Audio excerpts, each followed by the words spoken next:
And champ. Yo. Yo. Lloyd's in the chat as well. Setting everything up and then we're good to go. I mean, let's be real. Who isn't hyped? After a GGG live reveal.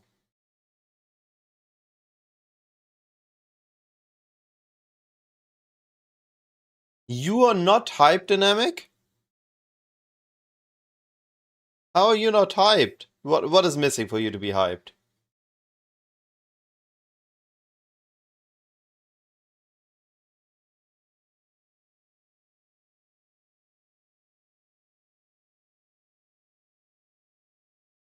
Oh, you are hyped. Gotcha. I apologize for misunderstanding. Yeah. Alright, everyone, 3 minutes and we are good to go. I'll be right back.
Alright, I'm back to start the stream.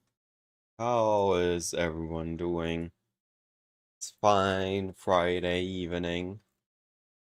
Also, hello Spix, how are you doing? I'm figuring out how to play the game again. And also, like, how to level Witch without rolling magma. I mean, just use it. Yeah, but, like, big nerfs, no? I'm pretty sure. Should be fine, no? I mean, it should be fine, but also like I figure like why not give other things a go if I'm practicing early anyway. That's fair. That is fair. Man, I'm so excited. It's another Bow League. Aren't we all excited for Bow League? What do you mean? Holy. It's Slam League. Nah, it's Bow League and I'm gonna go Claws. I think I'm gonna go Claws. Yeah, the whirling So blade. I'm gonna delay a bit. I'm hoping Fell or Gone coming in. So we had a huge nerf to Breach. Breach got Giga nerfed. What got buffed? What mechanic got Giga buffed? It's Abyss. Obviously, strong boxes. And Legion also got nerfed. And buffed. And that is the weirdest part. Legion is both nerfed and buffed. No incubators means Legion is giving you way less loot than it used to. The amount of divines you got from incubators were more than the normal drops. The sixlings you got early. The random stack decks that added up. Incubators was a big part of Legion. However, the potential with the uniques is insane. Like, the turning them into enchantments on other uniques of the same type, there are so many interesting interactions when I looked at it. So, I need a build that is good at the following things. It needs to do Legion. Needs to do Abyss. It needs to have some decent surf. It needs to be fast. And normally I would just say, YOLO, we go both. But this thing is important, because if Abyss is busted, we need this. Abyss is gonna be so hard. We thought Cascade Breach was hard. Abyss is gonna make that look like a wet noodle.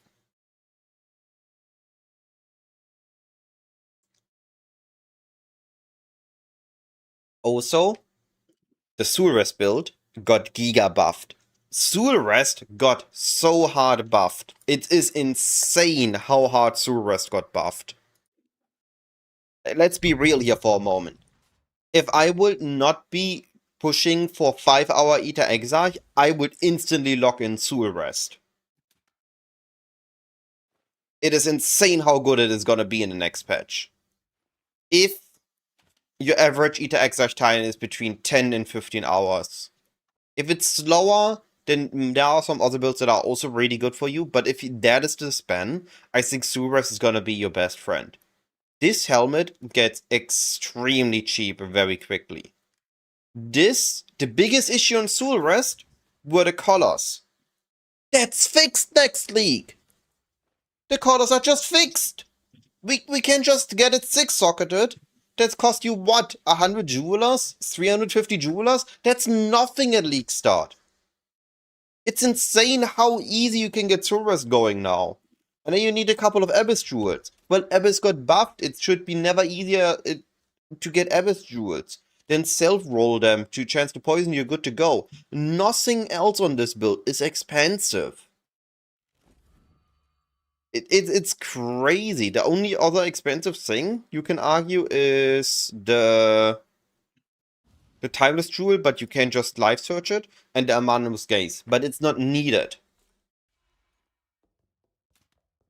There's definitely some options for Soulrest with the Black Cane node, but that is gonna be a self-caster. That's just gonna be the next variant of Minion Pack, getting 4k flat damage or something. But this build is just working. This helmet cost a Divine at 5 hours into the league. 10 hours, this helmet cost Exalts. Or, sorry, Chaos, period 1. The build you can self-farm. the weapon is gonna be giga cheap because you need to socket it.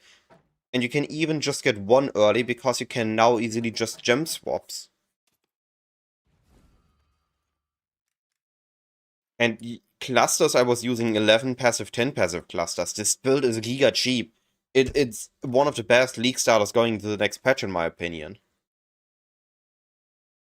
No, Ward got nerfed. The cooldown got capped, so you cannot go infinite on it. Also, Stormburst Totem was a build I was looking at. For bossing, it's gonna be OP.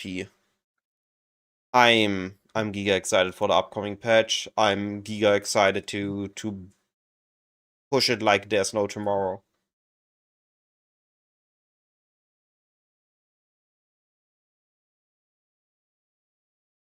Was hoping to get also some group practice in, but I might just send it solo. Yep. I would Yeah, I offer to honestly join you, thought but I that don't think I have anything to contribute with, mate. you can corrupt Venom Gyre. Ah, yes. I will be there simply for the one corruption alternative value. Yeah. I need to figure out the build first. No point going into group practice. I'm just being scuffed. That's fair. Temples? Why temples, Pancham? Double corrupts. Yeah, no, I can see that. But temples is something you don't do all the time. You do like 10, 20 temples, and then you wait a moment.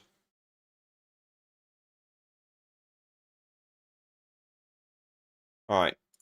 Doesn't look like they are joining in, so let's get this run going and get as far as possible.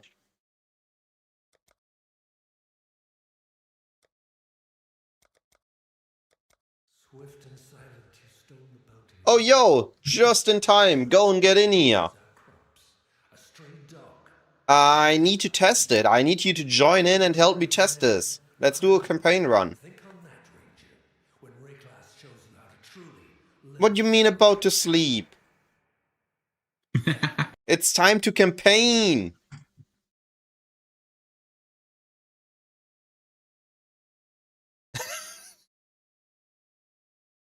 Ah. 10:30? Yeah, easy. We can be done with campaign before midnight.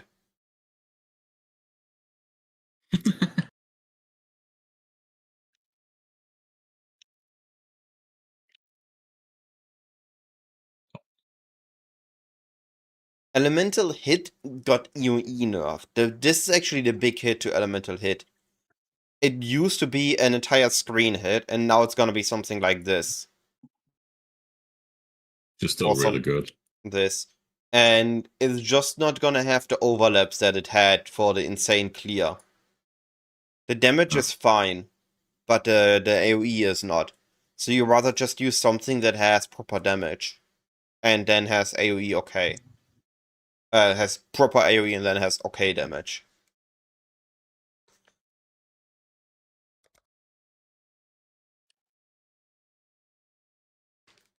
Alright.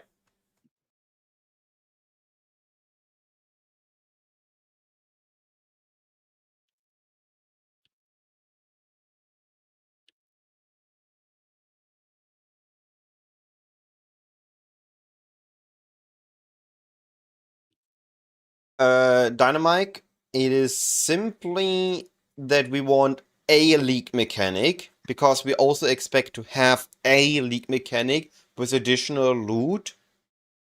I'm Now, so sad that they don't actually tell us how much they nerfed Rolling Magnum. You should not do all your practice runs in Mirage SSF. But we saw that there's an in-zone mechanic, it gives it a little bit of additional loot, it gives additional enemies, that's important enough that you can keep practicing with that, but you should send 1 or 2 practice runs in standard SSF or in a standard private league. So you're also used to if there's nothing happening.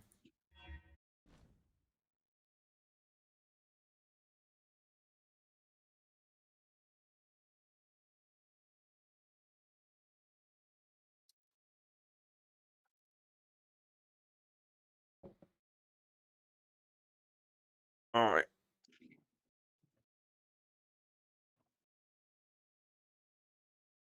Everything's set up. I want melee filter. Sure. Actually, I don't even know if TyTy's filter is proper for what I'm doing. But it'd be fine.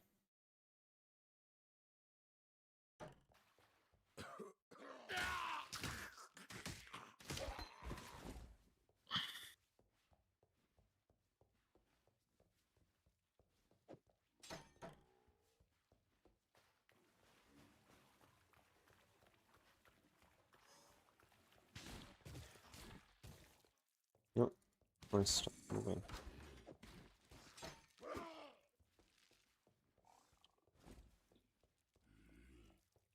Freezing pulse. I beg to differ.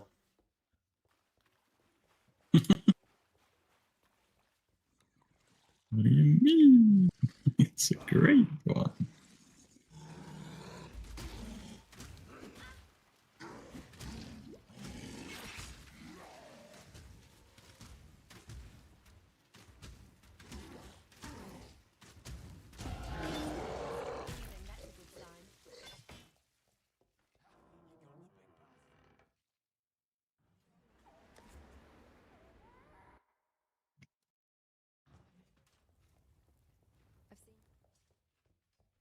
Fine work.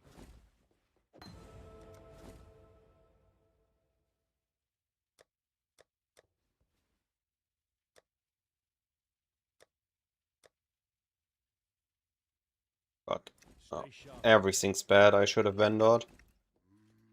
That was a horrible town.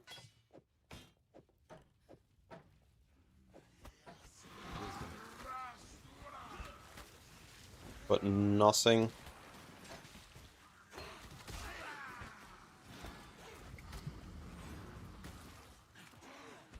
Nothing.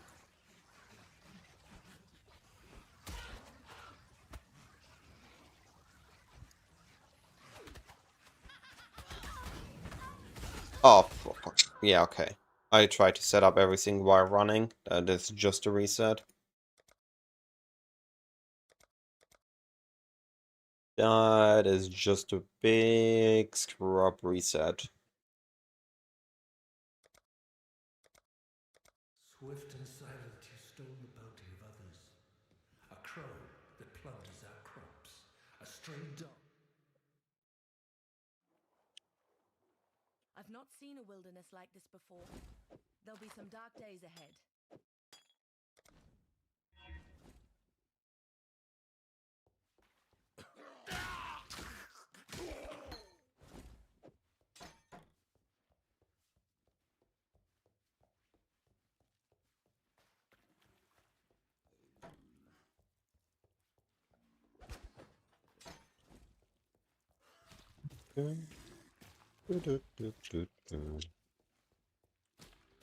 What build are you most excited for Spix?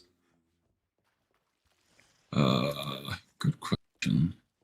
Honestly, I'm probably gonna go EK. Because With the talisman? I don't know if I'll use the talisman. It seems really good, right? Because I you're feel like doing a there's lot some of- trick to it because it has the reverse order. I feel like it's not as good as it looks. might be, yeah. But also, even so, it might just be really good. There's numbers on it. Fine work with.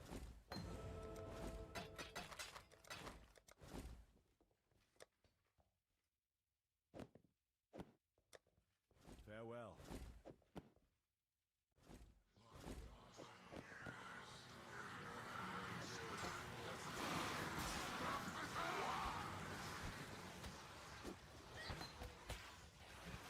So it's up. So this is gun layout.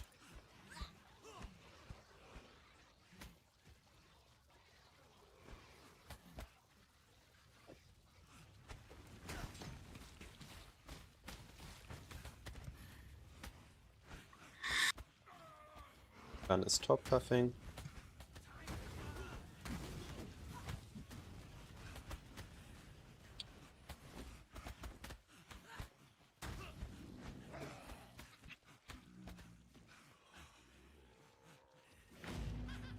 There are arguments for and against the Iron Ring.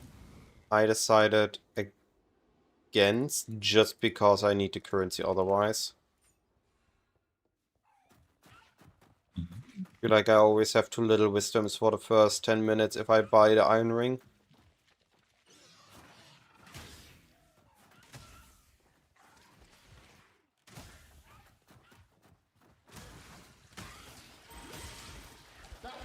Also, Caustic is less punishing even without Iron Ring.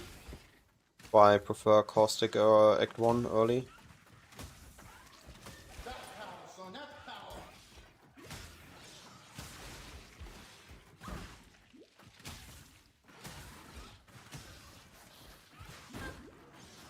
I couldn't click the mess.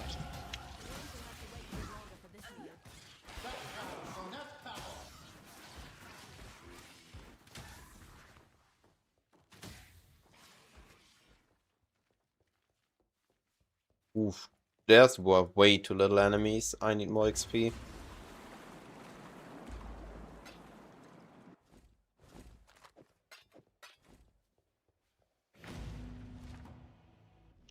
Alright, go and take care, buddy.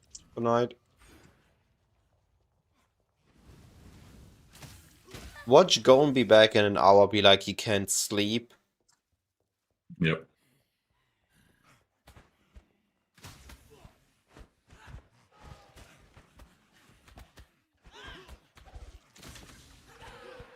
He even admits to it. Why not just join a run then? Once the run is over, you're gonna be so sleepy you're for sure gonna fall asleep.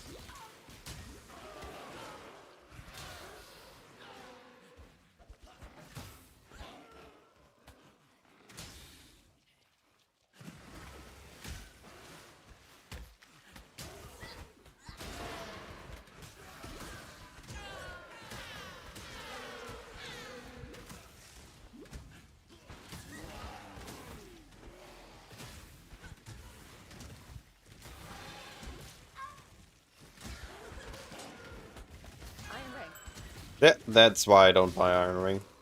Where Iron Ring dropped. Just like that.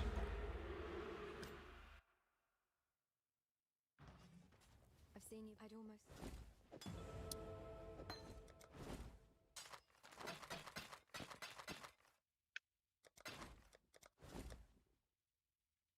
Don't need Sniper's Mark. Don't need that. Need Frostblink.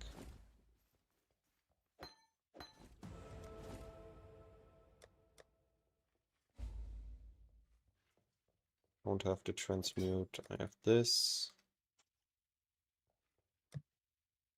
Stay sharp out there.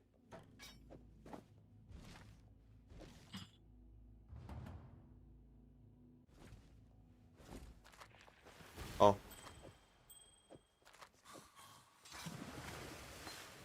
I forgot my gem. I knew I forgot something.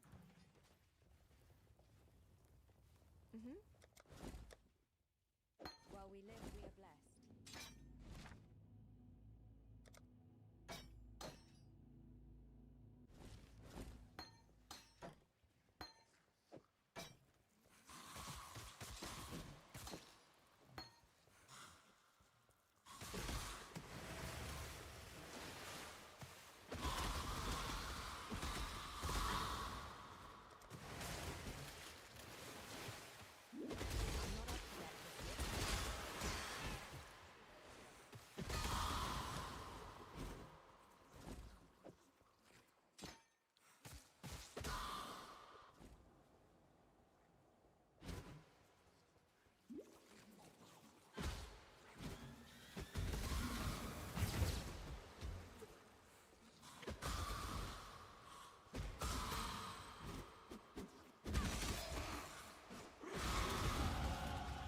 I think the new league mechanics is gonna be pretty good in campaign. Just gonna be a counter, kill a couple enemies, get a guaranteed reward. Like it's gonna be a reward chest with something in it. Just gonna be good for XP.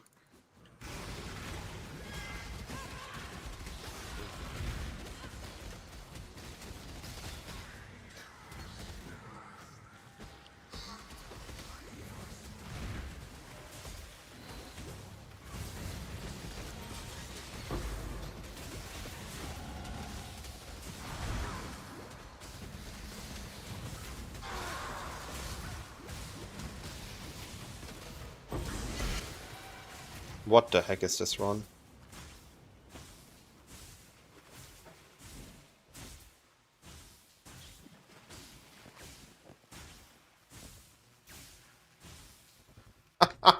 I just got Wanderlust. Eh. Disqualified. 20% movement speed, Act 1. Ethical runtime. Well, also cannot be frozen. Exactly, it's the best. I think the most broken campaign you can get when you do a caster and the game gives you the Ashcaller wand. Yeah. Because that one is double what you can craft at level 24. Yeah. And it gives you covered in ash, and it summons SRS to take damage for you. I think that is the most broken thing you can get dropped in a campaign run at league start. Like, even a Tabula isn't as good, to be fully honest. True.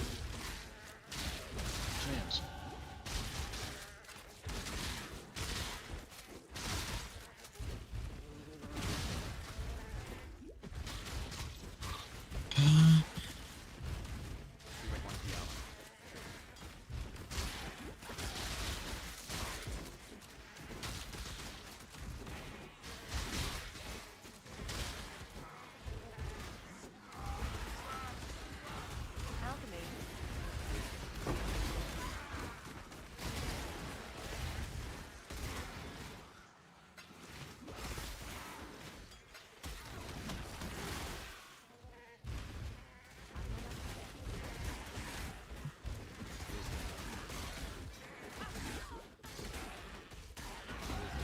You out of your misery.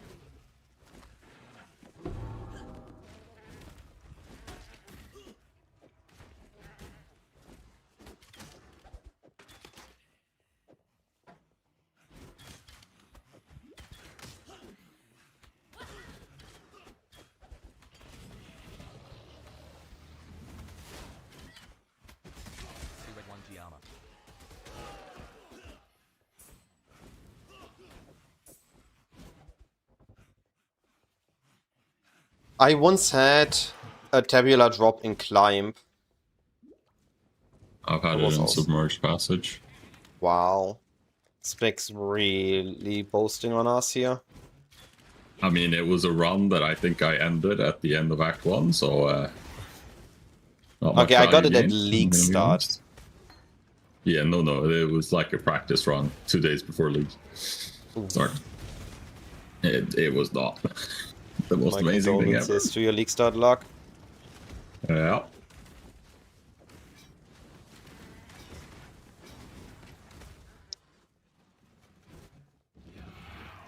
A bit lower to lower prison, but I have an incredible setup.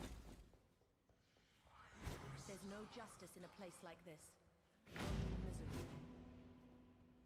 Should be a dead end or a trial? Dead end, okay.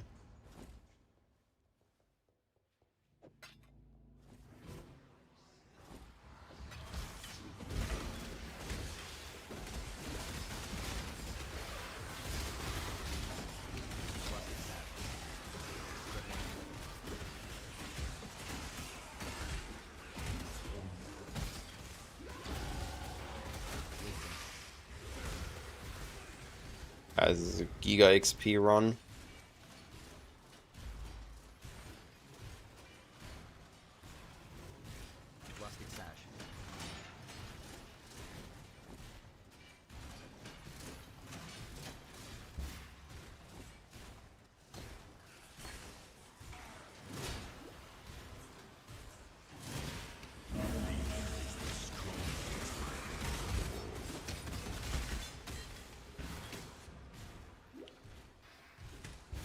I think I also hit well on my weapon. I haven't checked actually.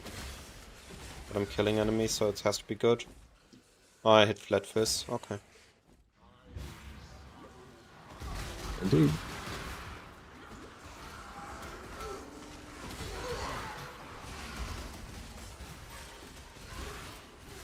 And that's why you always check top. The one time you don't do it, it's instantly a top layout. always. Oh, I need that claw.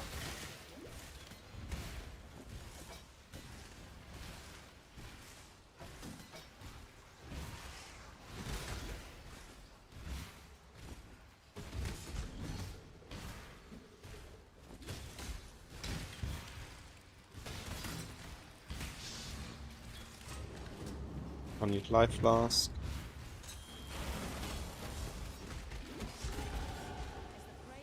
Baby.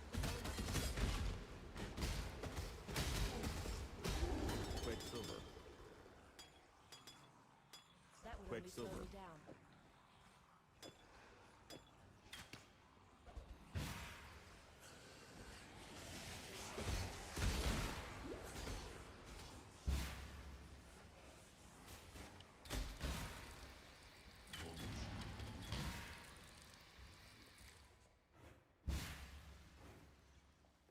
Quite sure of yourself, aren't you, Huntress? The warden.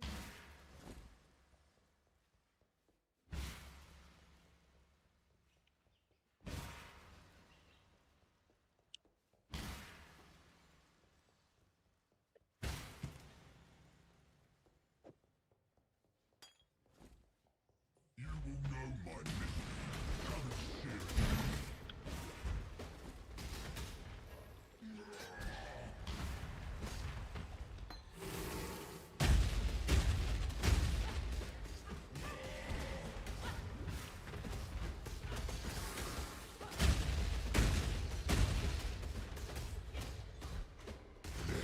Embrace you.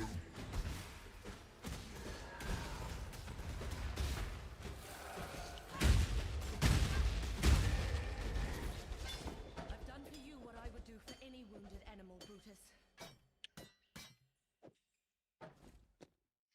That would only slow me down. For some.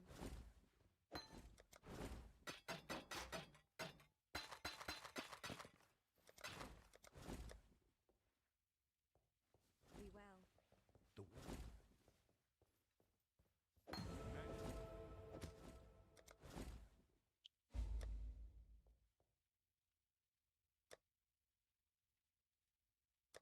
Do you know what I want from PoE 2 to PoE 1? Not yet, but please tell. Weapon swapping. Yeah, that would be cool. Shield charge with blink arrow, with what's the name? A Mirage. Hmm. Just the one that like be very nice for campaign. That's the one I'm thinking. Like you want to have like a sheared charge or like a leap slam. Yeah, it will definitely up the upper limit of campaign time if every build has access to whirling blades or shield charge. And not have to do like the awkward swap.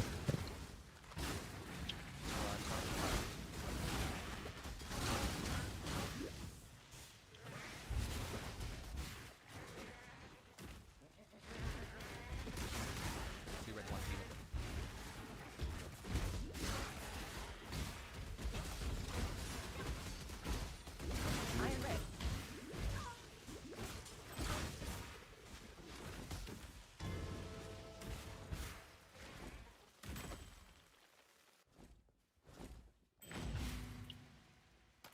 Life and death live side by side. This does not feel like it does good damage.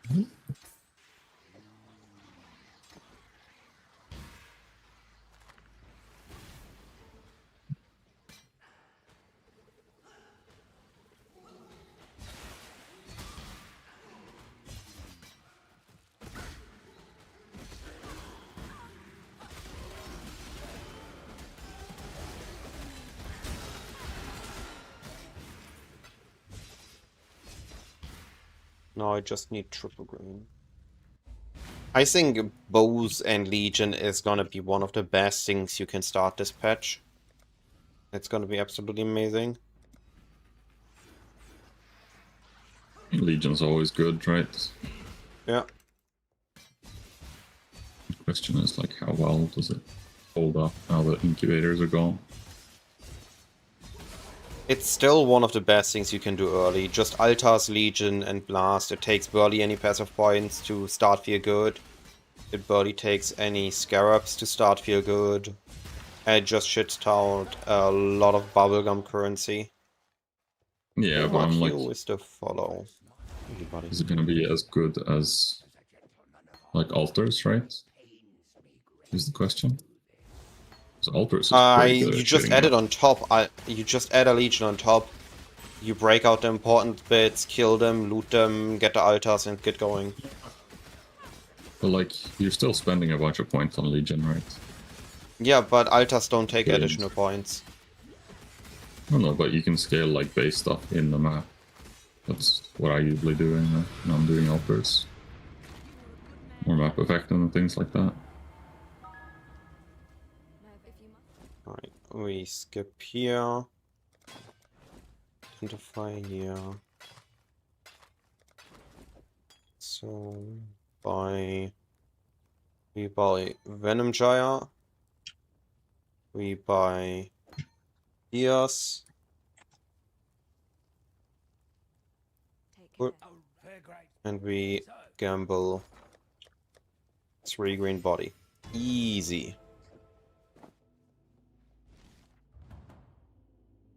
I only have 1 claw, I will need a second one.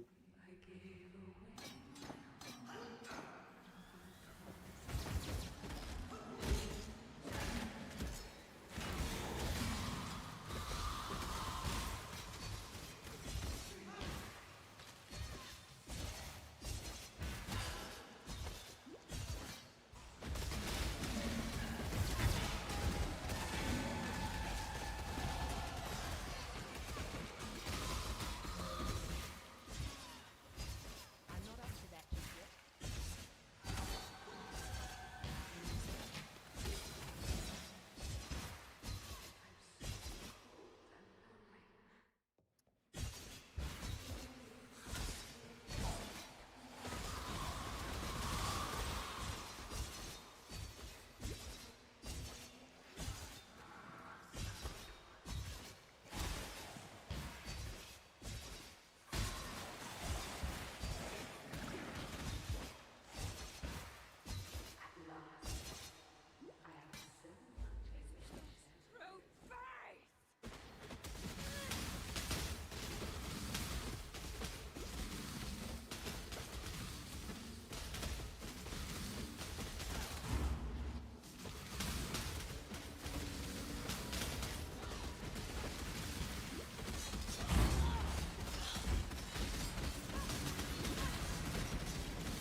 Come on. Just a couple more hits. Go. Your love for a man, that's what did this to you, Mervale.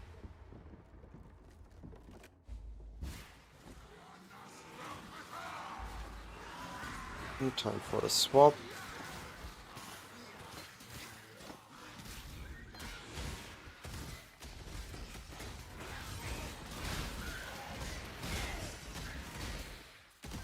Trans. I will need a second triple green, I will need a second claw. I have currency. Need to identify here. Be kind.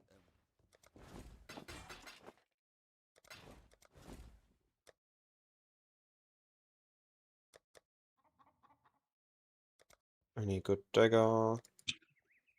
Oh, good where are the claws? What the heck? Windows not selling any claws. Um,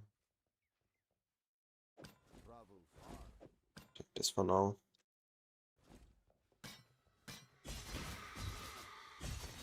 I also want to regain a bow if I see one. I think this filter shows bows.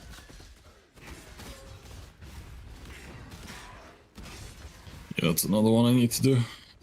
To set up a leveling filter. Nope, we are not gonna go Warden, we are gonna be a Deadeye. So, let me explain a little bit what my idea is. This league is gonna be incredible for Legion early, incredible for Altars early, and it's gonna be incredible for Abyss. The biggest issue this league is gonna have is Scarab generation, which I believe Abyss is gonna solve. But for that you need a builder as good as Abyss. Abyss is extremely hard, and even on the base level I think it's way harder than Legion or Breach. So normal bows will not be able to do it, which means we need an alternative, but we still want to be fast, so we are looking at Deadeye builds. And that is the idea behind my testing for claws. This is not 100% locked in yet, but it is what I'm looking at. And we're gonna be doing a push as far as I can today to get an understanding of this build and how it feels.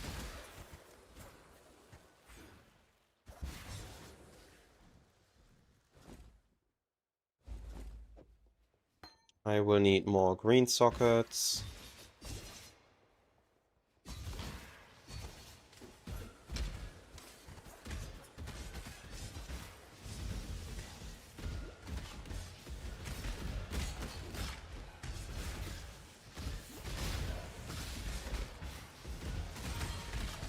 Admittedly, this build would be a lot better in a group, because it has low single target. But we need to test it for solo and group players alike. Fine line. Consideration is hesitation. The former is wisdom. The latter is fear.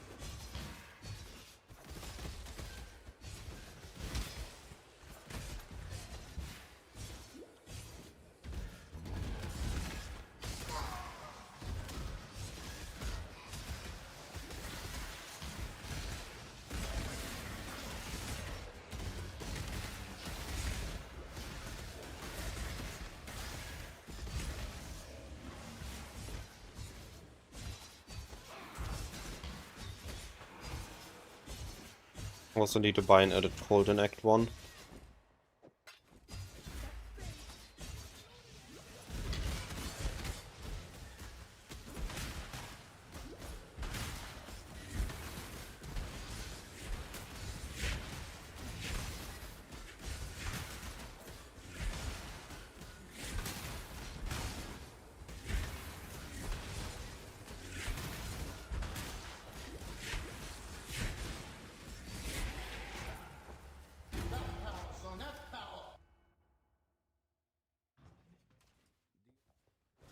Alright, here we get Herald of Ice.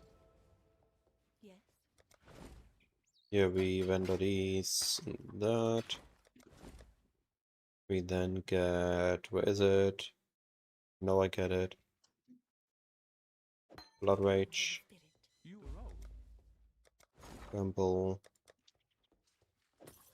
Helmet, Claw.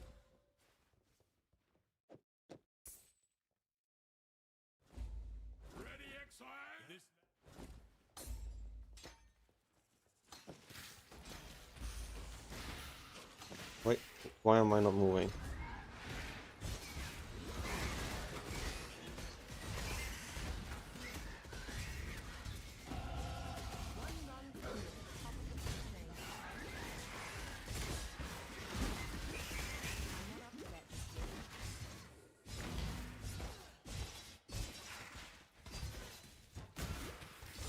Chance.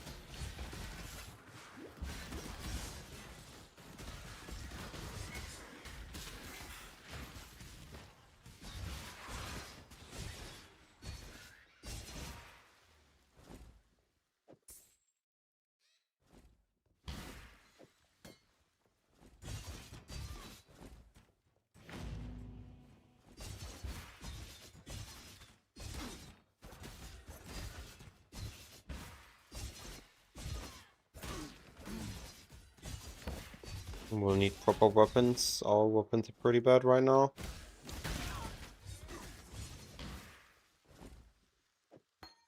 I concur.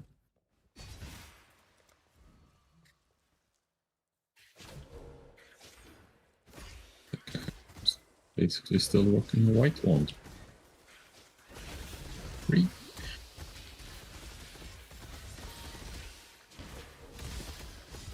That's definitely a good Venom Gyre run is based on a good weapon. Yeah. And Wall Venom Gyre, I hope I hit it. You know what you're gonna hit? I'm calling it Corrupted now. Venom. No, you're gonna hit +1 levels. And then you're not gonna be able to use it anymore. Because it's got to a high level requirement. Would be hilarious. Buy a different one.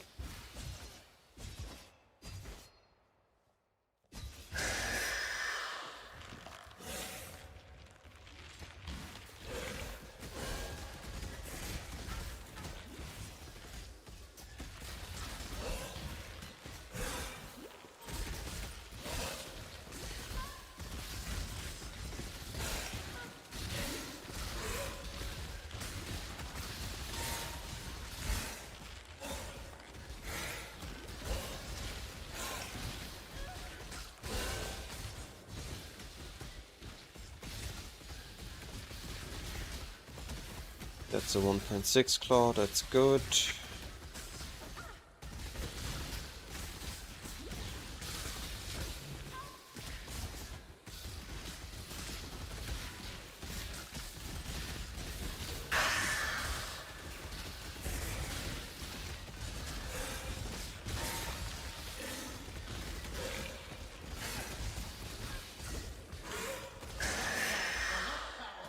That's a rare claw. I'm very happy to see that.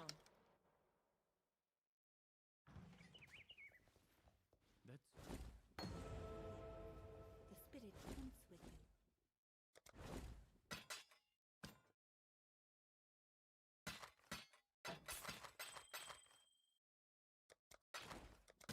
Stay true to you. Hello.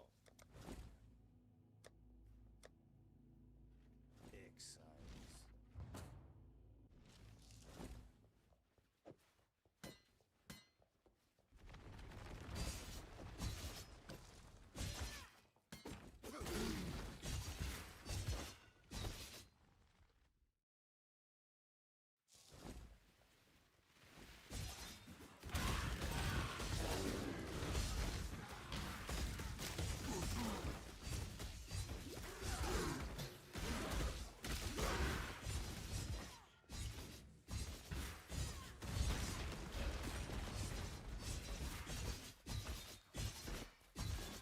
Yeah, we are looking at a Legion League, but... And Legion Leagues are bow leagues technically, but in praxis, we also need to be able to be a little bit more tanky and bows, and have more damage early, and bows just don't suit it quite enough. The king We need something that bows don't offer fast enough. Well, everybody else is gonna be bow league, I just want to be miles ahead of where I would be when I play bow. Just variational goals. I will make a video about that, but for now we're just testing this. I might just go back on this and just go bows after all, if this doesn't feel great. I saw This the is why power we of... league start practice. Exactly. I saw the power of Whirling Blades. So an I'm now figuring out how good it is actually.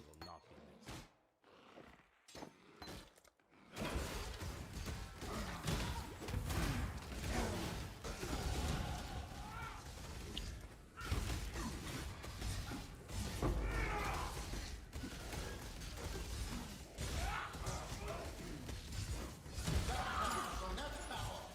do some good for once in your sorry life, bandit. Feast the flames.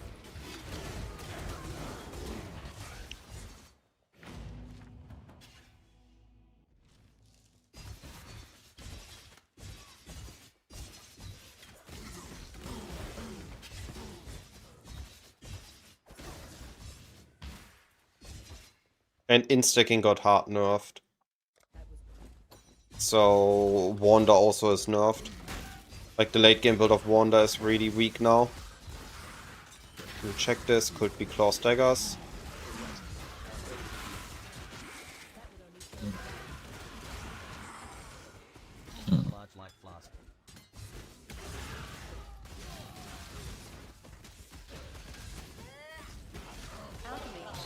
Claws aren't always cheaper. Right? Some will be cheaper, but also if everyone's crafting for bows, then there's more of a surplus in the market for them. Yeah, that's also true.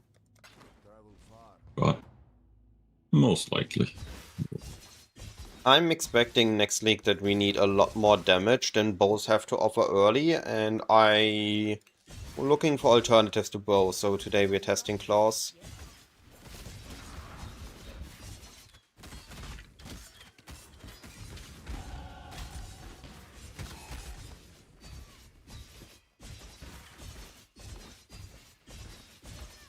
My ping's always unstable. It doesn't get better at league start. Actually gets worse at league start, there's always something going wrong.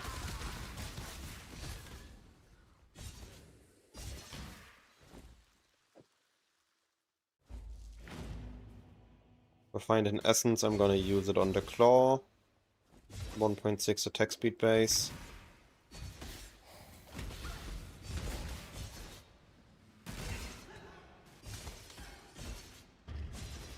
Totems are there, but they got smacked before they could even get up. I think... Oh wow, what a stun lock. I think totems are fine, but totems are not fine for speed. Yep.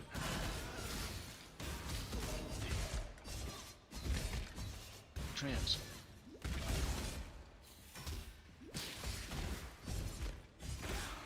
I'm also very tempted to just do the new ascendancy. Right. Yeah, it's something new. Go for it.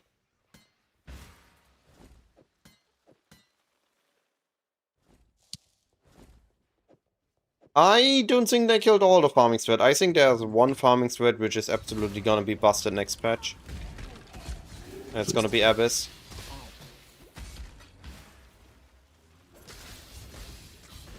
I think Abyss is gonna be beyond nuts. I have a feeling the diving might just be good. Yeah, that's true. It has similar potentials to Heist back in Heist League. The downside I see in it is that it's like, what do you say? It has the tablet problem of having to get your like charters and whatever. And that's gonna be good. Go with you.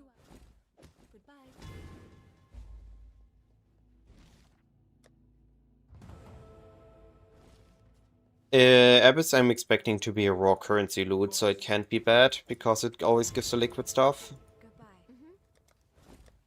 Alright, we buy a blink arrow, and we buy a second venom gyre.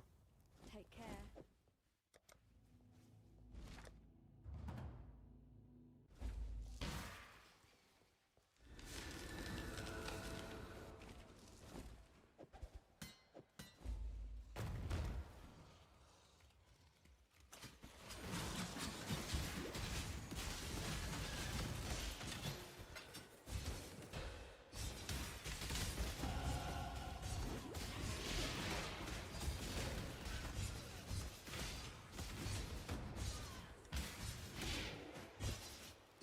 I'm not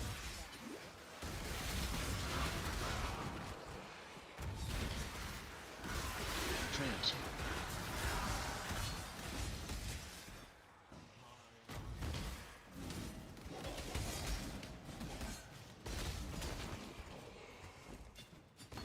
I walled the wrong item. That's hilarious.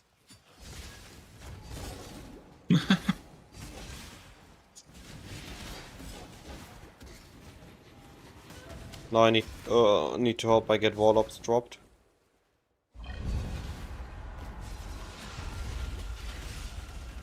It was definitely not my intention to roll my blink arrow. The world I know. Oh well. But did you get +1 level? I don't think so. Oh, that's it. Nothing happened. Boring.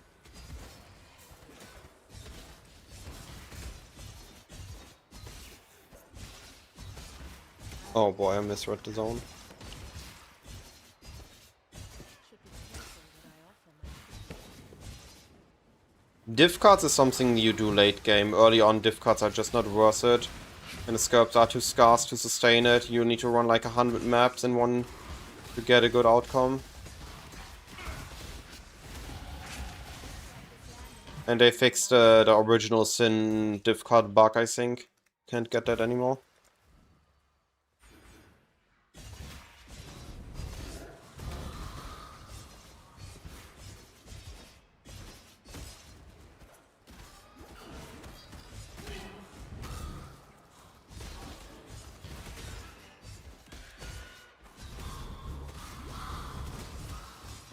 With Love and Essence to use on my weapon and then have momentum on my Whirling Blades.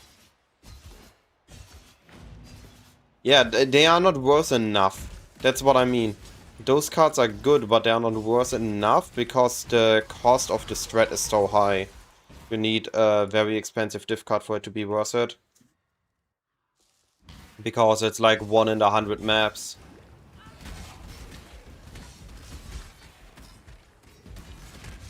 You need a div card worth like 50, 70, 80 Trans. divines. And supplies are cheaper as well at the start, but there's just not enough of them. Right. 2 people running is enough to exhaust the strat early. Exactly. Also, too high RNG for earlier. Yeah. It's like what you're saying.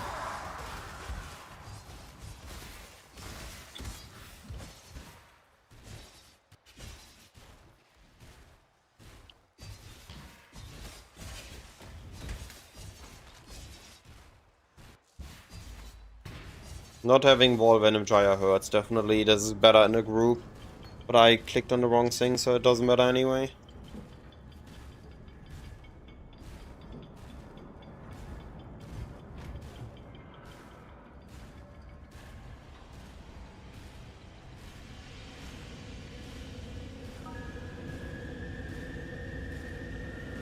Zolbro.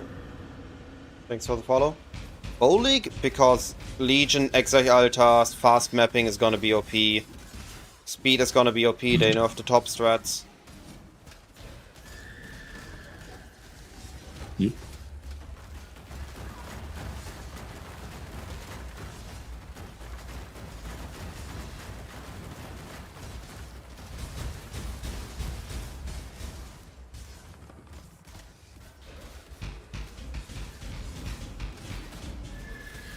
Pretty much.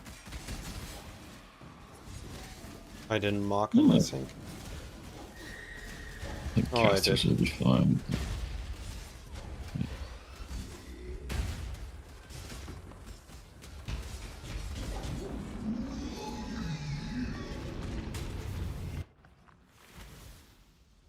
I think Windtorp is actually not as good as people think it is. Because they fixed the power charge rings. Yeah.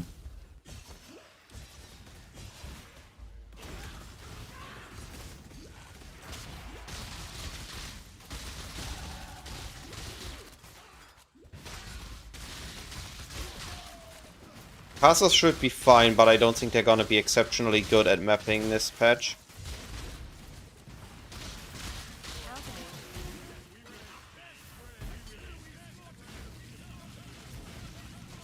I will be I'm not guaranteeing to start Klaus, but we're testing it today. How good it's gonna be. Because I think Klaus might be better than both this patch. Just because the content aligns better for it.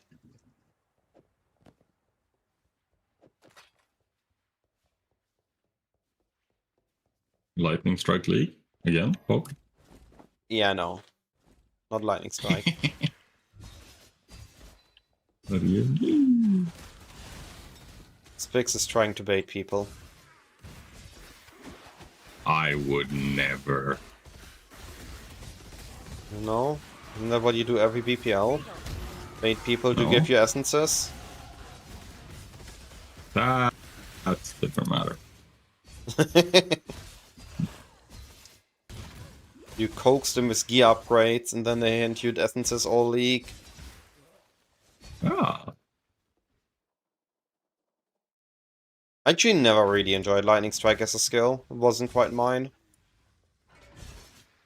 really? It's Yeah. probably my favorite, to be honest.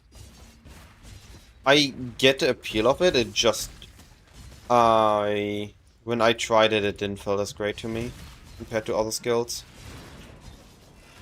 Yeah. But also I don't enjoy slams. There are a lot of people just loving slams every time they do it. Mm. Trans.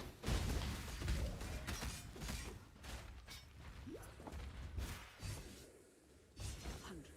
You are beatific because you answer to no one. And that God, my filter's so bad for Zolbro, this one. at what pace though? At what pace is Corbalash smooth in campaign? Because I'm looking at a potentially sub 3 hour campaign. Is it still smooth at that pace, or do you need to do league mechanic and get your upgrades regularly, right? That's factors you need to consider. Oh, come on, I clicked my life flask. I was lagging. Trans. Okay. Cobra Lash instead of Venom Gyre, huh? Yeah, I think. Well, I it's know at least definitely... when it was the like free show events, people have been using Cobra Lash because you get the free like flat Yeah. chaos damage. With Envy, it's a no-brainer, I agree on that. But without Yeah. it... Yeah, Anger that's Haste. probably the angle I would take, to be honest, if I was doing the setup. Yeah, I saw Now that the man Kenka mentions do it with Kobalash. I asked in Team Focus and I got recommended this POB by Muerta. It's a little bit outdated, so it might be not be the best way anymore. Yeah.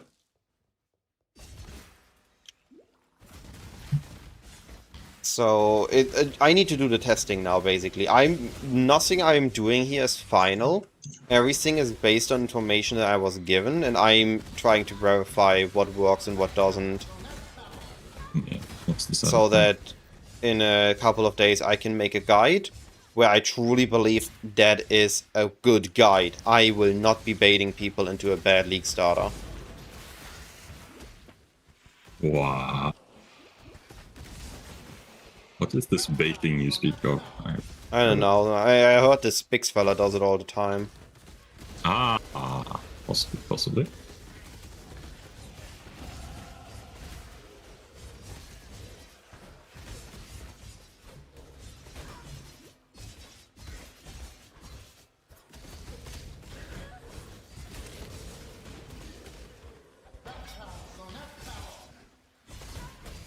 I need Warlocks, I need...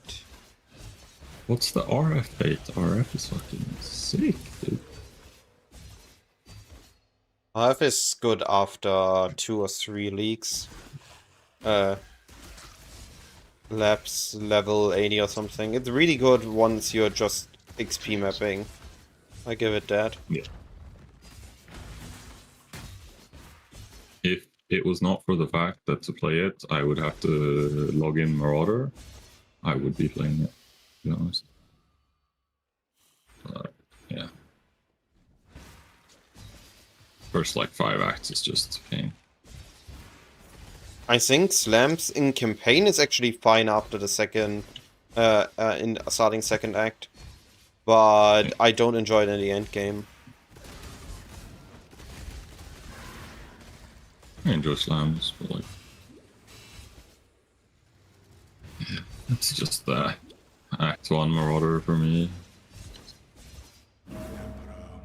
Very yikes. Hope in the left hand. Alright. I need a bit of things here. I'm level 23, we don't gamble yet. I don't grab those boots. I'm not gonna get my colors. I need 4 green colors.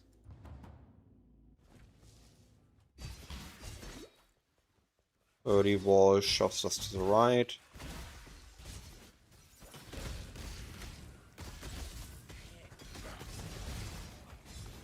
Right, we got baited.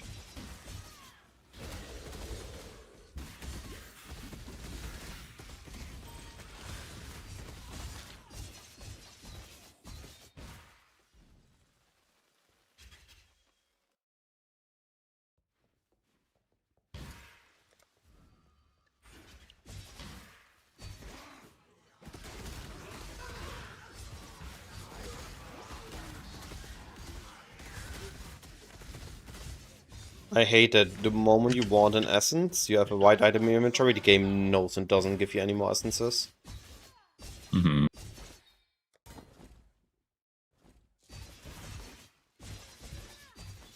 TyTy stole a card.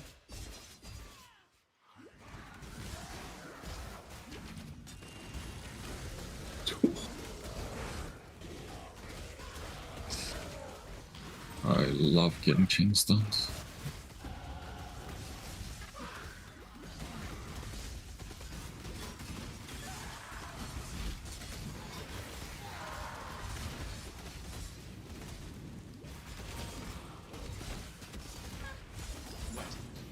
Wow.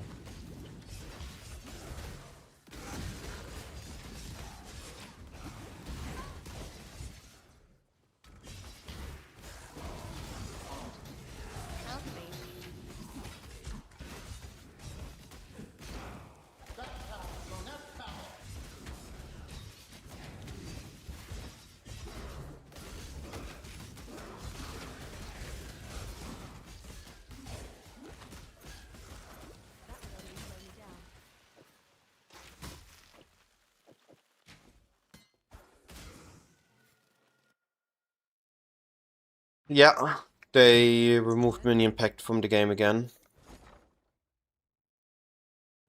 Wait, they just flat out removed it? It's complete reworked. Dude. Fair, but funny.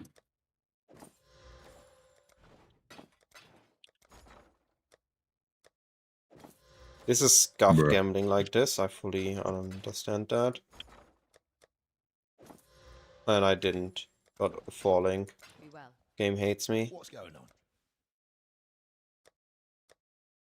Bring me back something. It hates me more than you. Should worry about it. Blade Vortex is still fine. Like, Chronic Painless does it every league. And it works out just fine.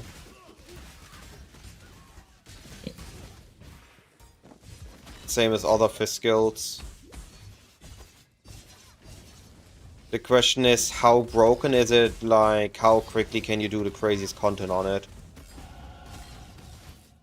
Yeah.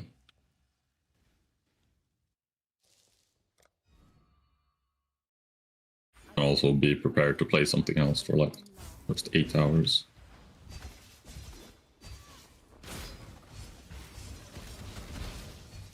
I'm not upset yet.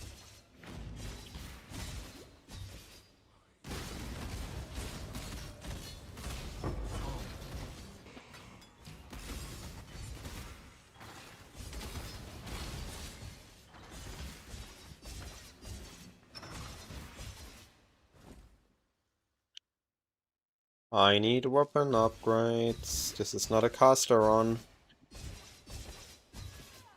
Hey! I could use some of those. Trams. I was thinking a group setup where I can just worry about rushing zones and leave the bossing zones to someone else would be a lot better. Yeah. You may go.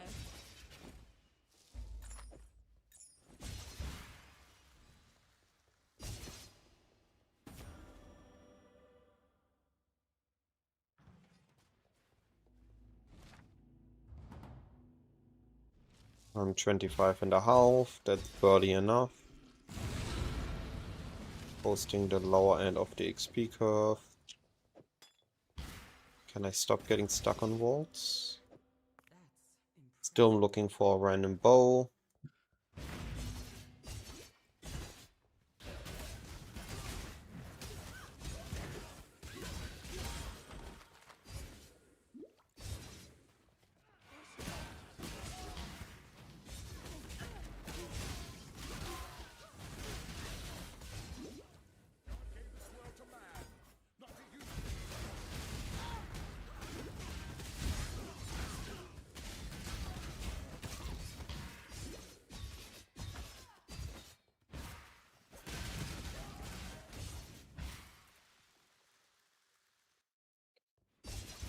Oh.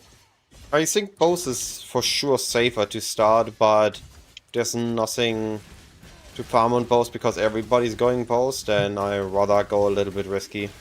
And I have time to practice. That's the most important part. I have flexibility and time to practice.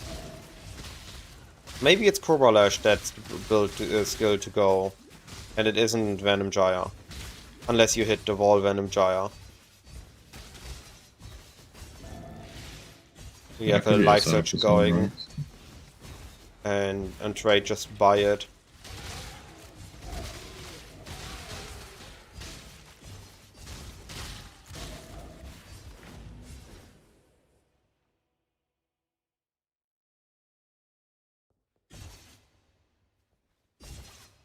Piety, you've so much to ask for.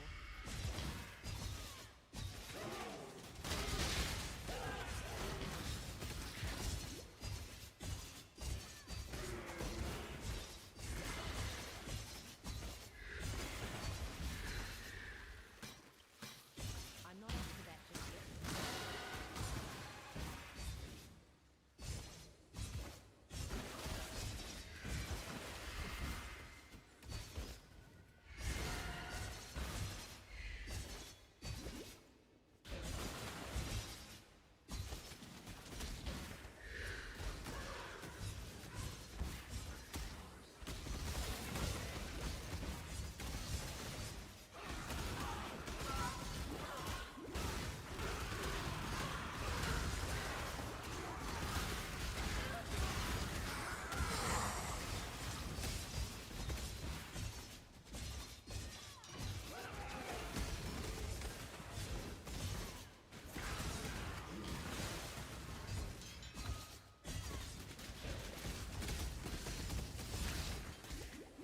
The reason Wall Venom Gyre is so good is it sets my value to 50 instantly, so I can just Whirl Blades and clear 2 screens.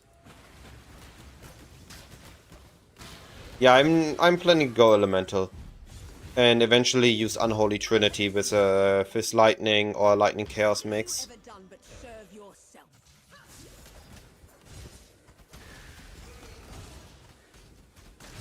I forgot to buy Edit Cold.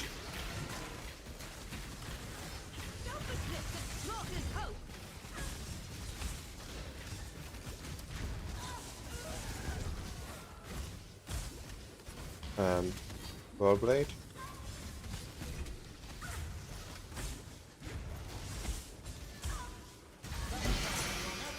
Damn you!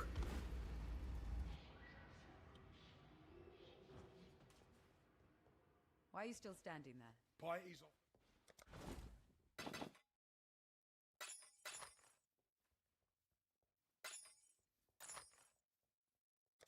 What do you want? Alright, if it's guy, I don't even have gold. Game. That's not the gamble I need. Gamble 3 gloves. I get 2 uniques. We want the speed. The reason is speed. And if the speed is worth it, is what we're testing, right? Or what I'm testing. I have not played Pansbrand Ignite before. I've seen a couple people play it. I think it's an okay build. But in generally, Ignite casters, regardless of what your applying skill of Ignite is meh. It is always slow and it always just a means to a late game build, in my opinion. Like Winter Orb, for example.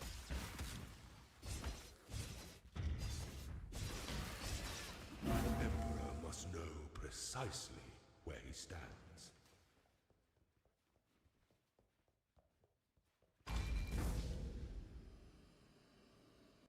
You stand before the gates of the Lord's labyrinth.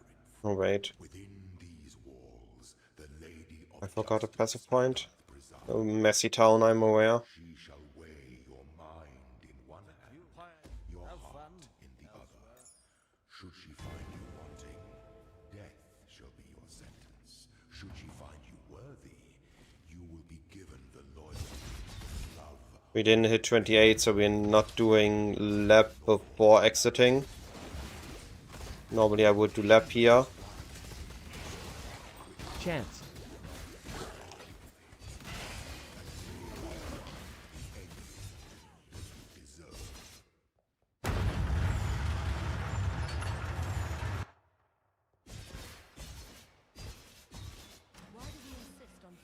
So always keep in mind, the biggest argument to not go bows is to not be on the same build Popgun is going.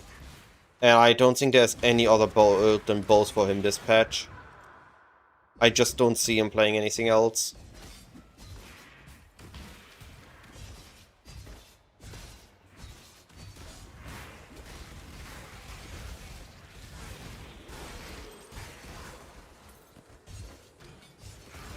Next thing is, there is content Bose is not good at.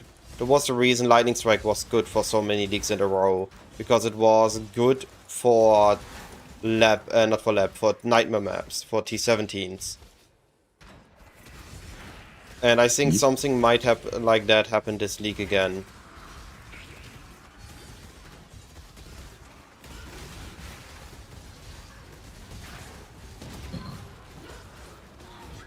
I can move.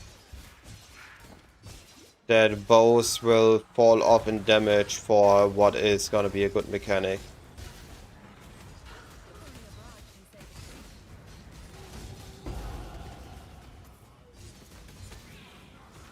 I've seen 3 greed essences. I finally just took 1. Any upgrade is better than no upgrade.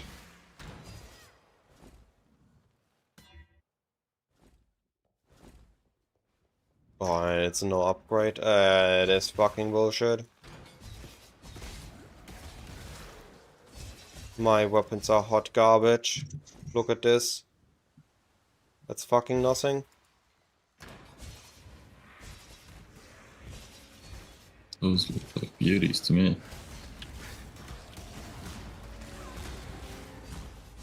I believe that I might have an idea for a build that is going to be good at Abyss early. Of course it needs testing. But I'm not putting anything aside and just blindly go bows without testing, at least.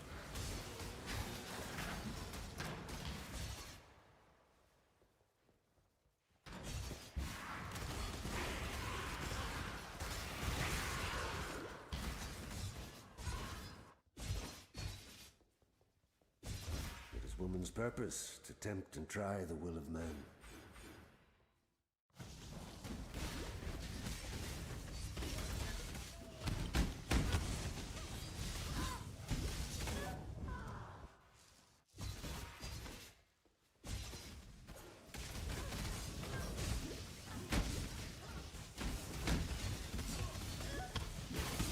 My shitty weapons are really noticeable right now. And not having a Forlingus as well. Oh, this is pain. Keep getting staggered.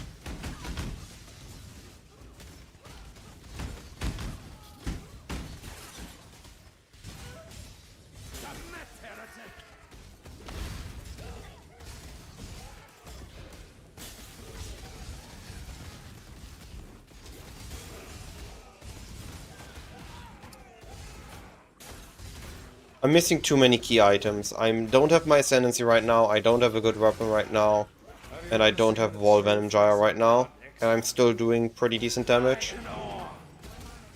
With a Pierce and Volley.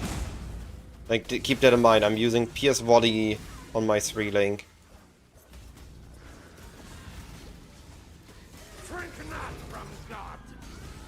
That's a sick 3-link, baby. Bro, buddy.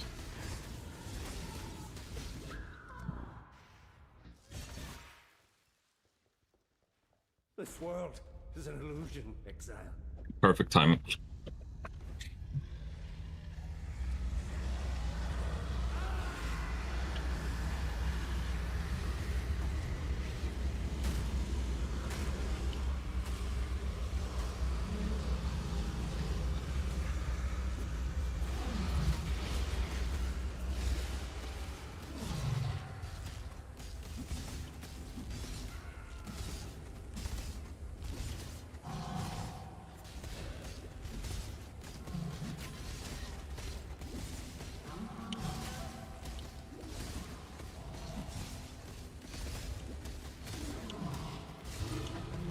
I'm using a 3-link with clear gems.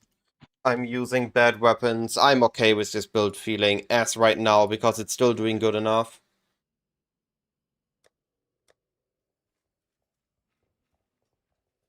It's a shitty claw. That's a shitty dagger. Can I please get any forms of upgrade game? Like, seriously. What do you want? Finally. That's something.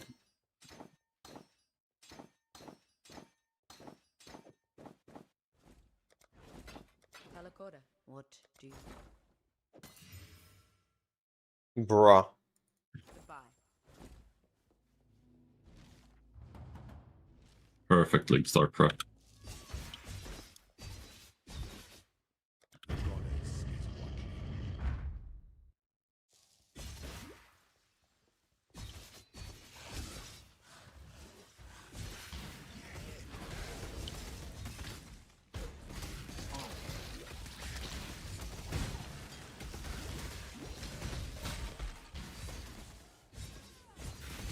I mean, you're all telling me my run isn't that good. I'm still faster than my bow run. My current my current 3:13 bow run, I'm still at a better pace. I don't know what you guys are talking about. Hey, Grumpy.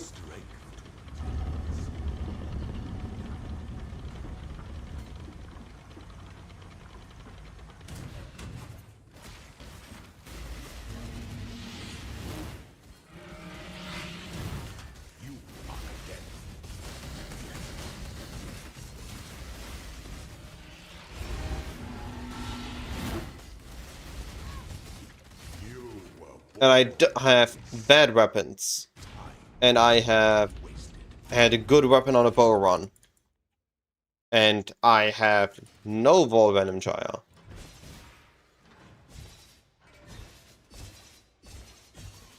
I wouldn't write this build off quite yet.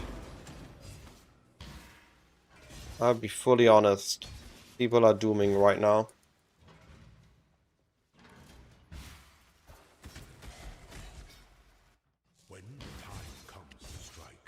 I think I would look at Static Strike Grumpy. Elemental it is okay, but the AoE is gonna feel bad.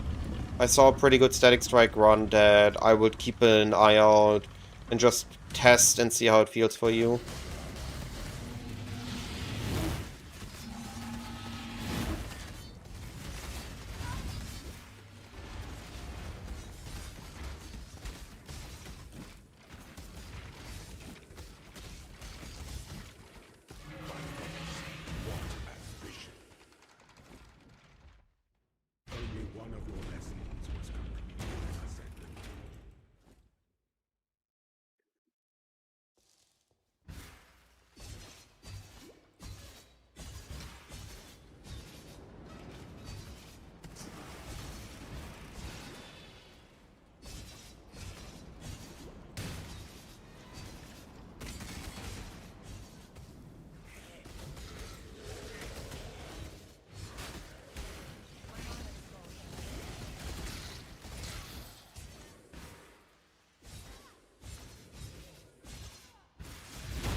If I do this, I'm gonna stick on to Claws. I might do Bow Campaign into Claws endgame.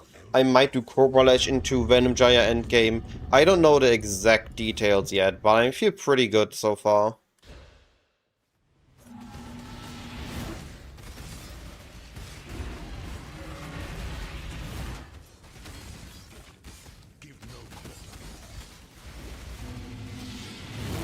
I would just like better weapon.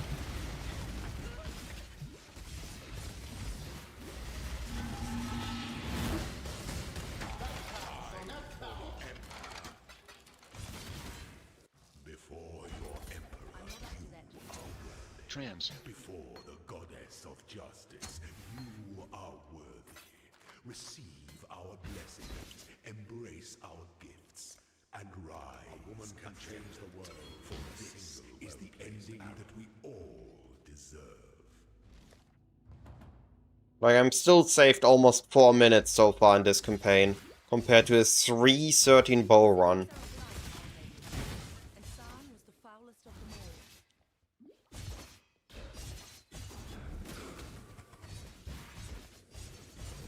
all. With shitty gear.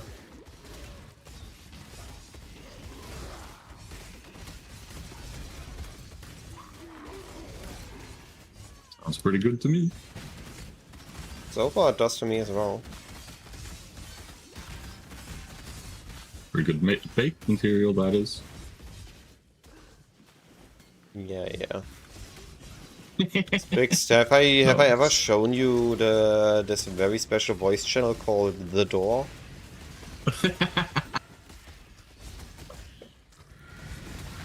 Real though, that seems pretty solid.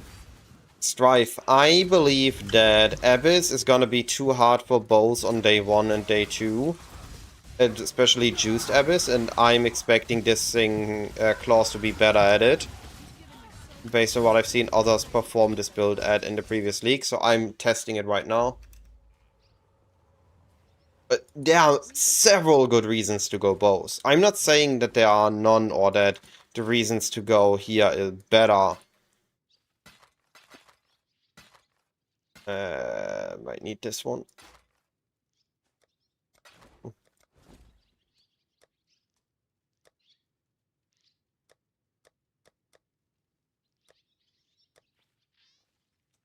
I'm watching. Hi, Nevitska. No good upgrades there. Yeah, there's a weapon upgrade at least. I take it. A lake drained, a million creatures lost.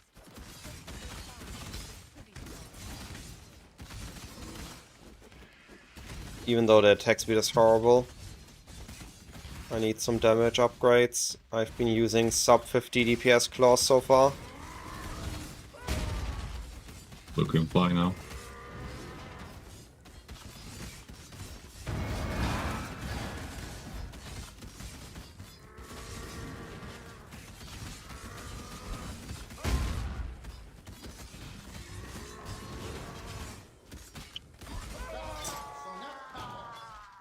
Won't miss your kind, Vol.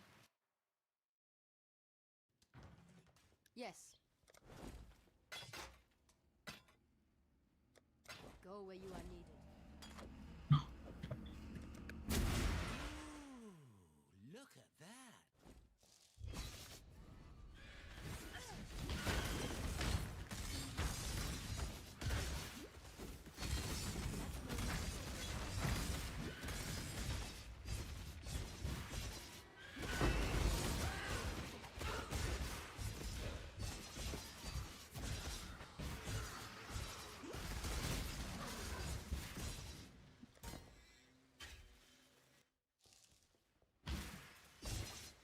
I don't know what will be overpowered yet. It also depends on the new items and uniques, right?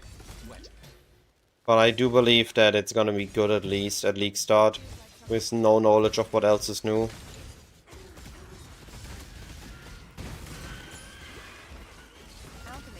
And it has a couple of variations to go.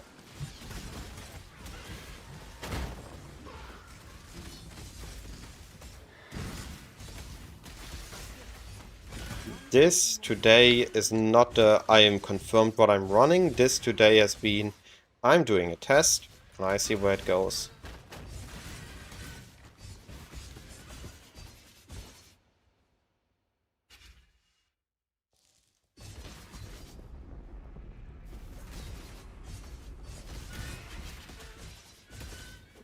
I also was considering just going my Phantasm build again.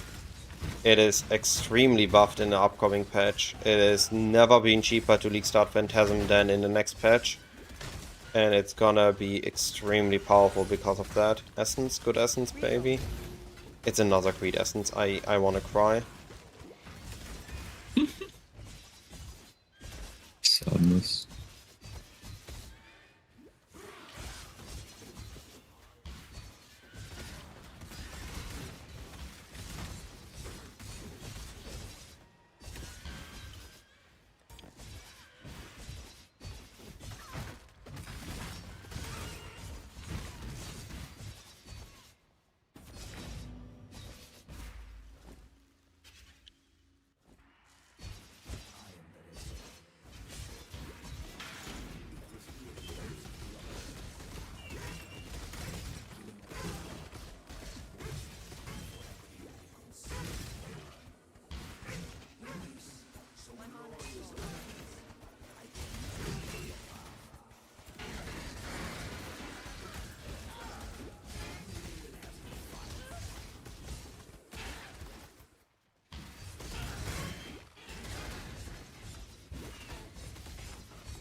Is it fast? I lose 6 minutes in a campaign to load screen.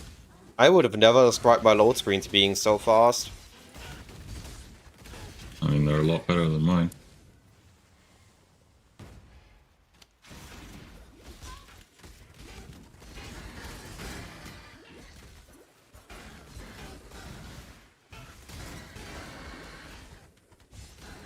Maybe it's graphical settings, but I think it's just because my game is generally lagging, my load screens look faster.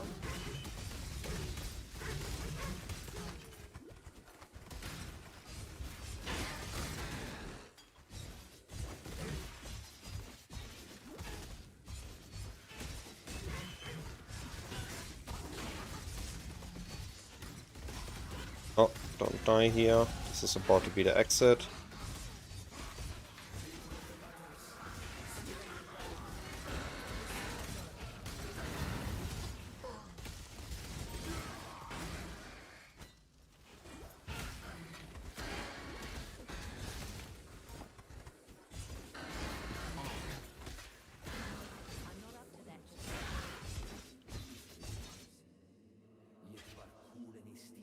I'm based this off. So I saw Kanka's build and that got me interested in this, and I've been making mine up from scratch because I don't like a lot of his early decisions.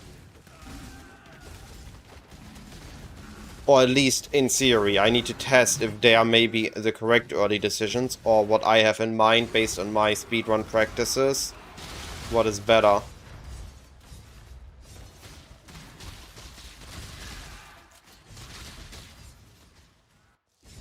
I would love a Warlock drop.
I'm considering bows, but I'm also considering claws.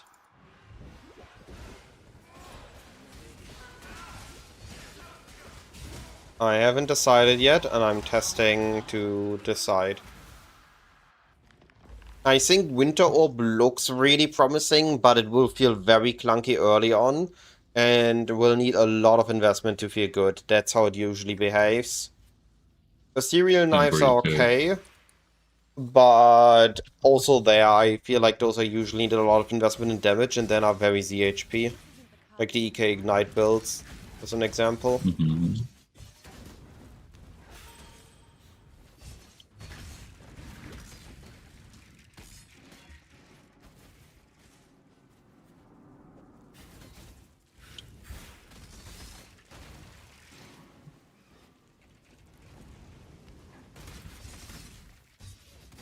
Yep.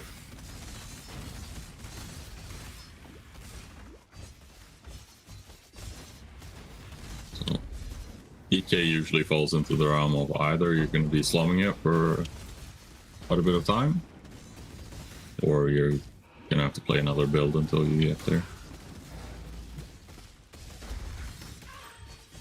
I think Winter Orb falls into the same category now. Yeah. It's a cool late game build, it's fun with investment, but you don't want to early. I will do a guide for every build I'm considering league starting, yes. Ooh, we got a good one. We got the good KM Stronghold layout. Watch this. It's doing the cheat thingy. And who has learned their layout and tell me why I knew this was the good layout instantly when I joined into the zone? Who has learned their layouts? Oh, for me. So at the beginning of the zone, there was this curve going from the right side instead, usually from the left side. And that's how I instantly knew it.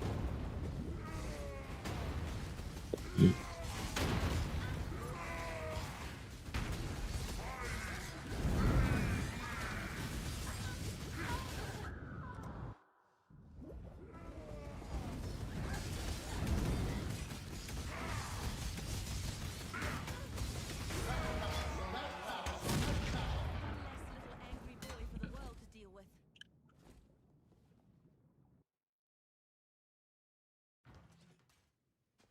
Dash red.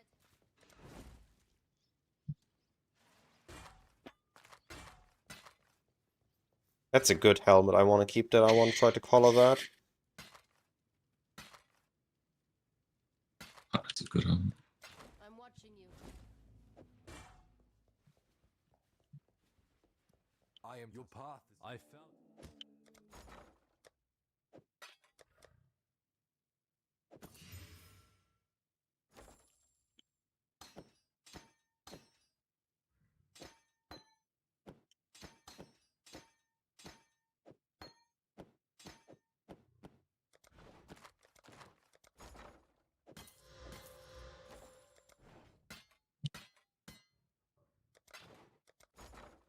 You shall be rewarded.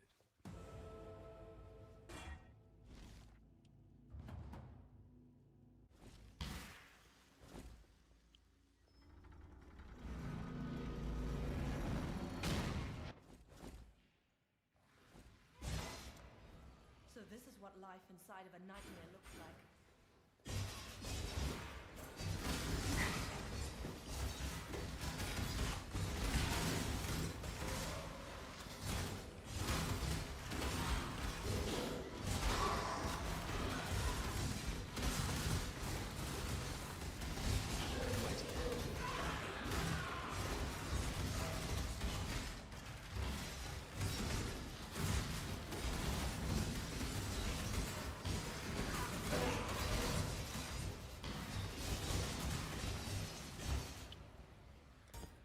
And this was the reason why I'm very interested in Claw campaign. Because of how quick it can run through zones. It's so fast now.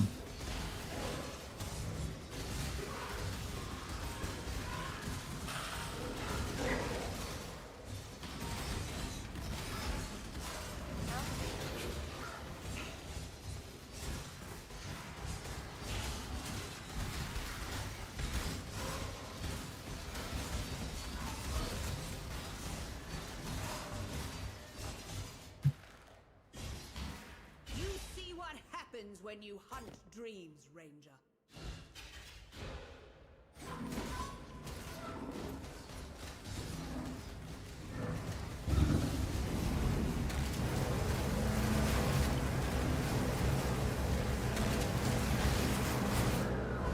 Yeah, it was too early.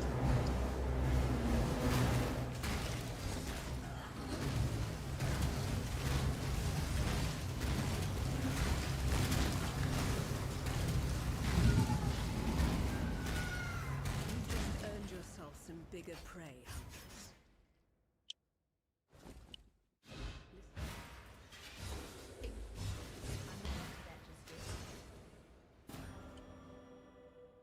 We may just discover the truth of the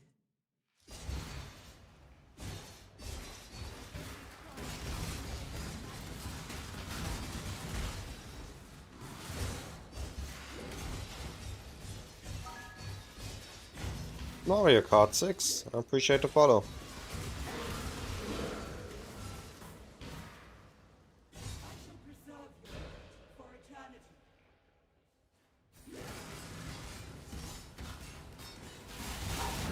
Oh, come on. What is that timing?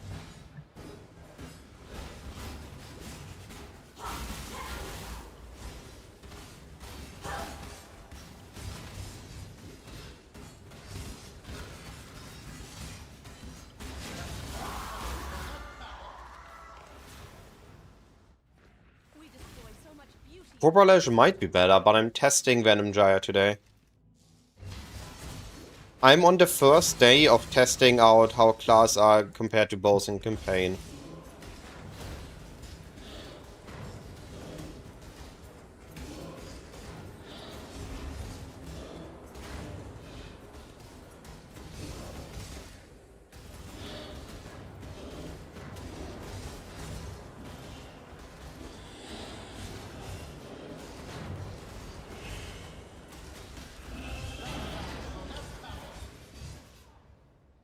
I'm not running Fork, you don't run Fork till the end game.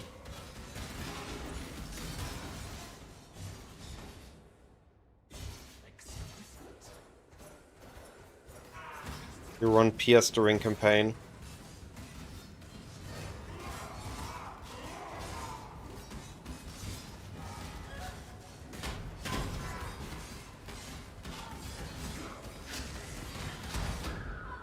Almost.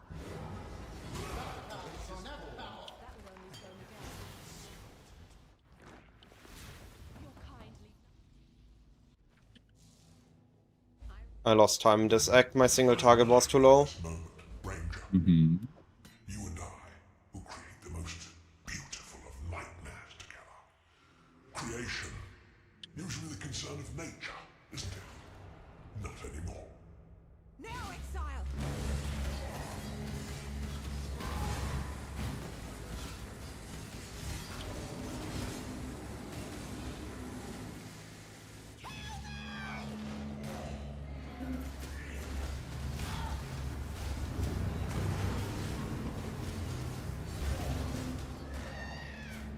What? Now, exile!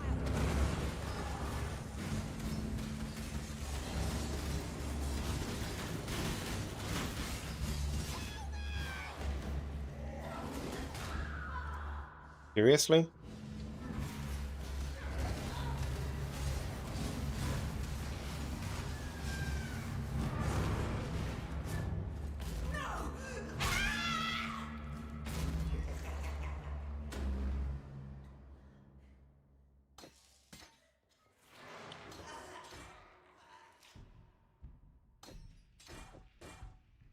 Now, let us see if you truly understand what it means to be Nightmare. Because I'm using elemental based Venom Gyre. I gave my life. Nightmare gave me so much. You are being selfish.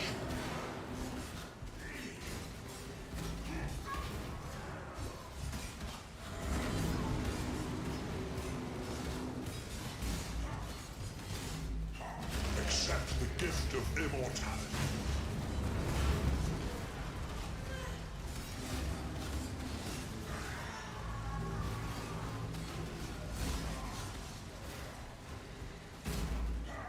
Nightmare is the true eternal. Why are you so in love with death?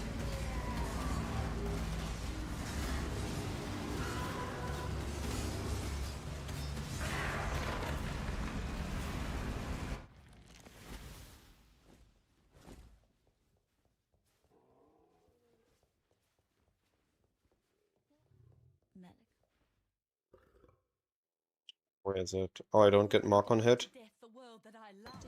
Okay.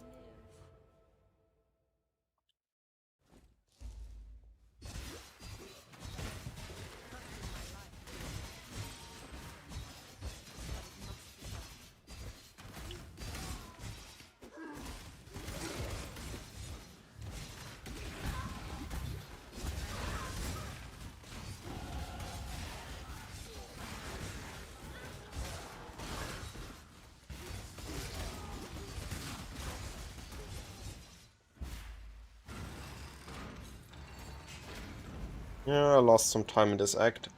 I could have definitely been faster if I had more single target. No living being deserves to I got so unlucky with no the single damage essence. Yep. Double. I can't. 2 more essences that I cannot use. What the heck is this?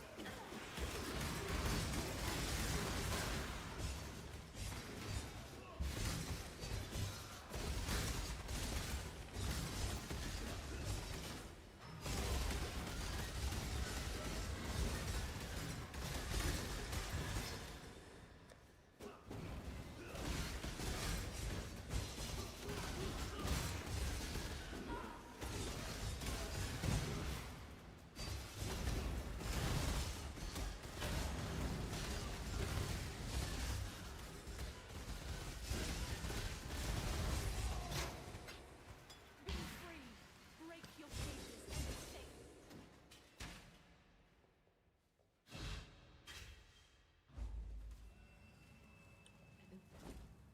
I was always For freedom. hello.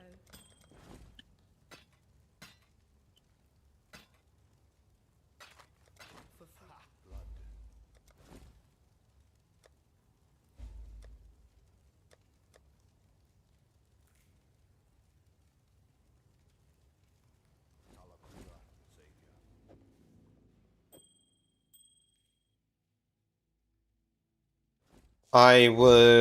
I'm looking at Deadeye builds, I'm not looking at Slayer.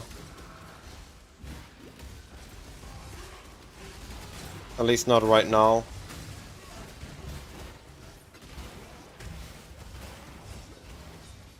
Lightning Strike worked on Slayer, but Venom Gyre and Cobra Lash need Deadeye because of additional projectile from the Mastery, from the Ascendancy. Also, Tailwind. Yeah.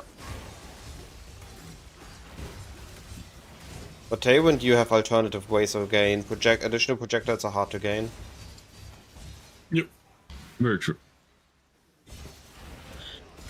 That's just since you want to be going fast, Tailwind is it's the easiest available source of Tailwind, right? That's true.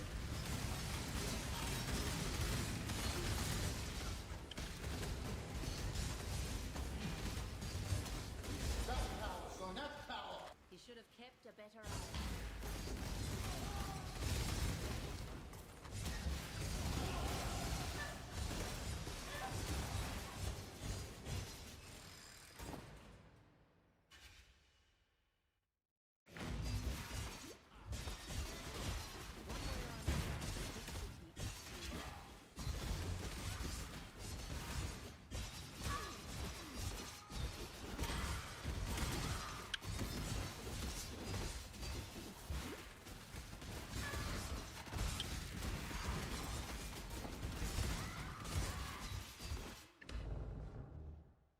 $36. The height of So civilization used only to oppress free will.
Quicksilver.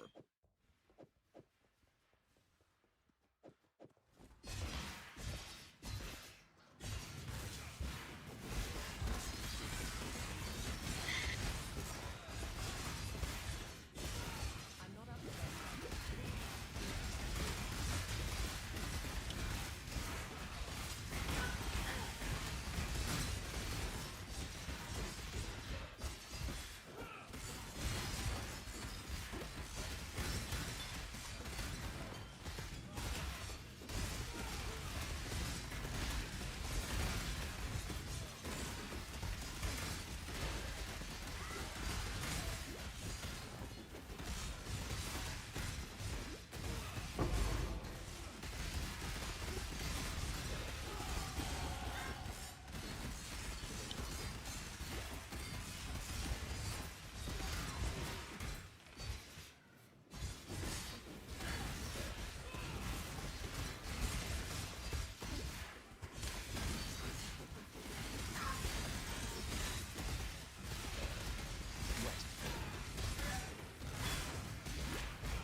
The world must be cleansed of impurity.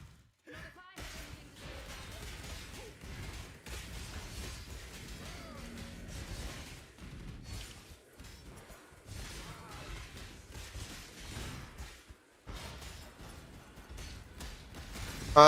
I think if I go claws, I go claws for endgame. I wouldn't be doing an early swap.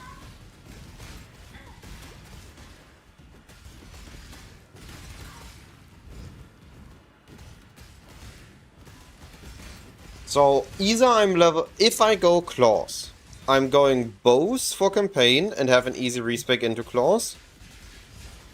I go Venom Gyre in campaign into Venom Gyre in endgame. I think best with Wall Venom Gyre, which I currently don't have, that would up my single target damage significantly. Or I would be using Cobra Lash for campaign and swap to Venom Gyre in the endgame.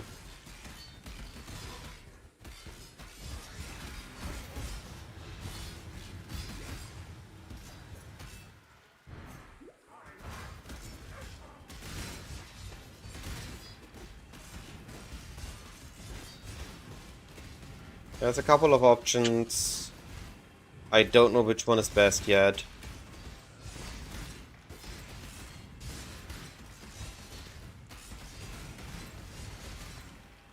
Venom Gyre can shotgun. That's why Venom Gyre actually has more boss damage. So you can see here the daggers I have, and when I do this, I do a big burst of damage whenever I dash through the boss. And Cobra Lash doesn't have that. Cobra Lash is just a little bit more on-hit damage. But I have basically up to 30 shotguns. So I do 30 hits at a time when I have this stacked up.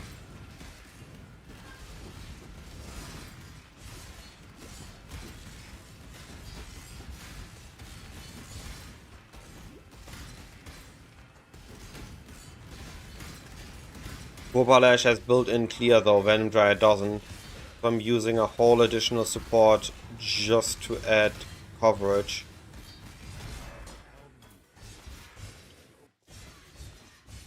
Added cold would have likely been better than what I currently have with elemental witches attacks, but it rolled with 1 red. I didn't have added cold on me. I forgot it in Act 1.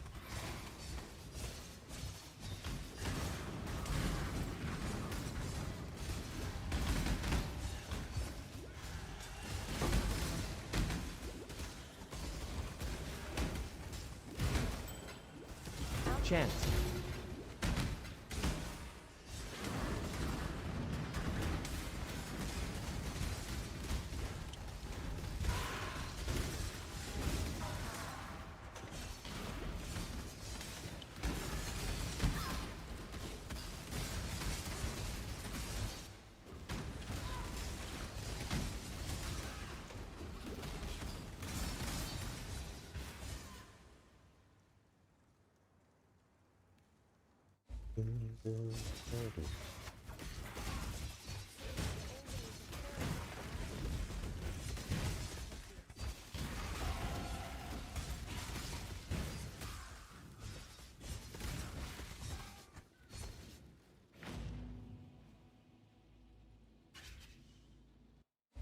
Maybe, but we don't have an innate conversion, so we'll need to balance our elemental damage on Trinity.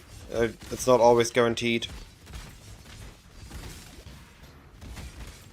Trinity, elemental damage with attacks, added cold are all variants, and I haven't quite figured out which one is the best yet. Under what circumstances. This is the first day of testing this. I expect by Sunday to have a proper understanding of the build by doing a couple of Act 5 and Act 10 runs.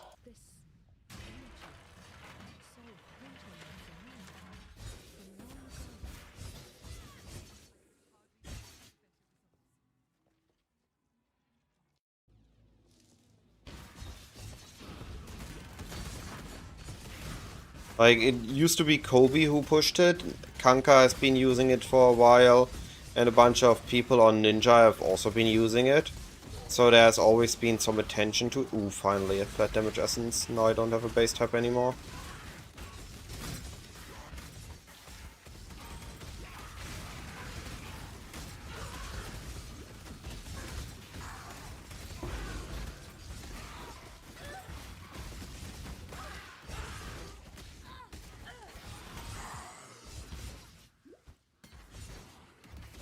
Where did it go? What? Where did my essence go? There it is. I thought you just got scammed. It happens in Lunaris 1. Yeah, I know. I went to meet the other one. Imagine.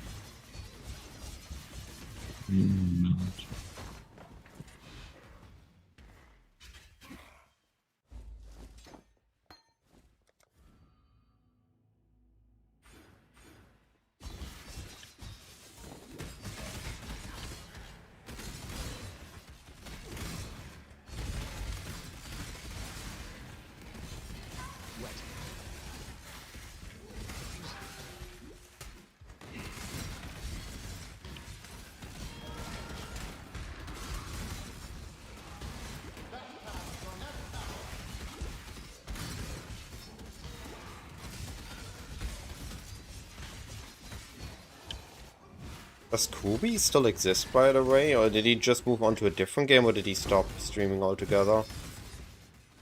I think he stopped streaming. I'm like making guides, but I think he still plays.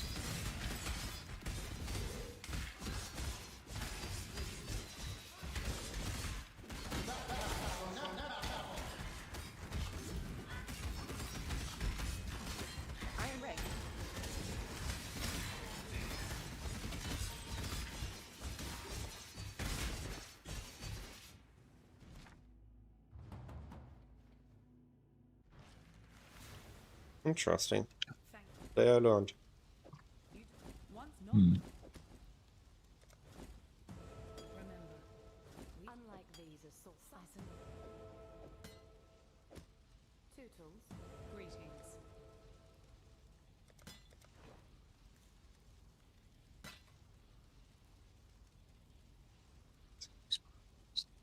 Remember, we do this for freedom. Now that I have an essence to use on a proper claw, I don't have a proper claw base anymore.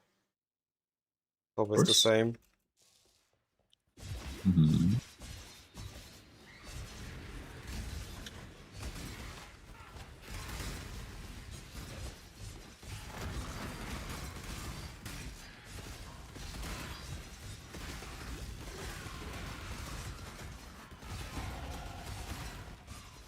Oh. Alchemy.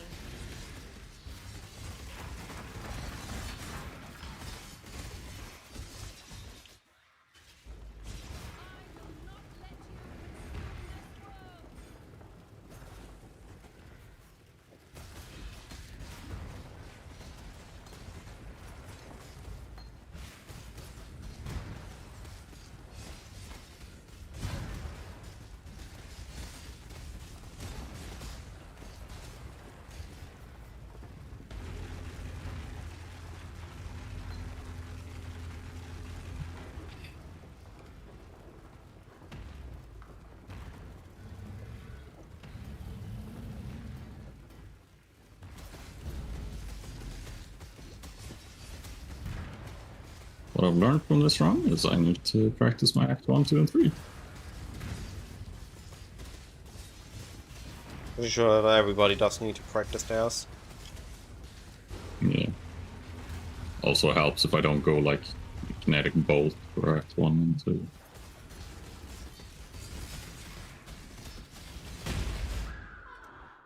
No, but like, I think you started Act 1 when I started Act 2. And you caught up to me by lab, and then I've kept pace with you since. Oh, not bad.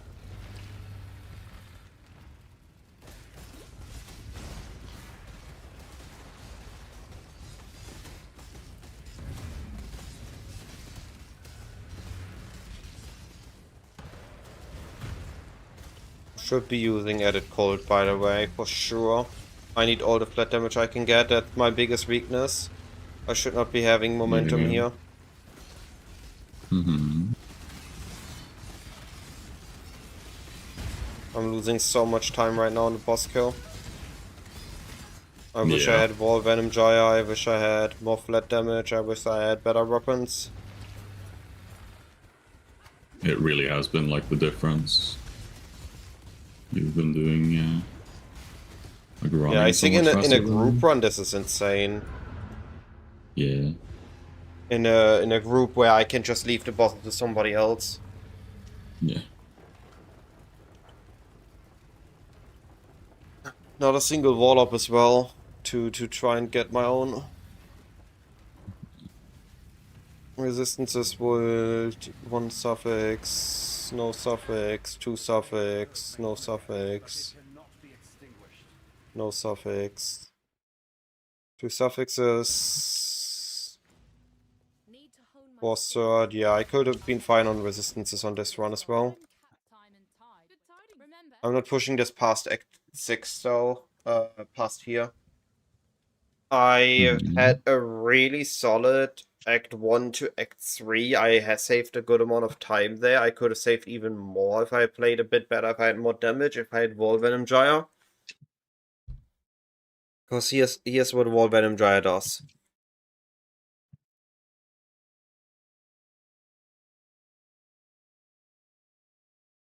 Wall Venom Gyre sets your charges to 50 for 6 seconds. And you can keep projectiles recording. And you generate projectiles per second, so you can just spam Whirling Blades on a single target and just dash through the enemy until it's dead. It's extremely powerful. I think I'm gonna take a quick bathroom break, drink a sip, and then we set another one, at least Act 3. Might even push it to Act 5. I wanted to, and you know what I did? I accidentally corrupted my blink arrow. It was very funny.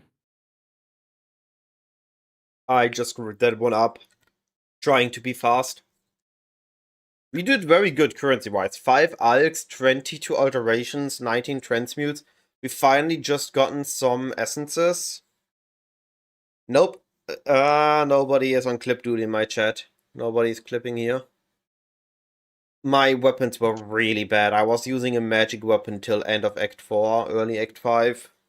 That is just horrible. But otherwise, I think, like, resistance-wise, RNG drop-wise, we had the Vandalos, we had the Tear of Purity. I had resistances, I have the movement speed, that was good. I just didn't have the damage. And that is the biggest important part on this.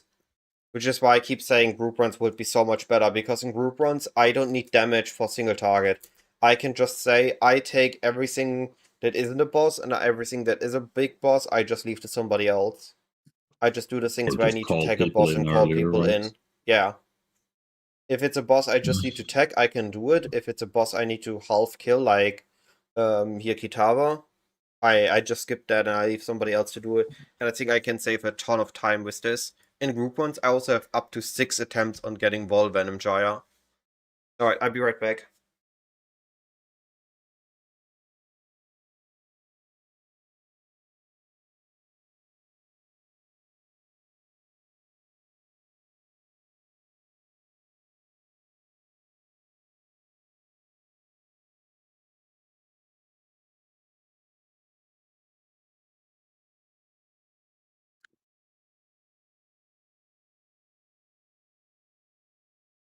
Hmm.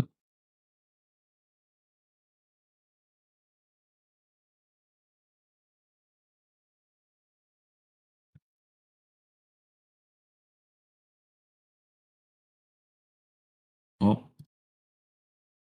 probably would have helped my run had I equipped the second ring.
Alright. I'm back. No. Okay. Let's try a Cobra Lash run for... I still think we do Spectre Throw Act 1, but let's try Cobra Lash after Act 1.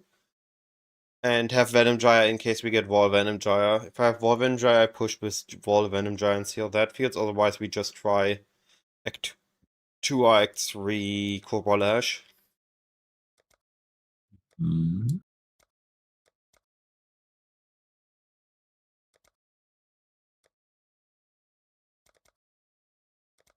Swift and silent, you stole the bounty of others.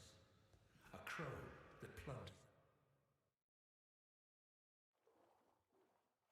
I've not seen a wilderness like this before. There'll be some dark days ahead.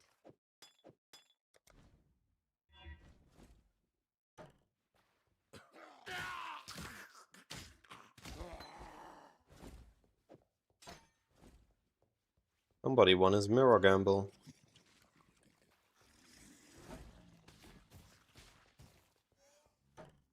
Teach their own, right? Yeah. I don't get. I gamble with cards. It's just not worth it.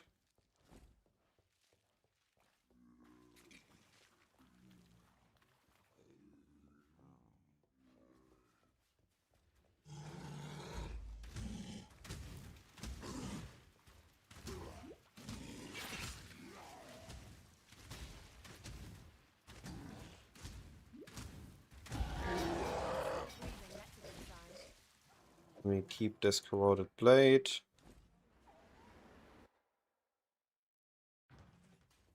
I've seen you lion eyes watch.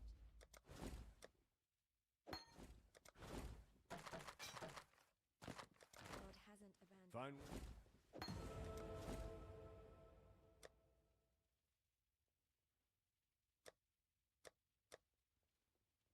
Not getting any greens on a two-hand.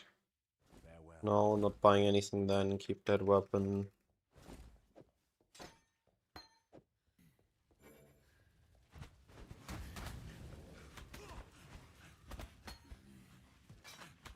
That's a good starting weapon. That's a quick layout. Socket that so we don't accidentally delete it.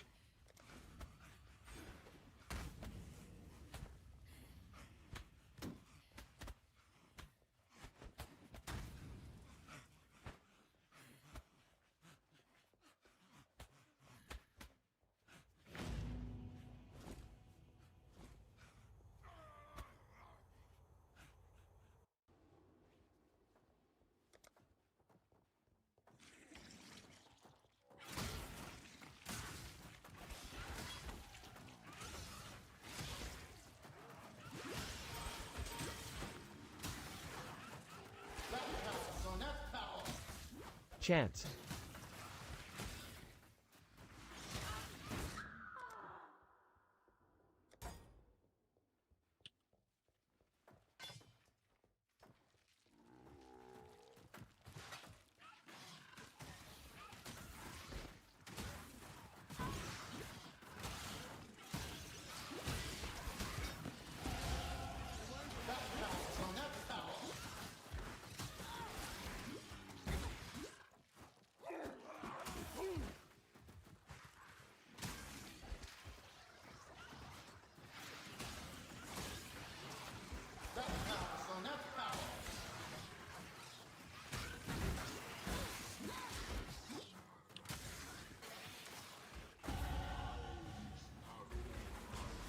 Come on, don't kill me.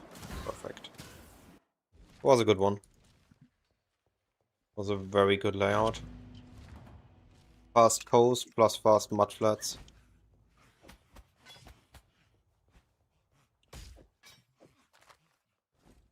Still looking for a double green on non-weapon.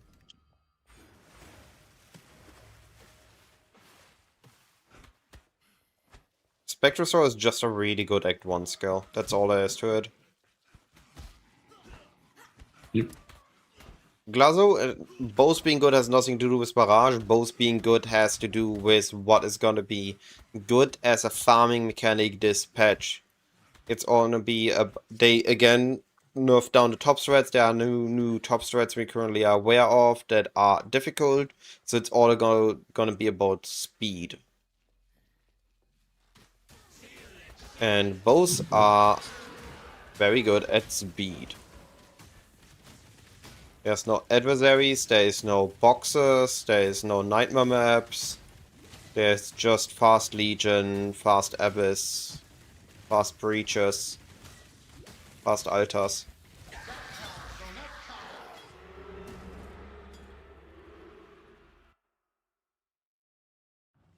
I spent 2 months going through all the layouts, but it was not just learning them for myself, but also collecting them for my website.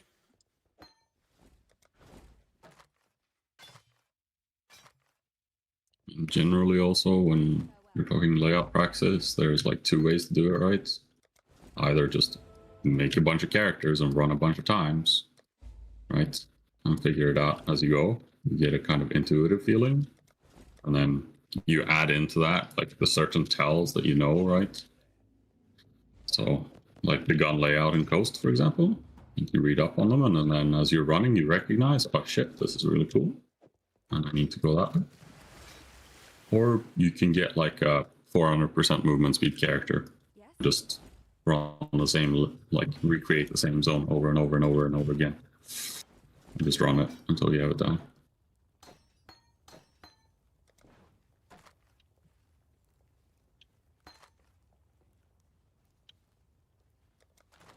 Wait, what? Oh, wow. I'm so stupid. I tried to force vendor here. That cost me a couple seconds. My brain, I screwed up here. Circuit.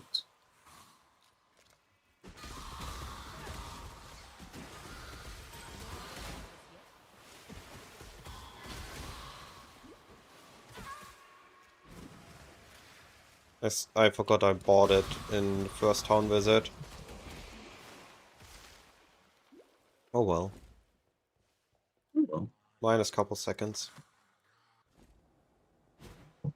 So, here's what I believe. Currently, with my website, taking the groundwork of it and you just having to do the runs and the recognizing, I think you can learn it 3 times as fast as it took me. That is my current estimation for the website, if you truly are invested in it. If you don't want to learn layouts, you just want to be fast in campaign, there are the basic videos, and the main thing is urgency. If you just want to be fast in campaign to like a 4-hour, 5-hour run, you just need to get good at being urgent. Now, what is urgency? Urgency is doing everything as fast as possible. There's an enemy you need to kill, do it efficiently, do it fast. You don't know what to loot? Well, you only want to loot efficiently. You want to try and not spend time needing to sort your inventory. And this urgency is dictating everything else. It's dictating how much time you spend in town. It's dictating how much time you spend per pack. Everything else aligns with the concept of urgency. Now we can be more precise in do vendor walks in town. Town is lava, try to know what you want to buy.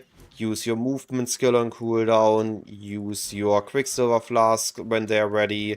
Try to time them with your level up. And all these things, but they are all having this sense of urgency. Trying to be as fast as possible in your current state.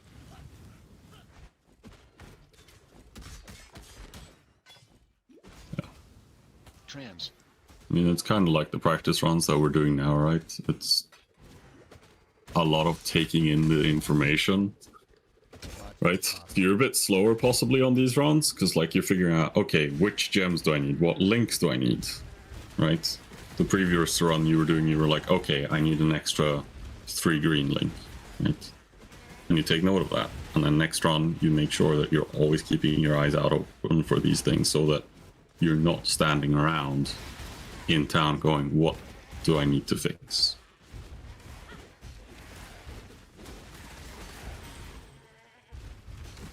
Yeah, that's the other one, is like knowing your build. When do I need to swap what skill points do I allocate next? Which also helps, like when you're doing practice runs. The better you get at a build, the more you know what is flexible and what is required.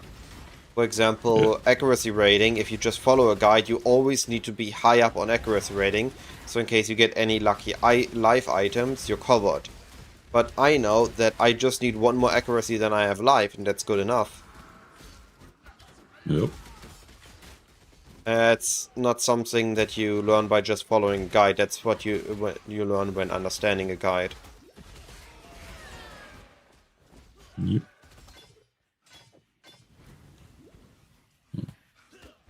Yeah, I mean, it's like Cyclone's already spent the week practice running. Like testing out what feels good. Like, what setups do I want to use? It's what feels good at the moment. To get below 4 hours, you don't need to learn all layouts, you need to understand the rough layout rules. Check out my video with top 10 layouts to learn. Go in layouts and just look at the simple reads that understand what roughly the layout looks like, where you can expect exits is good enough in practice runs. Like I know, okay, I need to go somewhere here. If it curves like this, I know that I need to go somewhere here. And this is all I'm looking at currently. I don't know all climb layouts.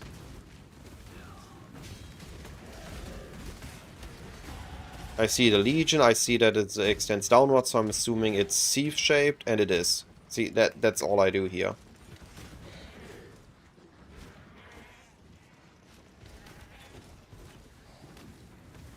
To get from 4.5 to 4 hours, the most important part is being efficient, having that sense of urgency, and just knowing roughly what you need to do. Know your build, know where you need to run, know what you want.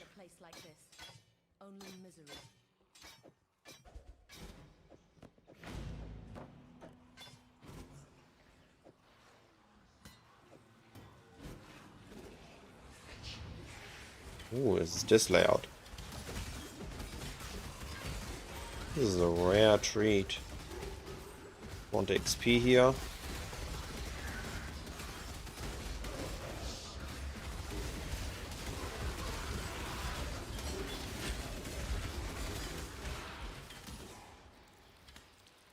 Oh, I mixed this layout up with a different one. This is more common than I thought. I am starting maybe Lightning Arrow, maybe Elemental Hit of the Spectrum, maybe Venom Gyre. I haven't logged in yet, I'm doing some Venom Gyre testing. It looks very enticing, especially if Fubgun and everybody is playing bows. Then Claws is gonna be extremely good, because I know how to craft. And I can make the guides for my community. And there's less competition on the fractures. That is one of the very nice things, isn't it?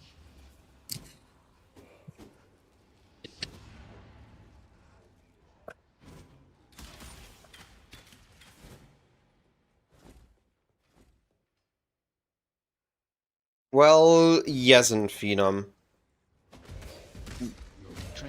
It doesn't matter to me, per se, especially because I'm gonna be teaming up with Gone. But it's still gonna be me as a creator, it matters. If I'm making a Day 3 update where I have my Headhunter, and Fubgun is making a Day 3 update where he has his Headhunter, how many people you expect are gonna watch Fubgun's Day 3 update, and how many you expect are gonna watch my Day 3 update?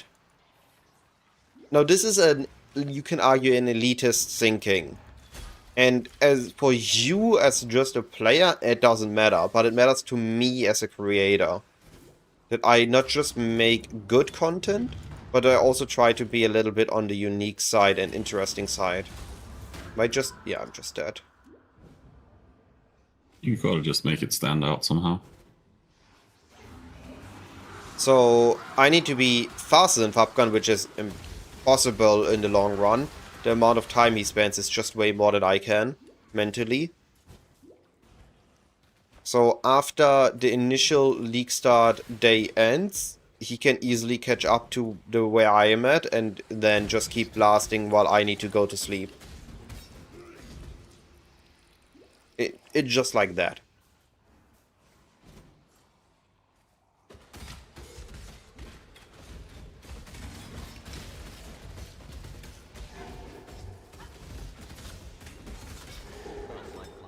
That would only slow me down.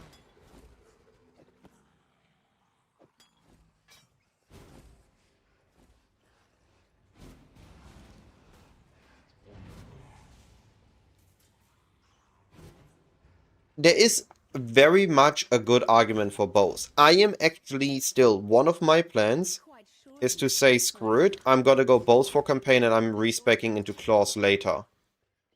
There are good arguments for that, but there are also good arguments against it. Yeah, but deck stacking is exactly what I'm looking at.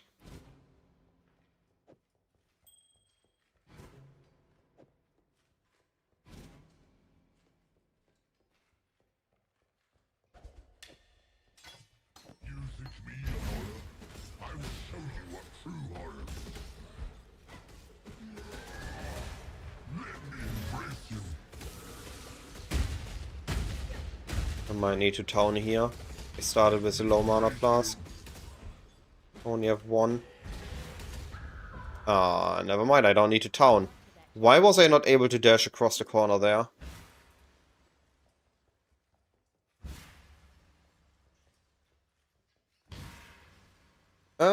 Maybe Phenom.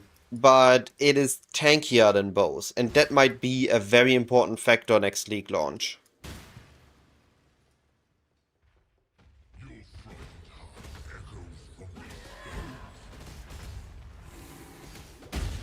So there might be a need for early survivability, which you can get better with Shield, but they nerfed Wands enough that Wands is no longer the right call for that.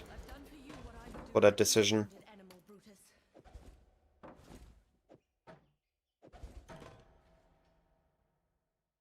So Claws is gonna be better for that. For some. What little help I can offer. Also, feel is very subjective. Right.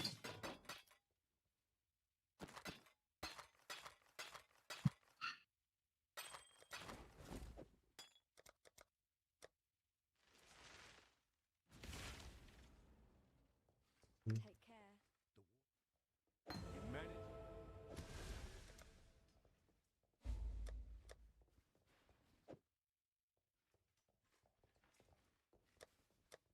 Farewell. What now?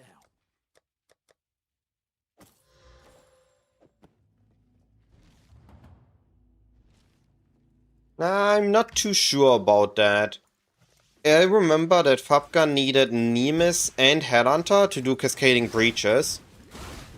But deck stacking Venomgyre was able to do Cascading Breaches on just Headhunter.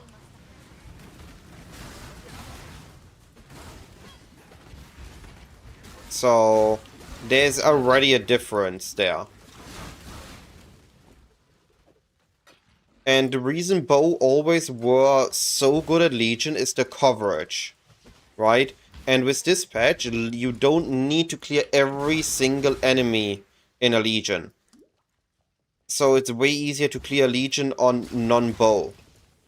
Legion has been buffed for non-bow builds quite significantly, but overall nerfed, so the margin between bows and non-bow are better. Those are at least arguments to consider. I'm not saying guaranteed bows is not the way to go or guaranteed bows is the way to go. But I'm trying to look at the bigger picture and I'm trying to evaluate everything in.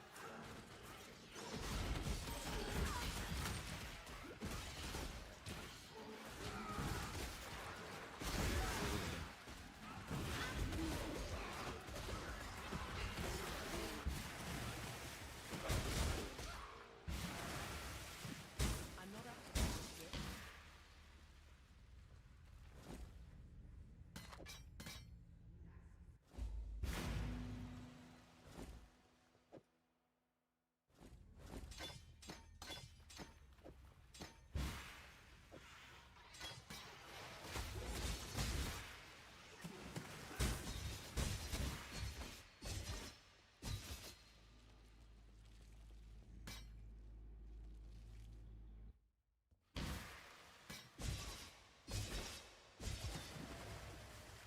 Maybe. I'm also a big fan of bows. It could very well be that we just gonna all be bow enjoyers this patch. And it's gonna be 90%, or not 90, but like 20% elemental hit play rate. Could be. We will see. But I'm also excited to do something new for once. Well, new in quotation. I dodged the freeze. I dodged the freeze. I'm underleveled.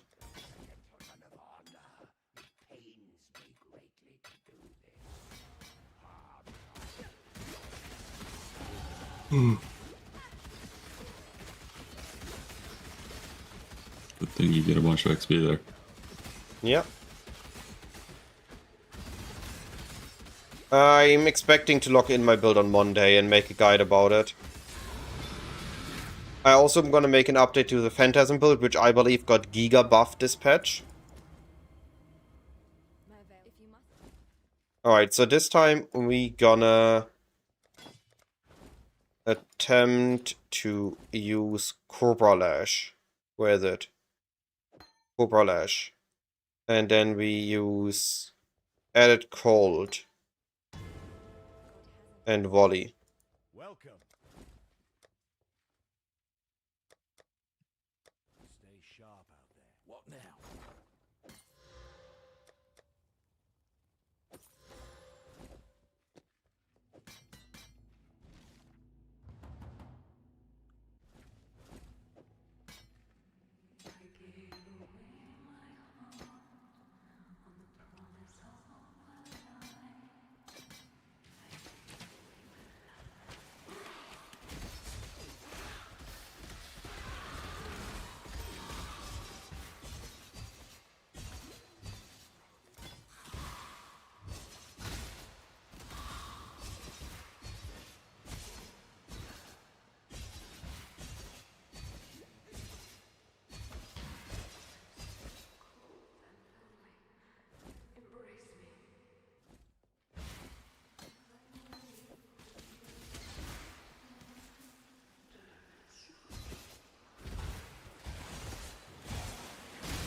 Still want to hit level 12.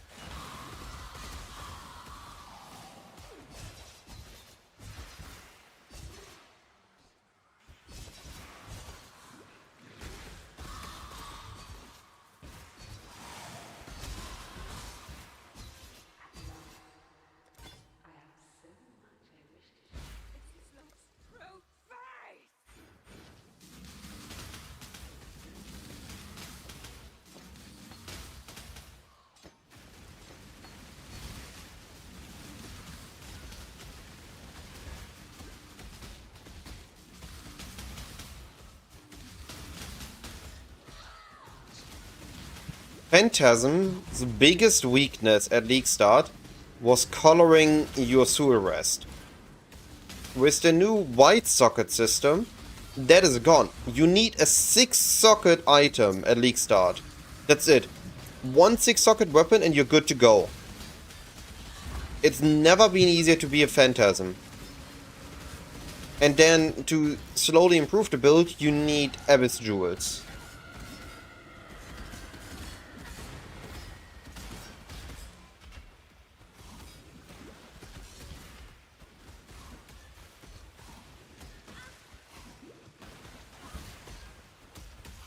That I just sad.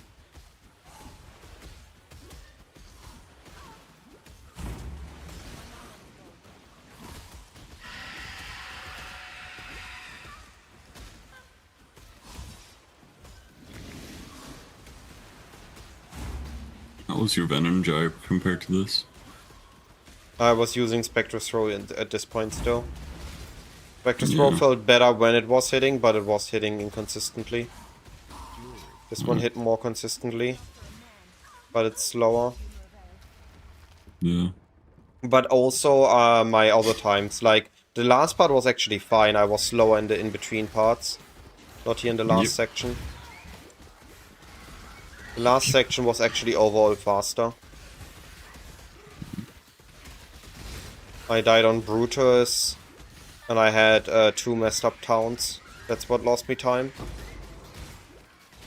Yep. I'm not up to that.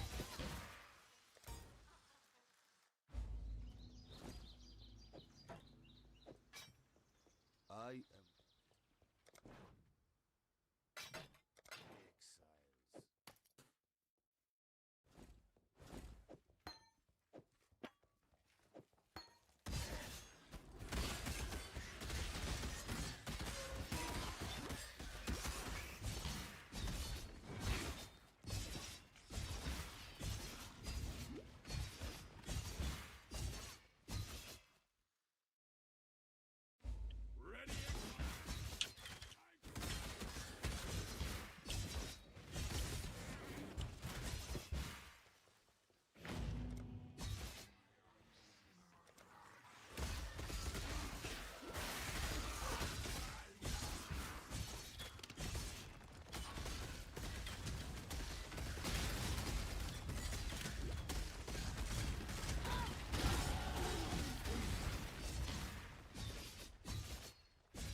Next level up is important.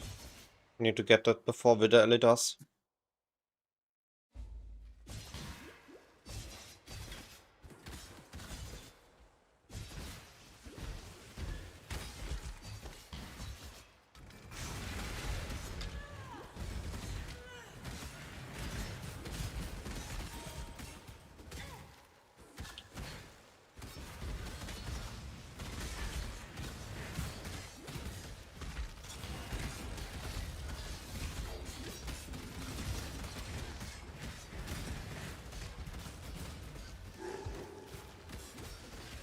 My single target here against this rare is awful.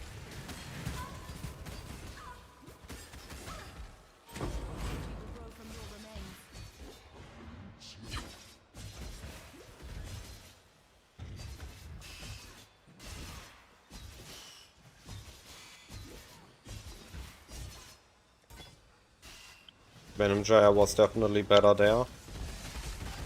Also a little bit slow, but when the shotgunning happened, it happened. It felt good. line between consideration and hesitation. The former is wisdom, the latter is fear. And I have proper claws this time. Last time I was using a white claw at this point. Mm-hmm.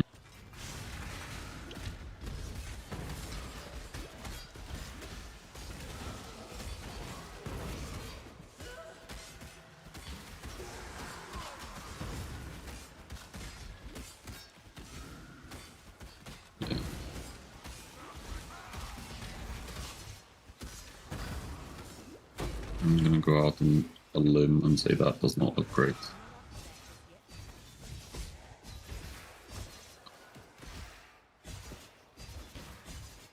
I'm pretty sure it's Venom Gyre over Cobra Lash. Cobra Lash is not competing in single target. It's clears better, but honestly then I just jump swap. Or I have two 3-links Yeah. in ideal case. Like, the socket pressure on this build isn't very high. Triple green and 1 double green is definitely doable. Yeah.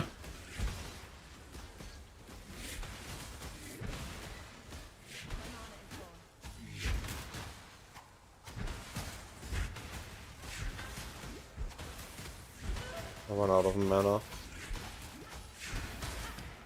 I still won.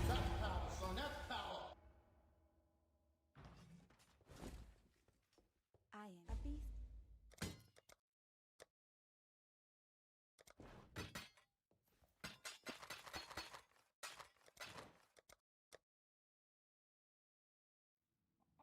Be well. The Orion.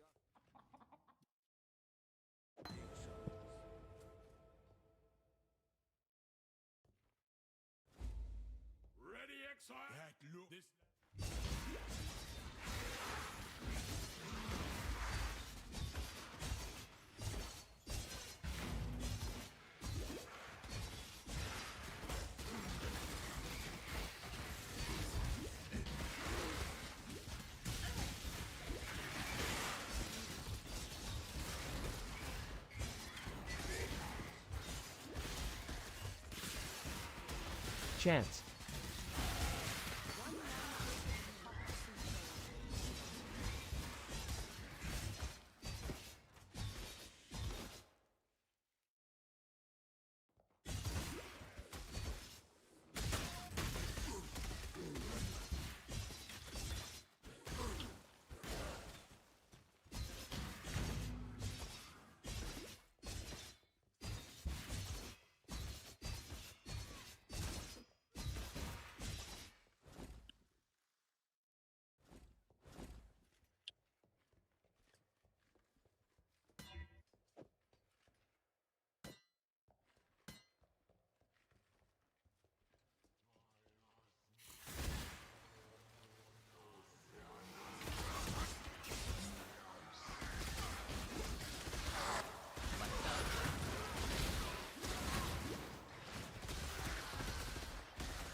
Night for this hour.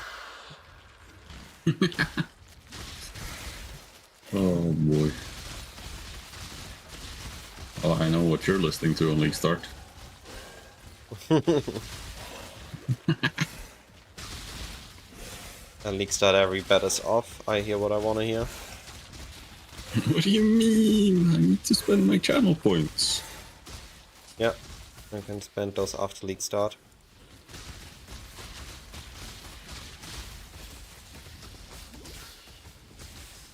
The damage here was fine, but that was because I had a Brutal Shrine. It's a more damage multiplier.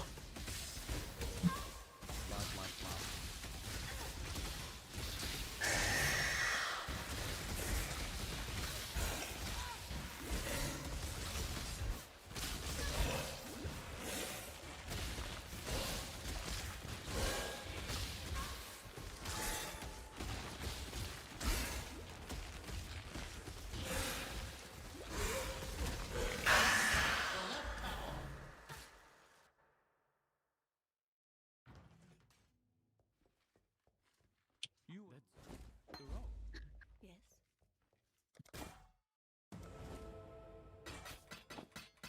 Be kind, if you can.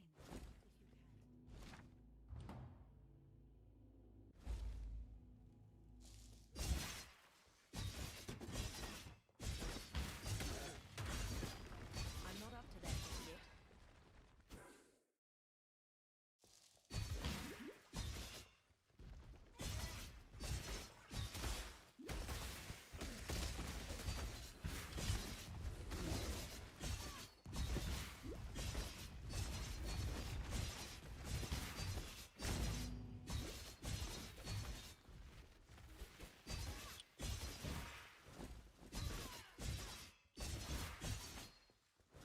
You're trouble. I like that. Now what I don't like.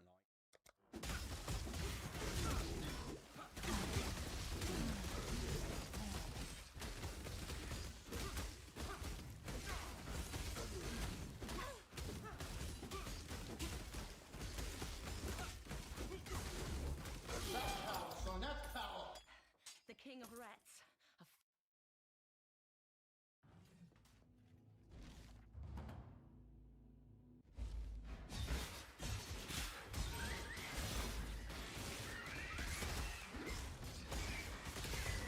Iron Ring. Honestly, could see a hybrid setup of Venom Gyre and Crobalash. Mm-hmm.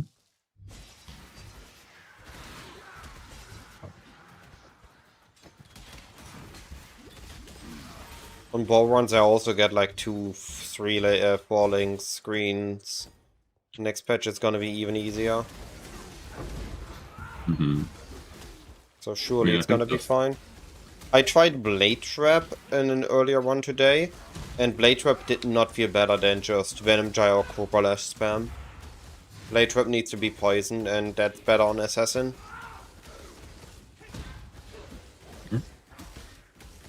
Like, the upfront damage of Cobra Lash feels better, but it falls off gear compared to the burst I can do with Venom Gyre when I Whirling Blades.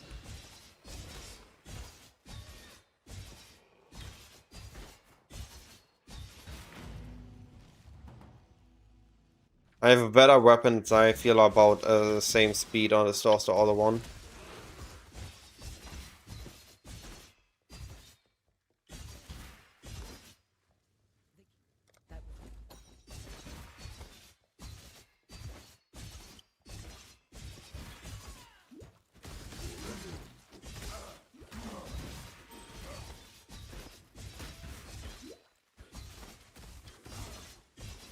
During campaign push, I will be listening to Liquid because I need to communicate with my teammates.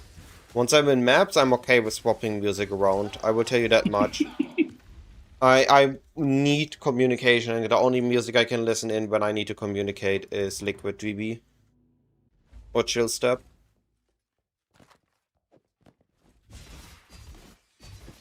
I got you. Every time someone requests Nightcore, I'll just swap it back to the chill step.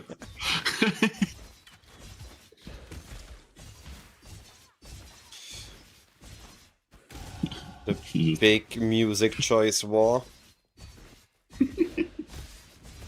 All happened one Friday morning.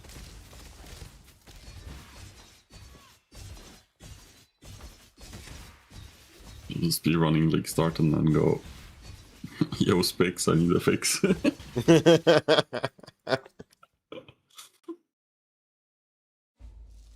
I don't even like this Nightcore. It's a Nightcore playlist I saved, but it's not from myself, so I'm used to the classic of Nightcores. So, Angel with a shotgun, Bad Boy, yeah, Poison. the good shit. These are too calm. These are just sounding like vocals. What even are you listening to? I mean, Stitches is a common one. But this one is... Or Castle in the Sky, man. I like that lead song. Yeah.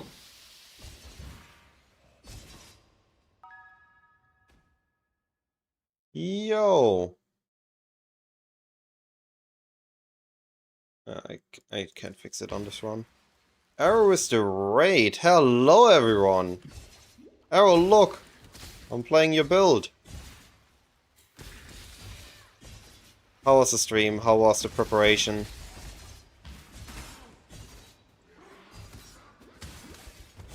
Welcome everyone from the raid. I'm Stefanative, also known as Cyclone. I like to always push myself to noon amidst a league start, causing me to do a lot of practice to an arguably unhealthy amount at some point and arguably insane amount at another point. You might also know me from my website, definitiveguide.com, where I went through all the layouts in PoE 1 and PoE 2. So you don't have to. I thought you'd take care.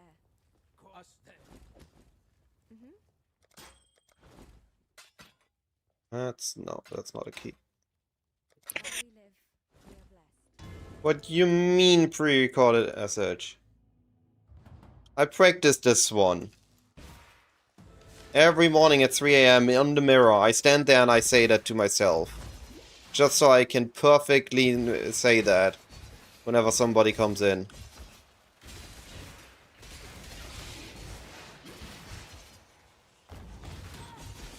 No, not the card value website is not mine. I went for campaign zones. I have nothing to do with the website that tells you what maps have the most valuable div cards. The different... I don't know person or group, actually. Can't claim credits for something I didn't do. Oh, ah. showcase effect. So we are currently testing here if Venom Gyre, Cobra Lash, or both is the best build to go campaign, and at what point you then want to swap in on Claws. In the previous one I had a Venom Gyre, but it was a pretty bad one, and I forgot to buy Venom Gyre, so we're quickly gonna do a time loss here. Really big time loss here. But I want to try it. Hello. Alright, thanks for the raid. Have a wonderful evening or night. And see you tomorrow, buddy. Oh, we got Wall Venom Gyre this time. Let's go. I forgot Pierce as well. Man, this is such a prepared run.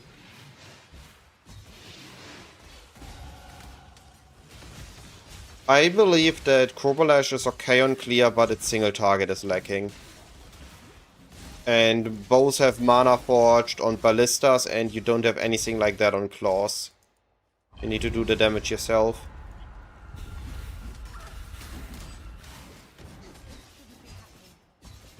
So you need to find another neat interaction for your single target.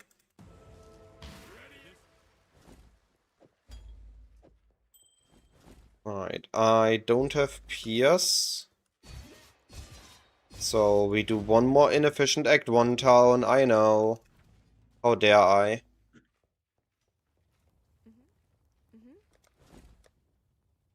Take care.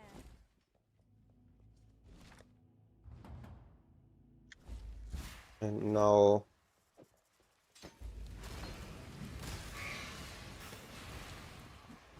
let me try this.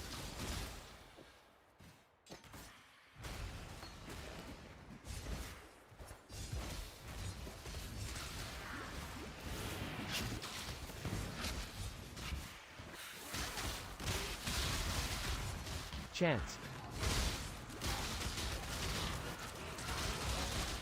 Because now we can just do this for 6 seconds for massive clear. Look how good this feels. Already got a level up. And it fills very quickly. Wall Venom Gyre.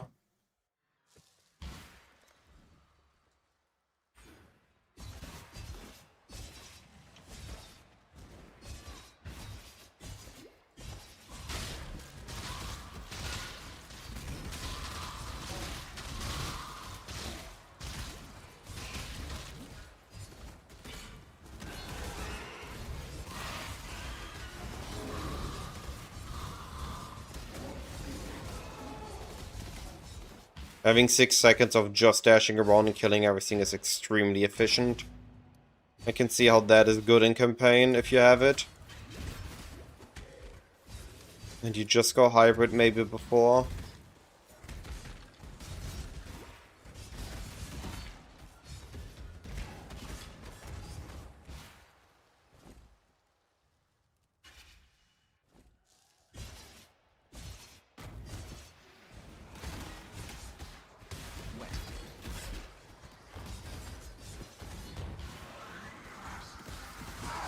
Hey, the music is picking up on the pace.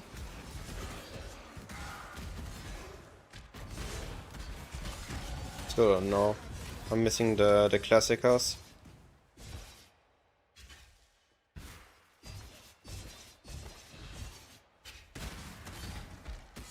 Yeah, Cobra Lash is a very satisfying skill, that's for sure.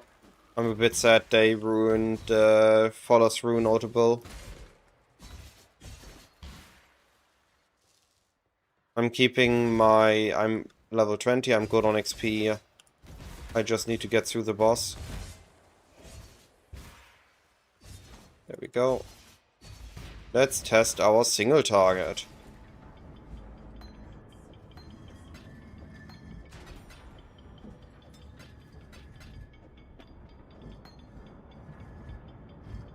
And we keep volley? No, we don't. We have wall Venom Gyre. Just gonna activate that and dash. We don't need volley in that case.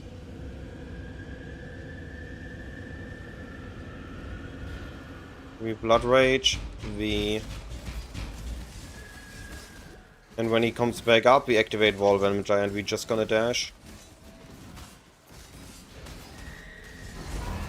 Oh. Don't you dare. Don't you dare.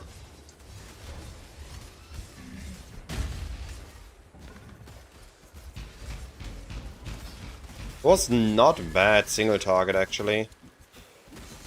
Yeah, that's solid.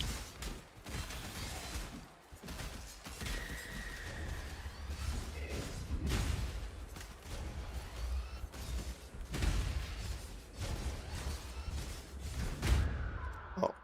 Nobody saw that. Never happened. Almost got him.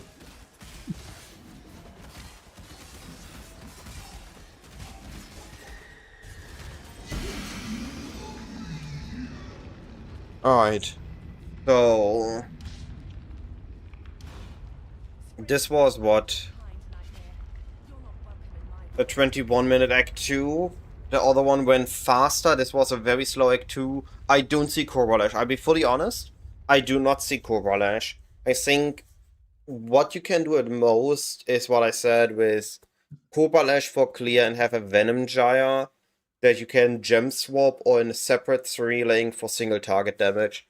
So you have something like your clear is Cobra Lash with Volley and then maybe added Cold, and your single target is gonna be Venom Gyre with Pierce and then actually added Cold maybe on the Venom Gyre, and here you just grab Momentum or something.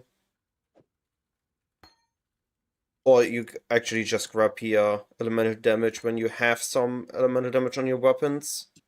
You just need any amount of good damage links on Venom Gyre because you activate Wall Venom Gyre and your attack speed needs to be on Whirling Blades, and then you just dash real quick. Maybe you just go for that. If you don't get Wall Venom Gyre. If you get Wall Venom Gyre, you're good to go, I think. That trivializes a lot of the issues we had in the last practice run. Alright, so the idea is, why am I saying bow league? Why am I claiming this is a bow league?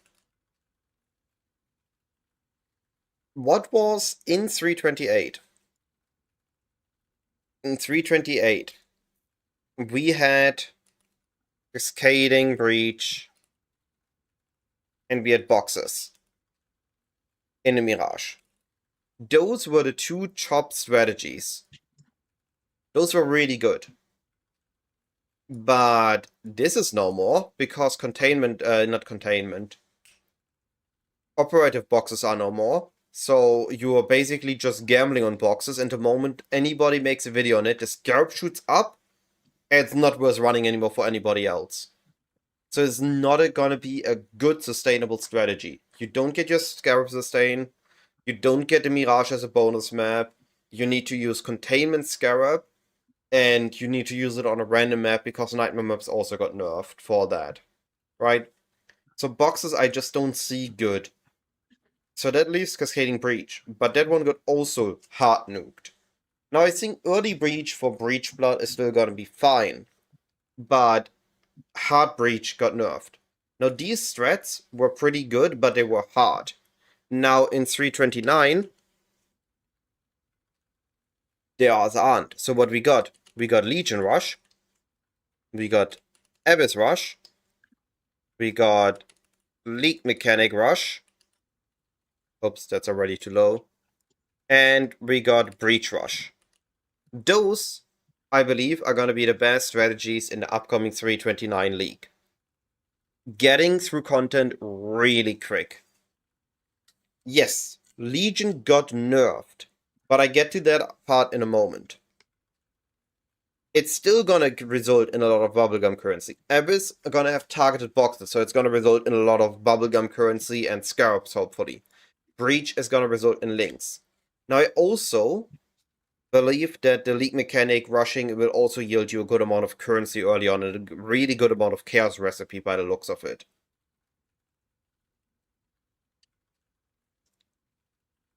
Now, this leaves us with one big question. How hard is gonna Abyss be? how good is gonna Legion be, and how hard is the League mechanic gonna be? And then also, if Breach isn't that good, and Legion isn't that good, and 6 links are on demand, how good is Beasts? How good is Delirium for clusters, if spellcasters are there? Right? Those exist, but those are hard. Those are difficult. So now we have difficulty coming into the mix. We just said, well, the difficult things are gone. We have fast strategies. So the first idea is we need fast strategies. We have both. We have Legion farming. We have Breach farming. We just rush things. And for that, both is amazing. So that's why I'm saying Bow League. But then on the second layer, on the second sword, that's why I'm putting it in yellow, is any of these difficult? What do we actually want to do? And what do we need to do it? Do we just need speed, or do we need survivability? Now, if we need survivability, then we want something with a shield, something with block, something with some defensive layers and recovery layers. And Bow is really great at recovering, but doesn't have a high hit pool. And when we say shield, but we still want to retain our speed, we still want to rush, then we still need something on a Deadeye, something on a Ranger, something with Whirling Blades, Shield Charge. But we need something with an offhand shield, so we have a block. And Wanders, well, Wanders just got nerfed. So my conclusion is it's the return of claw builds. It's the return of Venom Gyre, of Cobra Lash, maybe Exsanguinate Mines, that's true. But Exsanguinate Mines is always going to be a little bit slower than you would be on a Deadeye. So then we come again to the question, how important is speed and how important is survivability? So this is the questions that we need to ask now, so that we can determine what League starter is best for the next patch. And I personally do believe that I want to go in claws, just so I have the option to go Beast, to go Delirium, to do Abyss if it's good. Because those will require me to have some survivability. And I think with Venom Gyre, with Wall Venom Gyre, with a shield, I can afford that. So that's why I'm saying in the first step, Bow League, and the second step, I'm gonna go Claws. I expect it's gonna be a speed farming meta, but I expect also it's gonna be difficult. That is true, Asmodeus. That is true. Wall Ice Nova could also be interesting, though I don't think it's gonna be as good initially. It's one of the things that feels really good once you have a bit of investment in it. It looks really interesting though with the Legion unique crystallizing with the implicits. Take like a power charge unique, take one good mod of it, and then change the rest.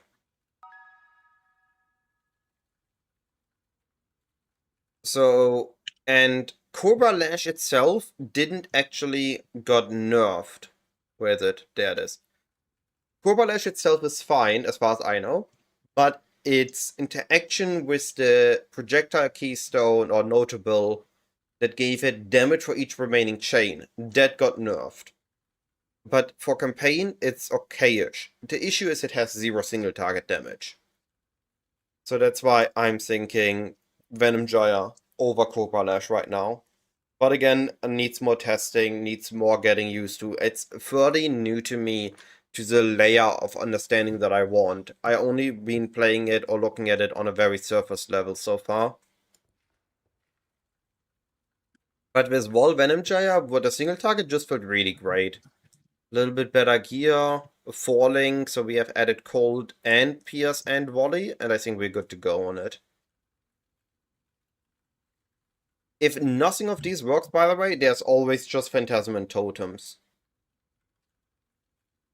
Like, I truly believe that Phantasm might be one of the strongest starters. I'm very tempted to go, if nothing on the Ranger works, I'm most tempted to just go Phantasm again. Make it work on the initial 3-4 hours and then be good to go. Yeah. Mamba is also still fine, but I'm not a big fan of it. It doesn't feel too smooth for me specifically. I just don't like the skill feel. By the way, what is this playlist? That doesn't feel like what I want to hear.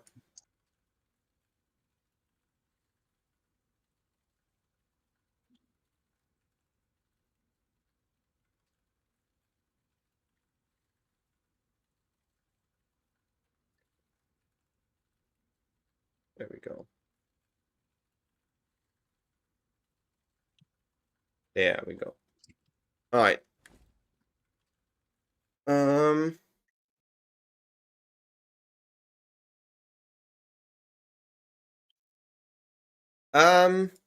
I can actually answer that because I tested both.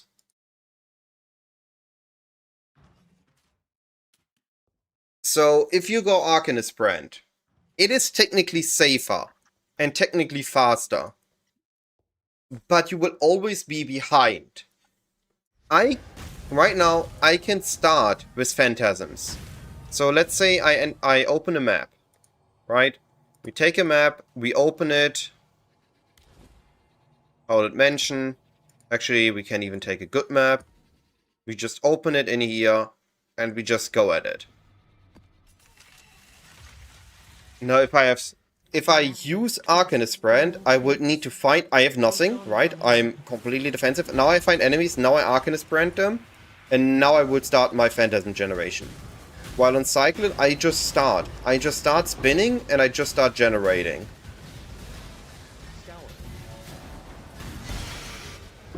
And I'm just going then, at that point, right? I have no delay that I need to first find enemies to do my thing. I can just get going. And I don't need to hit with my Cyclone. I can also just stand in a corner.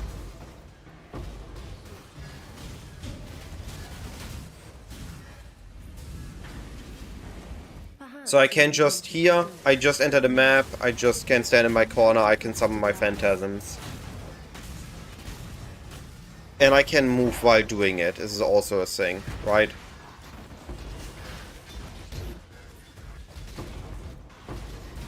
I should use a proper filter. Oh, I'm just doing this.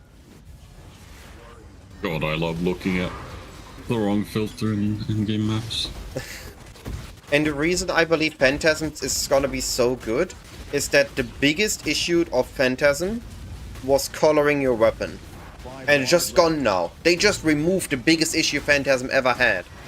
And that makes me so excited for it. It was such a good starter. I was going on this at the end of day 1. 50 divines, day 3, and I farmed up 100 divines each day farming boxes on this build.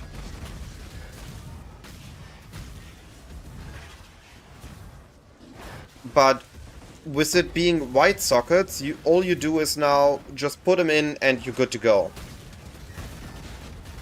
And you don't even need conversion gloves for poison, because you just have Unholy Might on your third ascendancy. 1, 2, 3, or something like that. So you're already on chaos damage, you're good to go, and all you need is poison jewels. And that's everything. Soulrest is gonna be easy to get, and you're just gonna be on hit early. And then later you're gonna invest into poison jewels as your next investment. Like a 6-socket Soulrest is gonna be so easy to get. And that's not gonna be a challenge.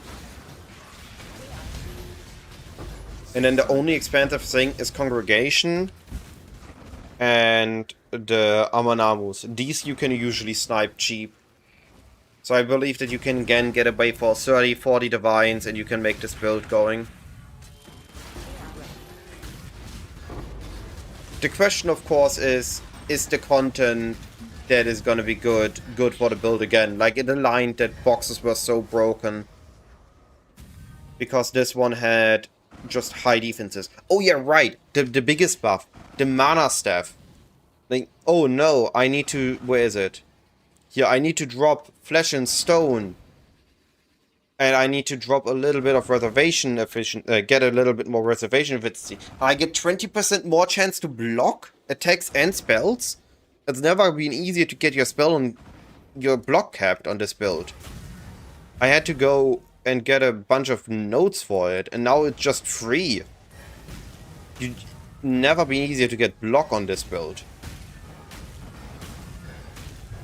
Yeah, I really like that idea that you can just quick swap without losing your minions.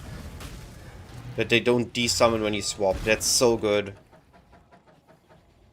No, it's not. That's the coolest thing. This build I had by day 3. On day 1 I had like 10 div invested in it. On day 2 it was 30, and on day 3 I just bought Congregation and that was it. It's extremely cheap. It doesn't need to be linked. It doesn't need to be colored next league.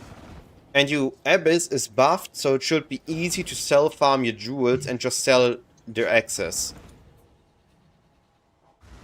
It's my backup plan. If everything goes wrong, I can just go this. If you want to, then you color it so that you get some extra quality on like your minions, which is just like... yeah, I don't think there's actually a good thing for quality. All of them are just generally like helpful, right? Yeah, I mean, yeah, there's increased damage, but that's about it. You get a little bit more increase in damage. Yeah, also minion movement speed. No? Yeah, but you don't really need minion movement speed. Oh, that's on Congregation. I didn't even quality that, because you just keep summoning them, right? Mm-hmm. It's just a massive horde of minions. So, what I did, I leveled as Firecaster. in 328, and then in maps I bought the first Soul Rest that was available to me. Well, it was given to me, to be fair, but I would have bought the first Soul Rest available. And then I went SRS Soul Rest Hybrid, and once I had Poison Jewels, I went full on Soul Rest, and it felt really good. Soul Rest is just so much powerful. I think I'm not a big fan of Ignite Elementalist. I think the Glacial Cascade of Fissures is better. I'm a bigger fan of that than Ignite, because Ignite is a dot that just... It takes too much time to ramp up in investment. Mines just feel a little bit more worse their investment every time you do it.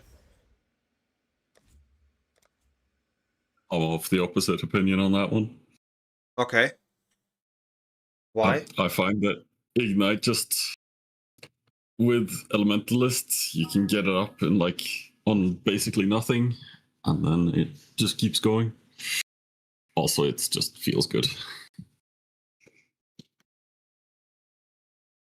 I mean, single target's always yikes on I feel, it, but... yeah, okay, to clarify, I think Ignite for mapping is totally okay, but if you do a 2-stone push, at the time you reach Ether and Exile, your damage is abysmal, and it's just a waiting festival on the bosses. Fair. But then most people don't push it at the same pace as you, right? That is totally fair, of course.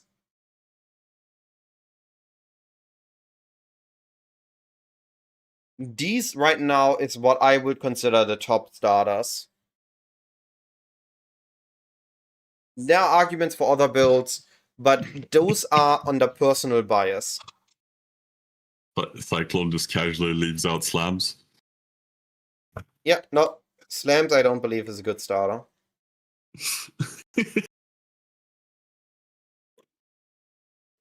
No personal preference there at all. Nope. I mean, I literally call it my top starters, not the best. Yeah. This is heavily biased. I also think that Miner is still good. Exang Reap Miner, AoE Miner are all okay. But we get back to what I said earlier. Do you need survivability? In which case, I believe Stormblast Totems is better than a Miner for terms of survivability.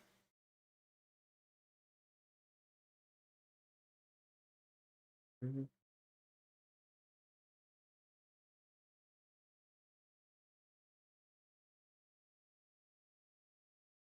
Is there any other build that I truly believe in? I mean, I do believe that there is some elemental shenanigans. Maybe Fist Dot, maybe Fire Dot. That's gonna be good. I also think Static Strike is interesting, but I don't know how much it falls off after Eta Exarch. To be fair, then you're like Slayer high leveled and you can swap to like any of the other attack skills. Yeah. That would be good. But what? What do you swap into? What feels good and what has a content that it's good at? Like for me, as top starter, doesn't just need to be good at one thing. It needs to be good at something that can generate you currency and trade.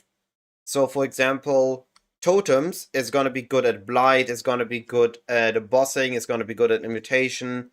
Necromancer is gonna be good at Nightmare Mapped, it's gonna be good at pseudo bossing, it's gonna be good at boxes if it's a thing, it might be good at the league mechanic, it should be good for Abyss.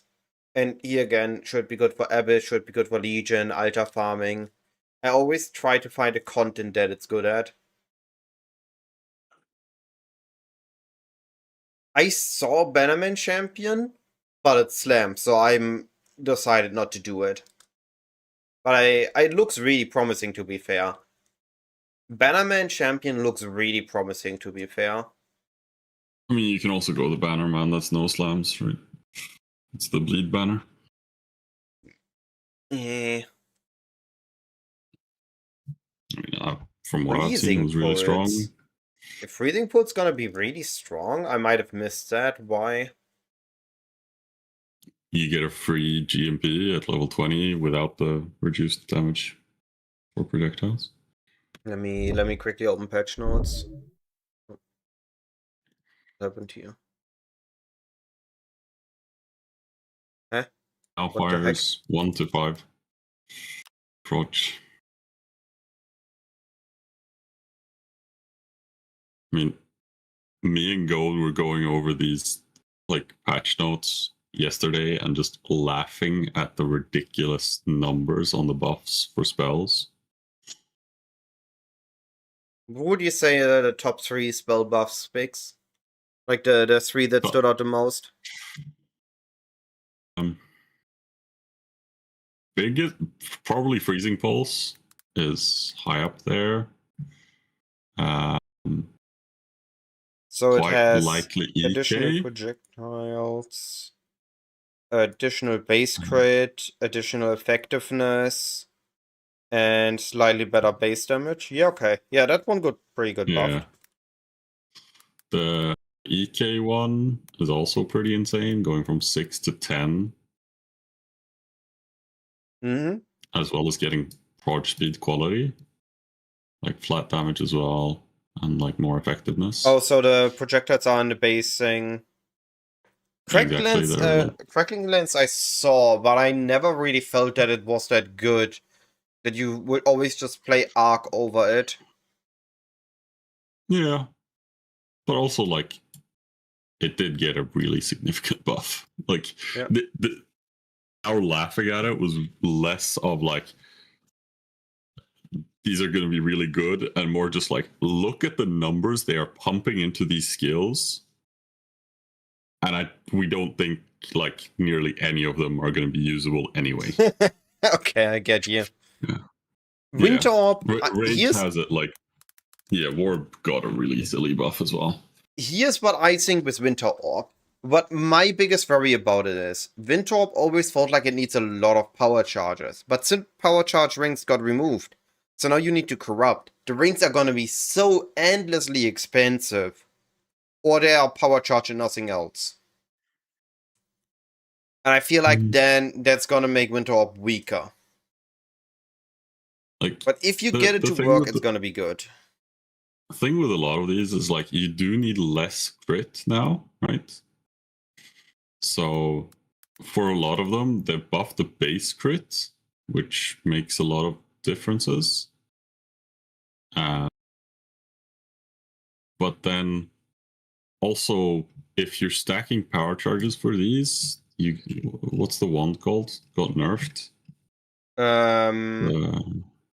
Void battery. Void battery, yeah. Yeah, so it's like 10 to 15 instead of 25. Sure, the reduced also got like lessened, but like imagine you have 15 power charges, right? And you were getting upwards of like 400% spell damage from it. Like you're now getting like 200, 300. I don't know even when it was. I used to play a Ice Nova, Ball Ice Nova build when you were the Through-Gain Prevention thing was still a thing. It was my best Legion Blaster. This might be the league where it returns. Wasn't it Arrow that had like the Val Ice Nova build? Right? I'm pretty sure he also had one. This. Yeah, he put one out and was like, yo, it was silly, but I think it was a bit into a league, so I never tested it out. I know I made it simply just to one-shot a Legion. It was giga shit at everything else, but I was able to one-shot a Legion. I can't find it, saddest of times. But it was just cast Wall Ice Nova twice, 3 times with Through-Gain Prevention. With skipping that. Couple just another funny one, just on how they've done the patch notes. Search up Dark Pact. Oh, it's right there on your screen, actually. Would you scroll down a bit? Okay. Right. So you go from Cremation of Volcano to a spell called Dark Bargain. And they're like, yeah, we've changed Dark Bargain. It's now 10 instead of 7. You know, the Trarthus version is this. And I was sitting there going like, what the fuck's Dark Bargain? And then below it comes Dark Pact has been renamed to Dark Bargain.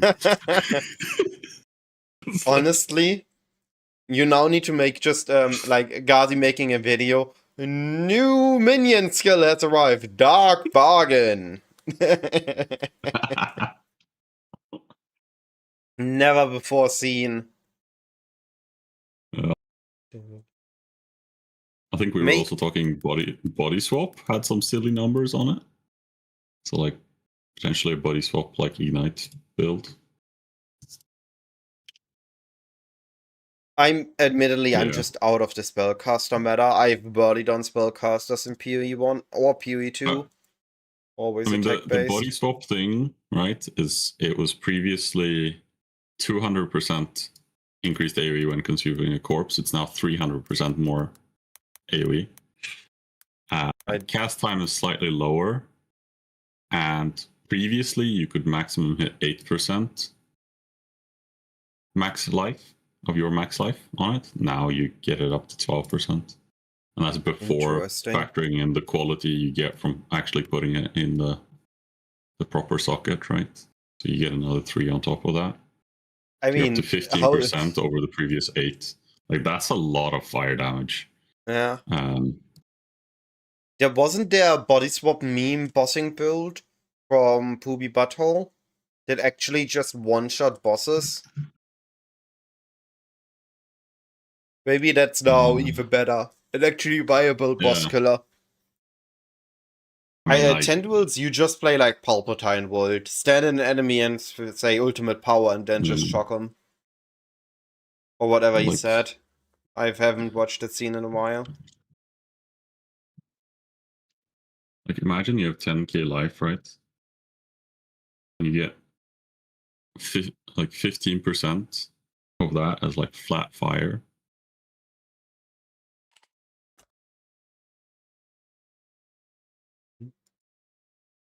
This was my spellcaster of the league. I was happy with this one. It was the most funky spellcaster I've ever made. I mean, that looks jank. Just looking at your gear. Ice Spear splitting. It is actually really hilarious. It was really hilarious. Let me just grab a... It's just spark. Oh my god.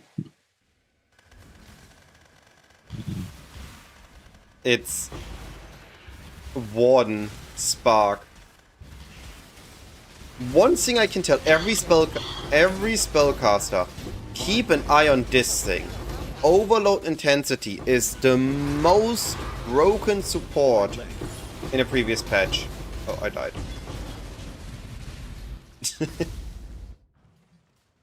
Overload Intensity. I saw this in the previous patch. I wanted to make a build with it. Because it feels so powerful. This thing gives you just straight up 6% base crit and 180 or 195 crit multi. And then you combine it with Unholy Trinity to ignore enemy resistance. You don't even need inverter rules. You just ignore always enemy resistance. And all you needed to enable that is this jewel with these 3 tattoos. And instantly Unholy Trinity up. Like, the moment I hit anything, yeah, instantly up. It's so good. Yeah. Yeah. Now, to be fair, the only issue on this build was it's squishy as heck. Its survivability layer is freezing, and damage mitigation with petrified. I mean, it's like, it's spark, right? Like, you can see the dot, no issue. But if any terrain effect gets me, I'm dead. I had an eye out on Lifestack Spellcaster, but that also got nerfed this patch. So I don't know what... if I would make a Spellcaster now, but I would go. But I don't think I would make a League Start Spellcaster. I would again go for something funky like this one. With the Widow Hail and a Rear Guard. And then an Expedition's End. Wild. That one was just funny. It was a fun build.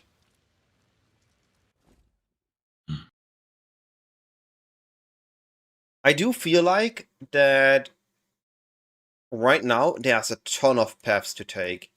There's a lot of options and a lot of people are looking at different builds, and I think that's really good.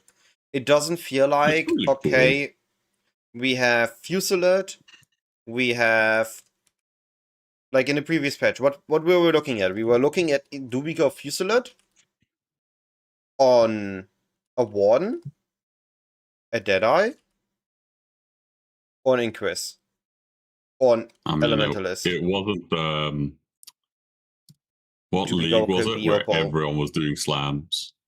Like, it was just slams. Yeah. That was all you This played. time it feels like we have a really good spread on the ascendancies. I feel like they could have been slightly more... I mean, no. To be fair, this is me being biased because I'm not a spellcaster gamer, right? They buffed a lot of skills. There's surely a new S tier build. And we just haven't done the proper math and the proper testing behind it. I think they buffed a ton. They brought down the top. The only thing is that the current game ceiling is still somewhere here. Like in the last patch it was here, and they lowered it to here, and there wasn't anything they added towards it. We are still looking at a low limit, and that's why speed is gonna be so important this patch. Just being fast is gonna be important. Yeah. I don't think the only thing I can see is gonna be good and hard is gonna be Abyss with pit stacking. Get pits, get additional difficulty, but for closed pits, that's the only thing I could see. Well, in general, TD, not just specific on the spellcasters. But when we looked at Abyss has good astrolabes, they have good scarabs. It now has a good mechanic, it has a guaranteed reward, and it has a guaranteed rares. And it just feels like it covers all the bases, and we just need to see how the loot in it feels. Like Cascading Breach instantly giving you several sacred orbs in a matter of moments. You said you'll be off, Spix? Yep. Need to Alright, jump off. take care, buddy. Thanks for joining in. Have a good night's sleep.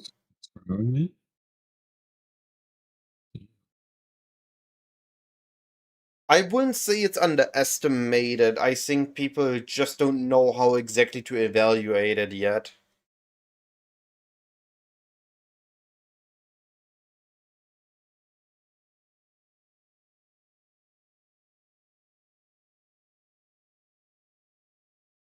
There's also one thing that late game still exists. Oh, the league ended. I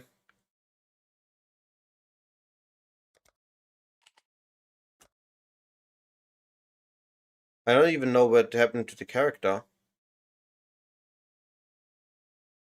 I should have had... There. Oh, okay. Interesting that that happened. The Blade, not Blade Vortex, but the Charlatan build, and you can just do it with Ethereal Knives next patch instead of Blade Vortex, and it still exists. And there seems to be some interactions for Ethereal Knives, so keep an eye on Charlatan for all the spellcasters.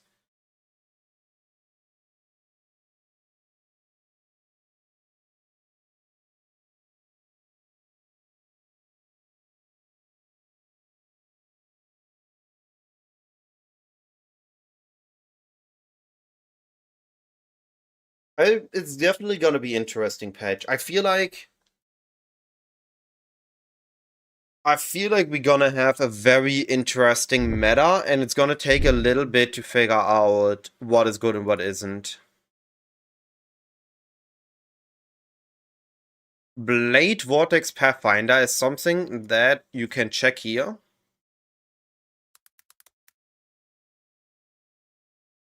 You can see that there are Pathfinders with Blade Vortex, and they're doing decent amount of chaos damage. So yeah, it does exist. And it does seem to work, otherwise you wouldn't be seeing them above level 90. Though it doesn't seem that it's too popular, or there are other skills that might be working better for Poison Blade Vortex, Poison Pathfinder. You look at Pathfinder with not Peaconk. You can see that there's a bunch of high level ones with other skills that are also doing chaos damage. Dreamy is here. Yo, Dreamy. Are you returning for 3.29? Or are you gonna be staying with PoE 2 or other games?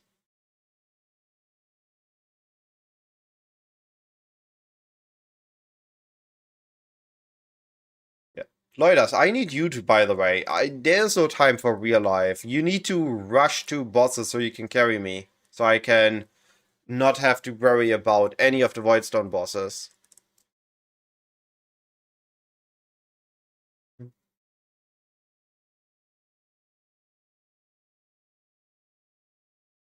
I expect this to be a Giga patch. I'm expecting us all to have fun.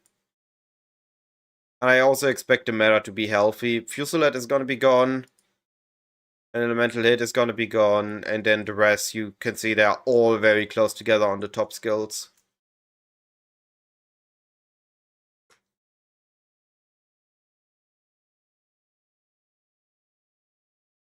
Alright. So, here's what's gonna happen over the next days. We are here today. I'm gonna try to organize a group run tomorrow where I'm gonna be testing claws in group.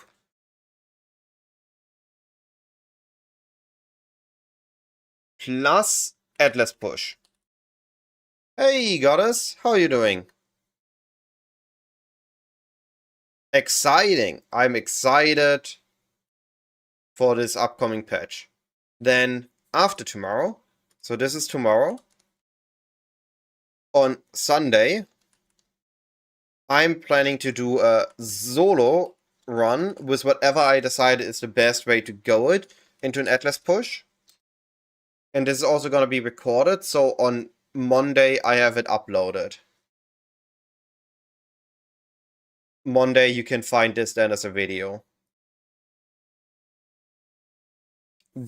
And then also I'm gonna work on a video tomorrow on how to Atlas push fast, how to get to your T16s, to your Void Zones and everything quick. That's a video I can working on tomorrow. And on Monday I'm also gonna log in my League starter. And you should be getting the video either on Monday or on Tuesday.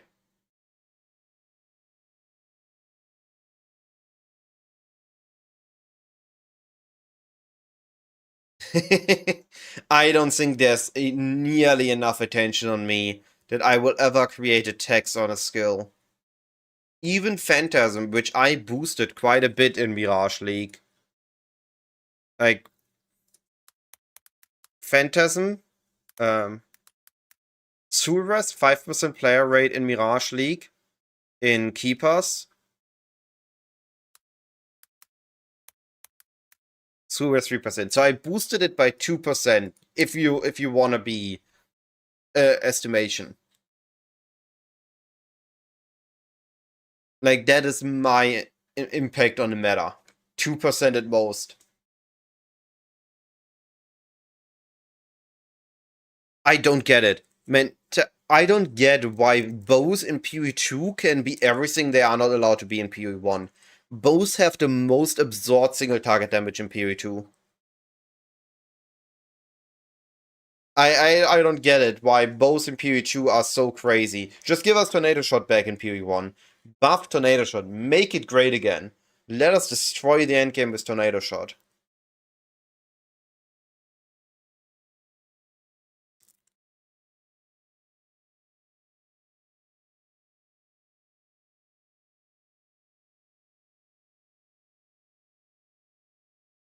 What did you play last league, Dreamy?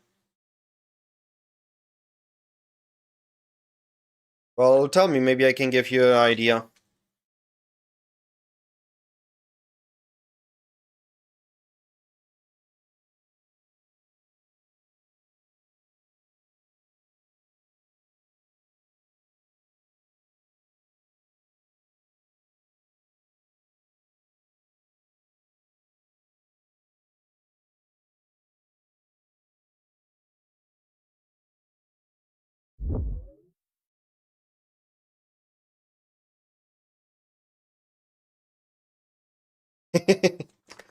Alright. If I hear Nightcore, we just had a different playlist on Nightcore, and I didn't recognize any of the songs. If we go Nightcore, it needs to be at least 5-year-old playlist, otherwise it's not gonna be a good one. My most listened songs are still from 214, 215. Alright.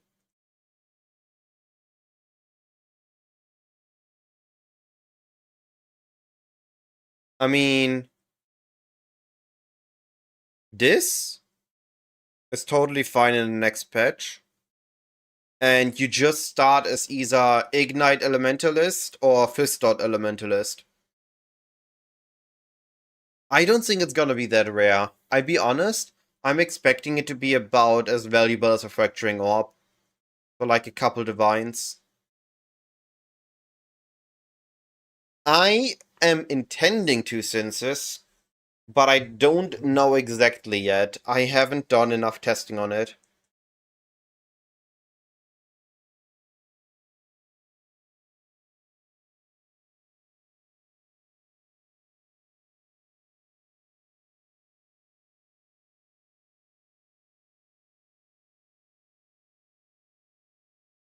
That would actually be hilarious. Just have every single map scryed. I like to use the scrying orb to highlight my most used maps. With just different other good maps. Yes, claws have better single target than bows, which is why I'm looking at it. It has better burst damage and it has faster mobility, so it should result in a faster campaign if you have a proper weapon.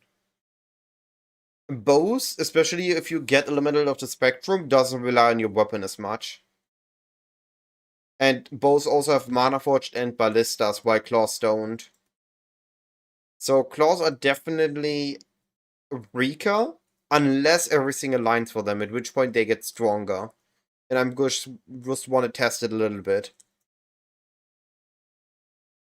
I think the correct answer for my league start will be bows into claws. I think that's gonna be the way I have to go, or at least I have to make my guide. With going in a group, I can just utilize group play to just go close directly, but my guide will have to let people be on both. I think that's gonna be the best way to do it.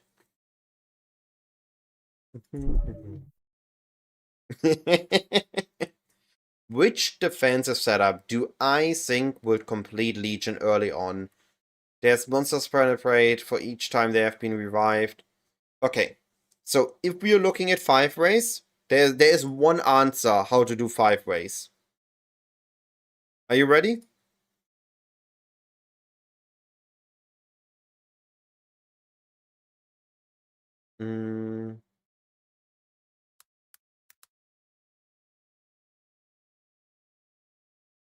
Yeah, this. This is how you do 5-ways early. And you know what this is? This is a full damage carry with almost no effective hit pool that is standing with an Aura bot. Has an Aura bot protecting him, and it just destroys destroys 3 screens per second. That's all you need to do. Kill the enemies before they get to you. There's no other way. They have increased toughness each time they revive. You just need to kill them and have infinite damage. So it's not a question of which defensive setup, it is the question of how much DPS do you have.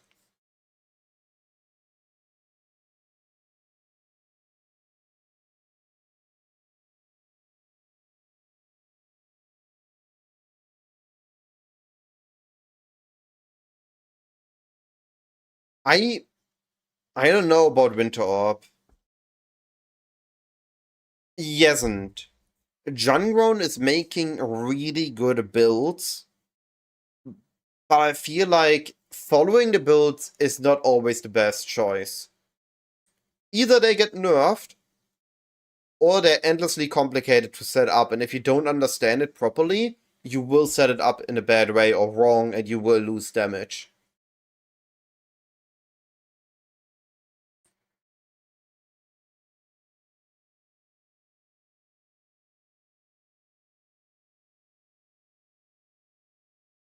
Like, Jungron getting builds nerfed is at this point a classic combo.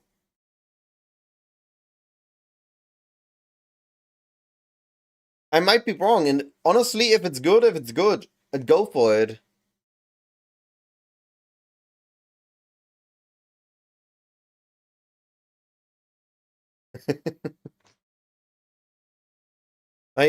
I remember Young from when Grimro was showcasing him, and he always just made really solid builds. Don't get me wrong with any of that. I don't want to talk down any of his achievements.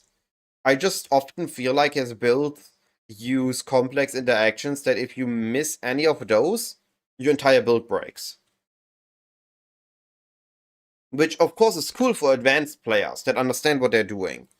But if I just sent his PoB to someone that maybe played 100, 200 hours, they would likely fail to set it up.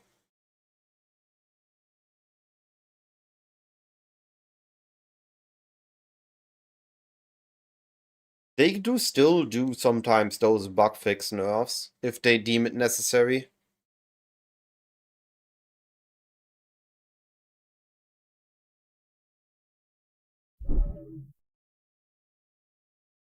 Good to hear, Remy. I might also need a new mouse soon. I'm trying to stick on my hardware as long as possible. It's gonna be interesting, to be fair.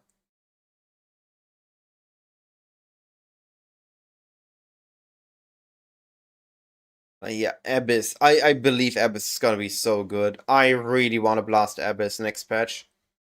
Or, if blasting doesn't feel good, this might be my first ever crafting league.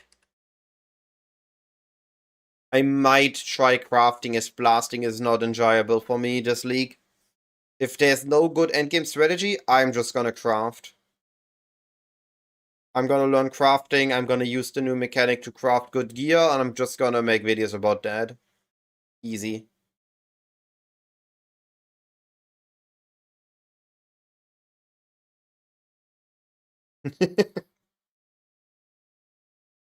Nah, this is the thing, TD.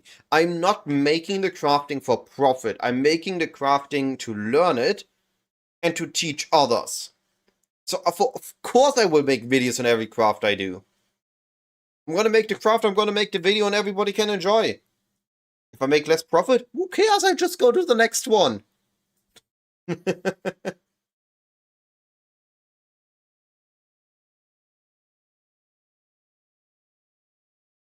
I don't need to make a bunch of currency.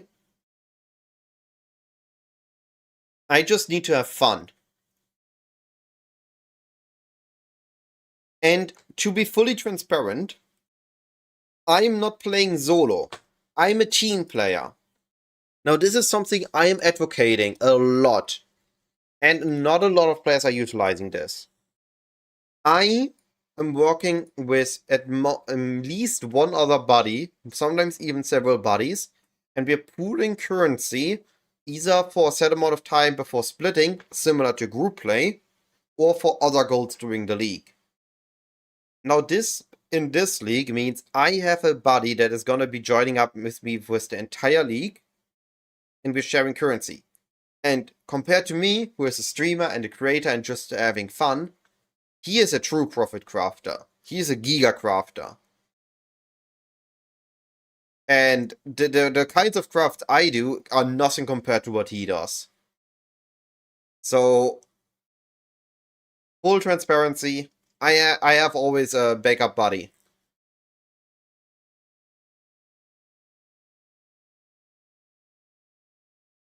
Yeah.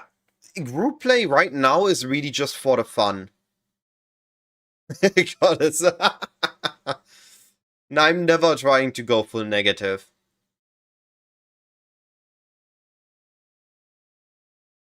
437 full 100 completion. Not bad.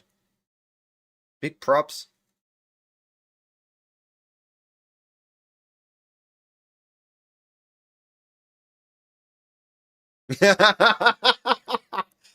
I feel like I'm getting accused here.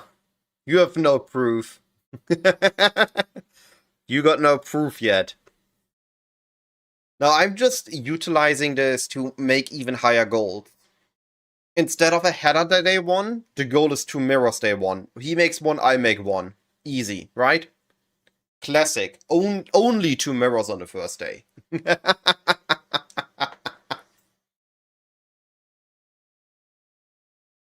It's okay. Why do people complain about group play? It's a very simple thing.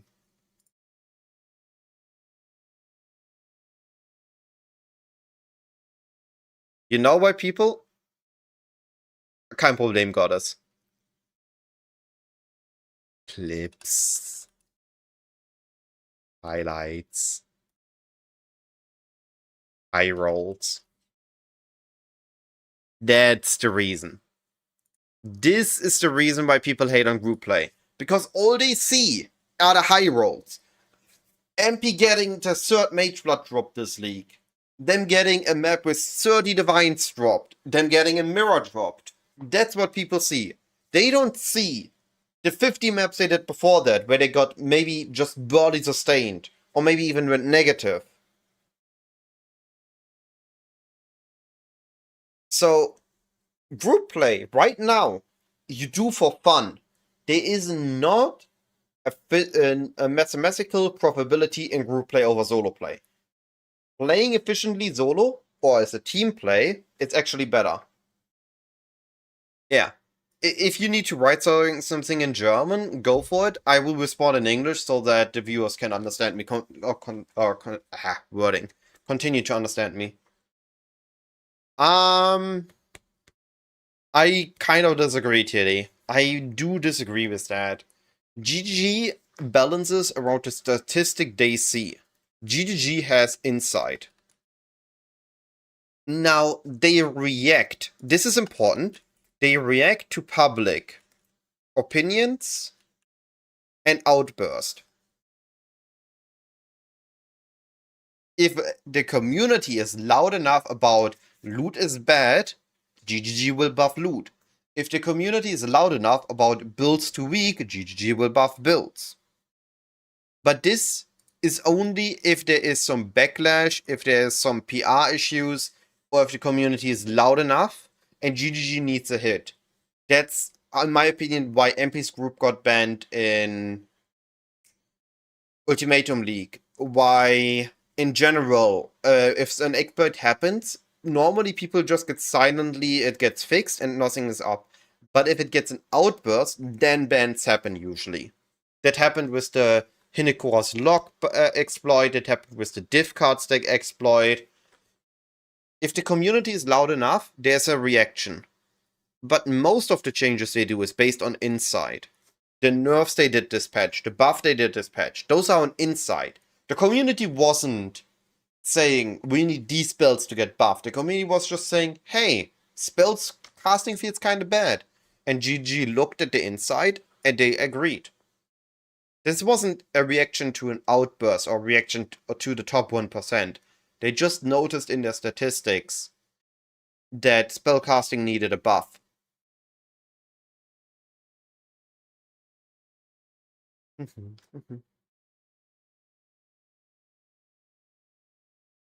Well, sure. Okay. Outburst of public opinion is bullshit. This is a hard thing. Let's make this numerical. If, let's say, we have a player base of 100 people. We are working with statistics, okay? And I'm just reducing the number so it's better visual. And 30 people of this 100 player base won't play because they believe, even though it's purely placebo, they believe both are bad. Both are bad, so they won't play until both good. They want this, they think both are bad, and they want both are good. Now, suddenly, this number goes to 70. And then we have a public outburst, and GG has to answer this. Even if it's not the case, they have to answer this so that this one goes back up to 100. It's the only way. They have to react positively to negative outburst because otherwise it's gonna cascade. This is... They are forced to react. Now here's where the insight comes back in. If we just said loot is bad, we did that, right? In last patch, in 328, we said loot is bad. GGG, please fix. GG fixed the loot, right? Now nobody's complaining ground loot is bad. But they decided by how much they fixed it. They set the numbers. And that is based on their insight, based on their statistic.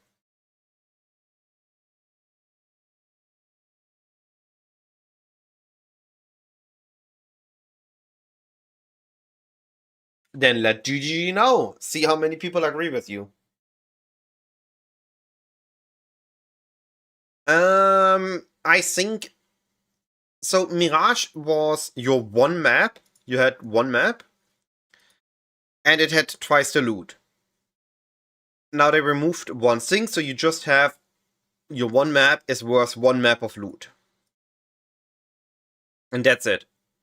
Now, arguably, sure, you can say there's less profit, but there's also another way, right? Each map is worth an expedition. A voyage. And then they also buffed Abyss. So, if you farm Abyss or Legion, it's also better. I wouldn't say it's bad. It's gone. I would say it's shifted.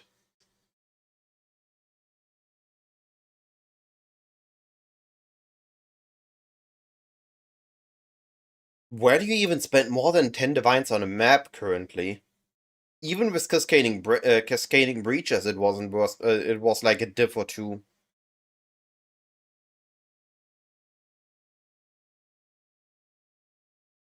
What strategy spent 10 diff on a map?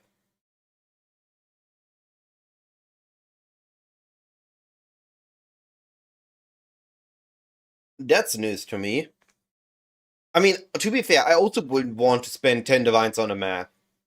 But if a map is worth 10 divines, it's gotta yield you at least 20. Like, this is just has to be. The items can only rise so much if people are continue to willing to buy them. Otherwise, they will just drop down again, right?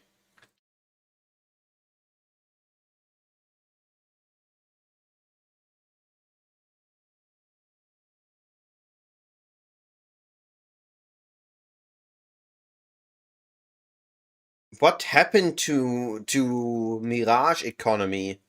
When I looked at it, were like 20, 30 chaos.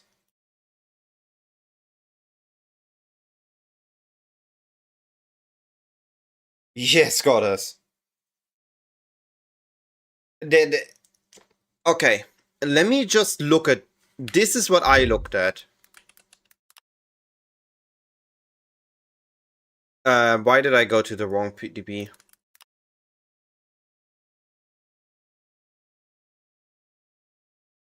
Let's look not at gloves. And helmets. And helmets are insane.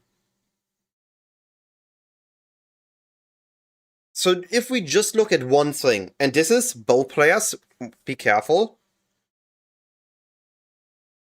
I forgot its name.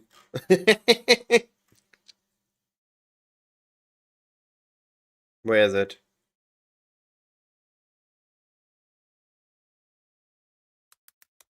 There, fledgling, right. If you have fledgling, and you can extract far shot without the downside, look at the amount of good helmets we have. Thrill Steel is okay. Heat Shiver is insane. Gold Rim is okay. Red's Nest is okay. Starconjas is okay. Alpha Soul is okay. Obscurantis is okay. Arzena's Mark is insane. Any of the sites are insane. Rilma's insane for specific builds. Crown of Ice could be insane.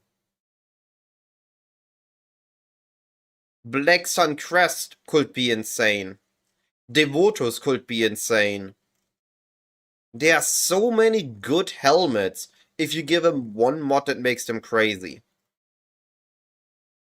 Volt's Vision.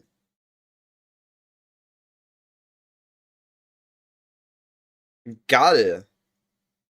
Even A of Malice could be good, or Mind of the Council. Fractal Swords. There are so many good helmets. I can see converting the mod on one helmet to another good helmet is gonna be nuts. Imagine Thrill Steel on Gold Rim.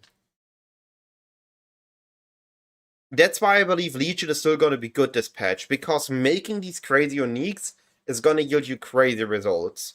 And early on, especially early on, people are willing to buy any decent base with a good enchantment. Later on, they're gonna be more nitpicky. But early on, they're just gonna take anything good, because it's new. They just want a good thing. Yeah. They are not, the boss uniques aren't as a result. Hello, buddy. Also, hi endlich, I appreciate the follow. I haven't seen any of the last 5 leagues where it wasn't. But I believe buying the contract yourself, running it, and then converting the helmet to a different one is gonna be insane.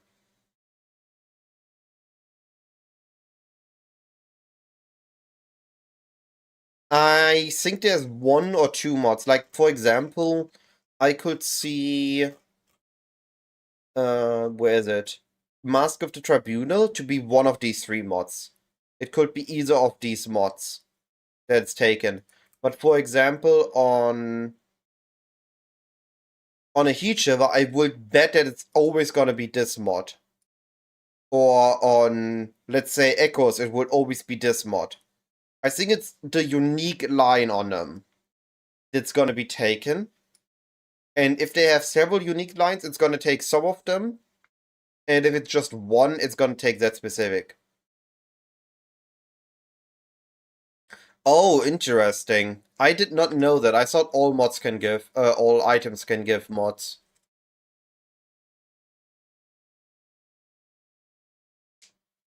Tabula doesn't have a mod to give, though. What would you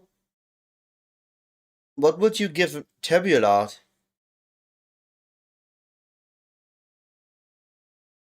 That would be insane, Goddess. That would be beyond crazy. Endurance plus power charge? Or frenzy plus power charge?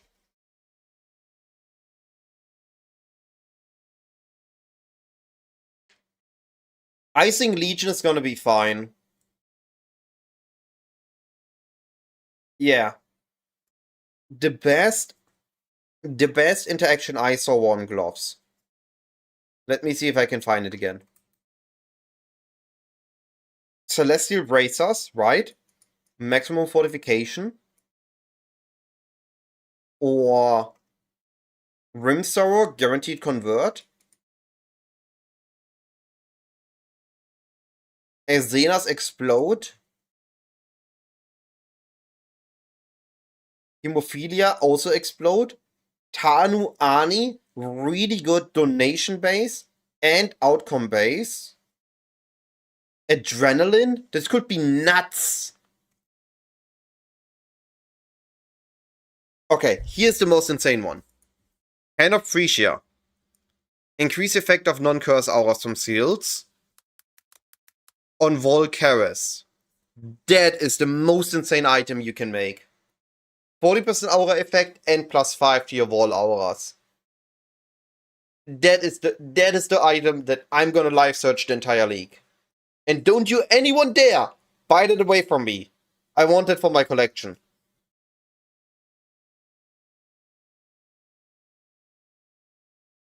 Oh, that's really good to know. I will yoink that idea if I go Legion. Also, I do not smoke weed. Only drug I take is H2O and O2. And I guess you could argue a little bit too much chocolate at times. But it's not an addiction. Trust me, bro.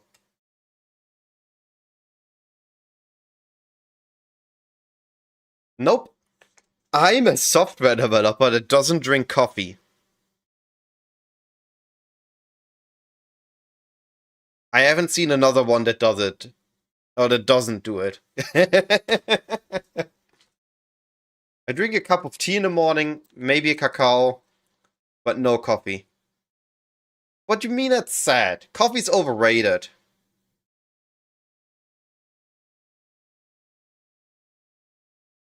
Yeah, you cannot use corrupted. Corruption will be something you have to do after, not before the incubation.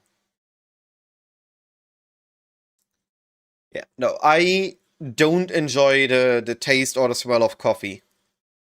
Just not mine. I also normally don't drink energy drinks, but I started drinking them exactly on League Start to keep my 24-hour stream going, to blast for 24 hours.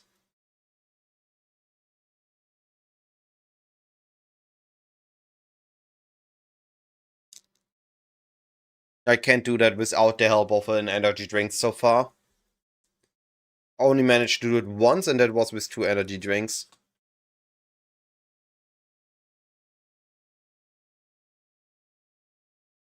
But yeah, there are so many cool, or even body armors. Body armors, I believe, are hard, but there's some really cool things. Imagine you get the rarity of Greed's Embrace on something like a Tabula, or the maximum life of Hutula's Hunger.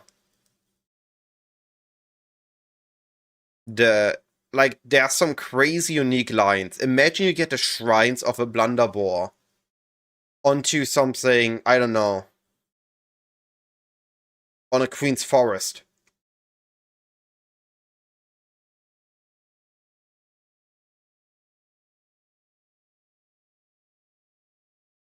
Block.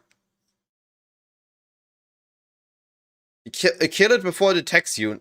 Neposteiger. That's the only way. Aura bot and kill it before it kills you. There are so many cool... Kintsugi could also be insane. Kintsugi could be so insane.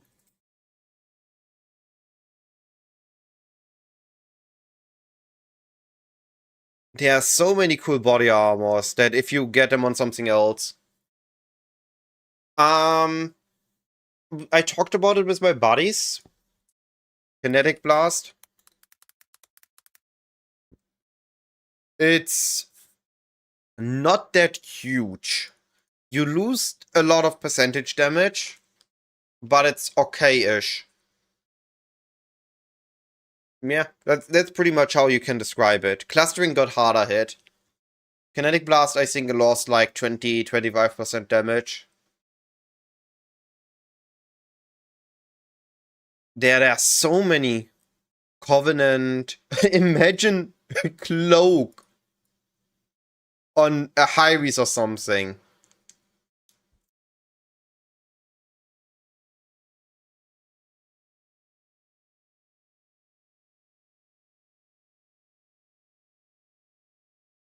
There are so many good mods. Imagine you have Doyanis without downside. Incandescent on a proper defense body. Expeditions and...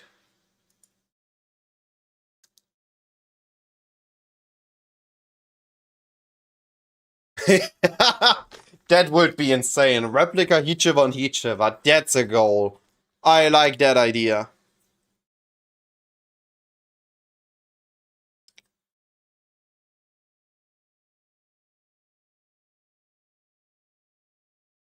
Oh, because it's a hidden mod, 6 link. Yeah, okay, could be. Foulborn and normal is not the same name. Foulborn is part of the name, Frocker, in the database. Foulborn is part of the name.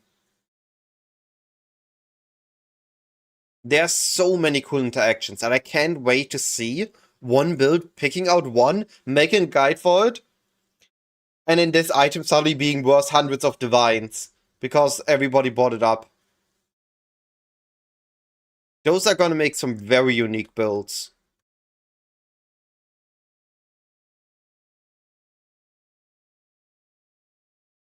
Right. Yeah, thanks for the correction. I believe this is gonna be absolute bang-up patch. I would recommend getting it as high as possible. For maximum damage, you will need 100%.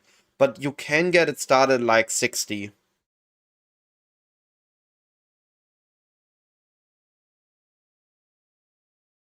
I don't think so, Goddess. Like, you can just buy the uncorrupted of your uniques, right? If it's boss uniques, I can see storing those. But just random ass uniques, you don't need to keep. You just buy them if it's a T4 or T3 unique. And you sell them if it's a T2 or T1 unique because you need the currency. Most of the times. Barely anybody wants to keep a bunch of random uniques just to speculate on them. Early you sell them for alchemy shards and later for currency.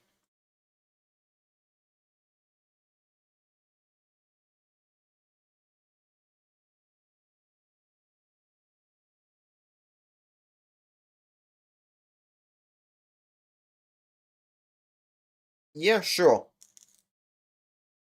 But often you just need the currency to get to your next goal. Headhunter, Mage Blood, Mirror, a Lock, a Mist, Nemesis, Exceptional Gem.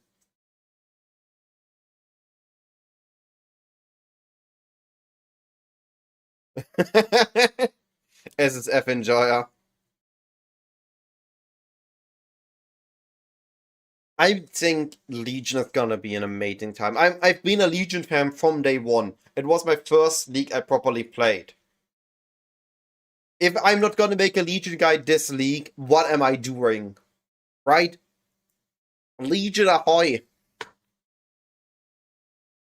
We all Legion enjoyers this league. Even Loidas is gonna be a Legion enjoyer this league. He's gonna take totems and he's gonna enjoy Legion. It's the law.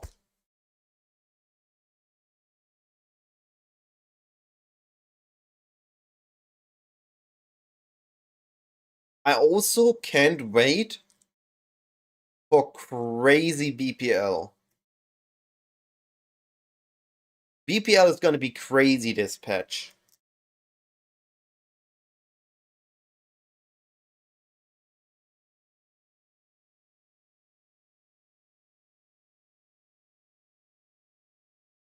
Yeah, I prepared.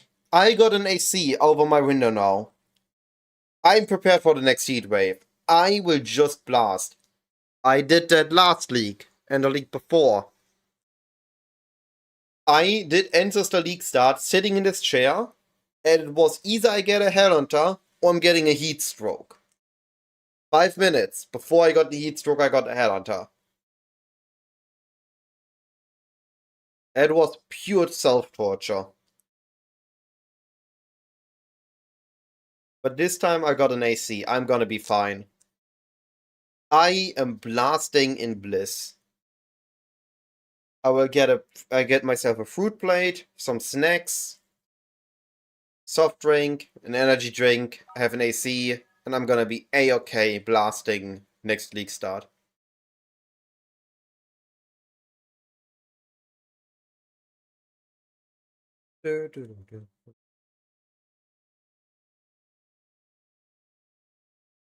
One thing I'm a little bit sad though, we have so much interaction for bodies. We have catalysts for jewelry. We now have influences on bodies. We have Eldritch influence on armor. We have the new Legion on the armor, but weapons barely get anything, and Synthesize got also removed.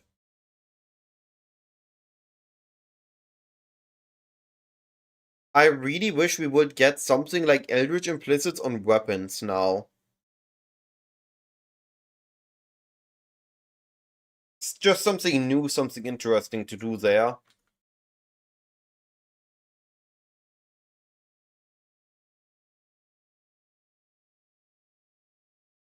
If I have time, I can give it a go, Mr. Azendream. But I've been out of the duo meta for quite a while. I would keep an eye on Snappo. He usually makes guides on duo setups as well, or just a mini guide and part of his league start guide for group play. I was honestly surprised. I knew they stated they want to do something with synthesis, make it more focused on the synth maps now, but that they just completely remove it, I did not expect. I did not expect to just get rid of it altogether.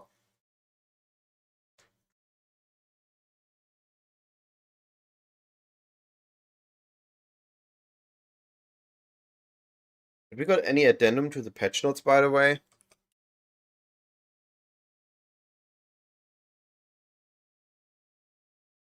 Okay, I've seen this one. Crazy that we have this in PoE 1 now. I expect some crazy shenanigans there.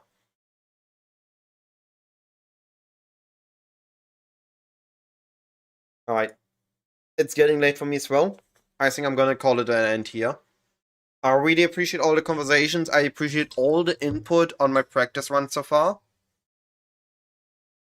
I am gonna be back tomorrow with more practice, with more theory crafting. Really appreciate everyone staying. Have a lovely evening. Or night, or day, whatever time zone you're in. I'm gonna send you somewhere else for more enjoyable PoE content.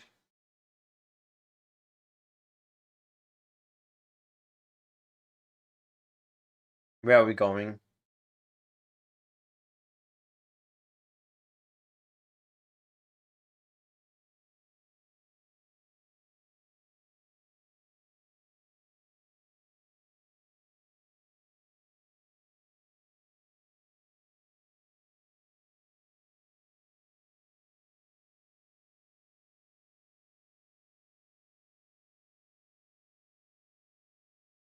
What? 1 mana left didn't got nerfed? I need to see that. We're going to 1 mana. Goodbye, everyone. Good night.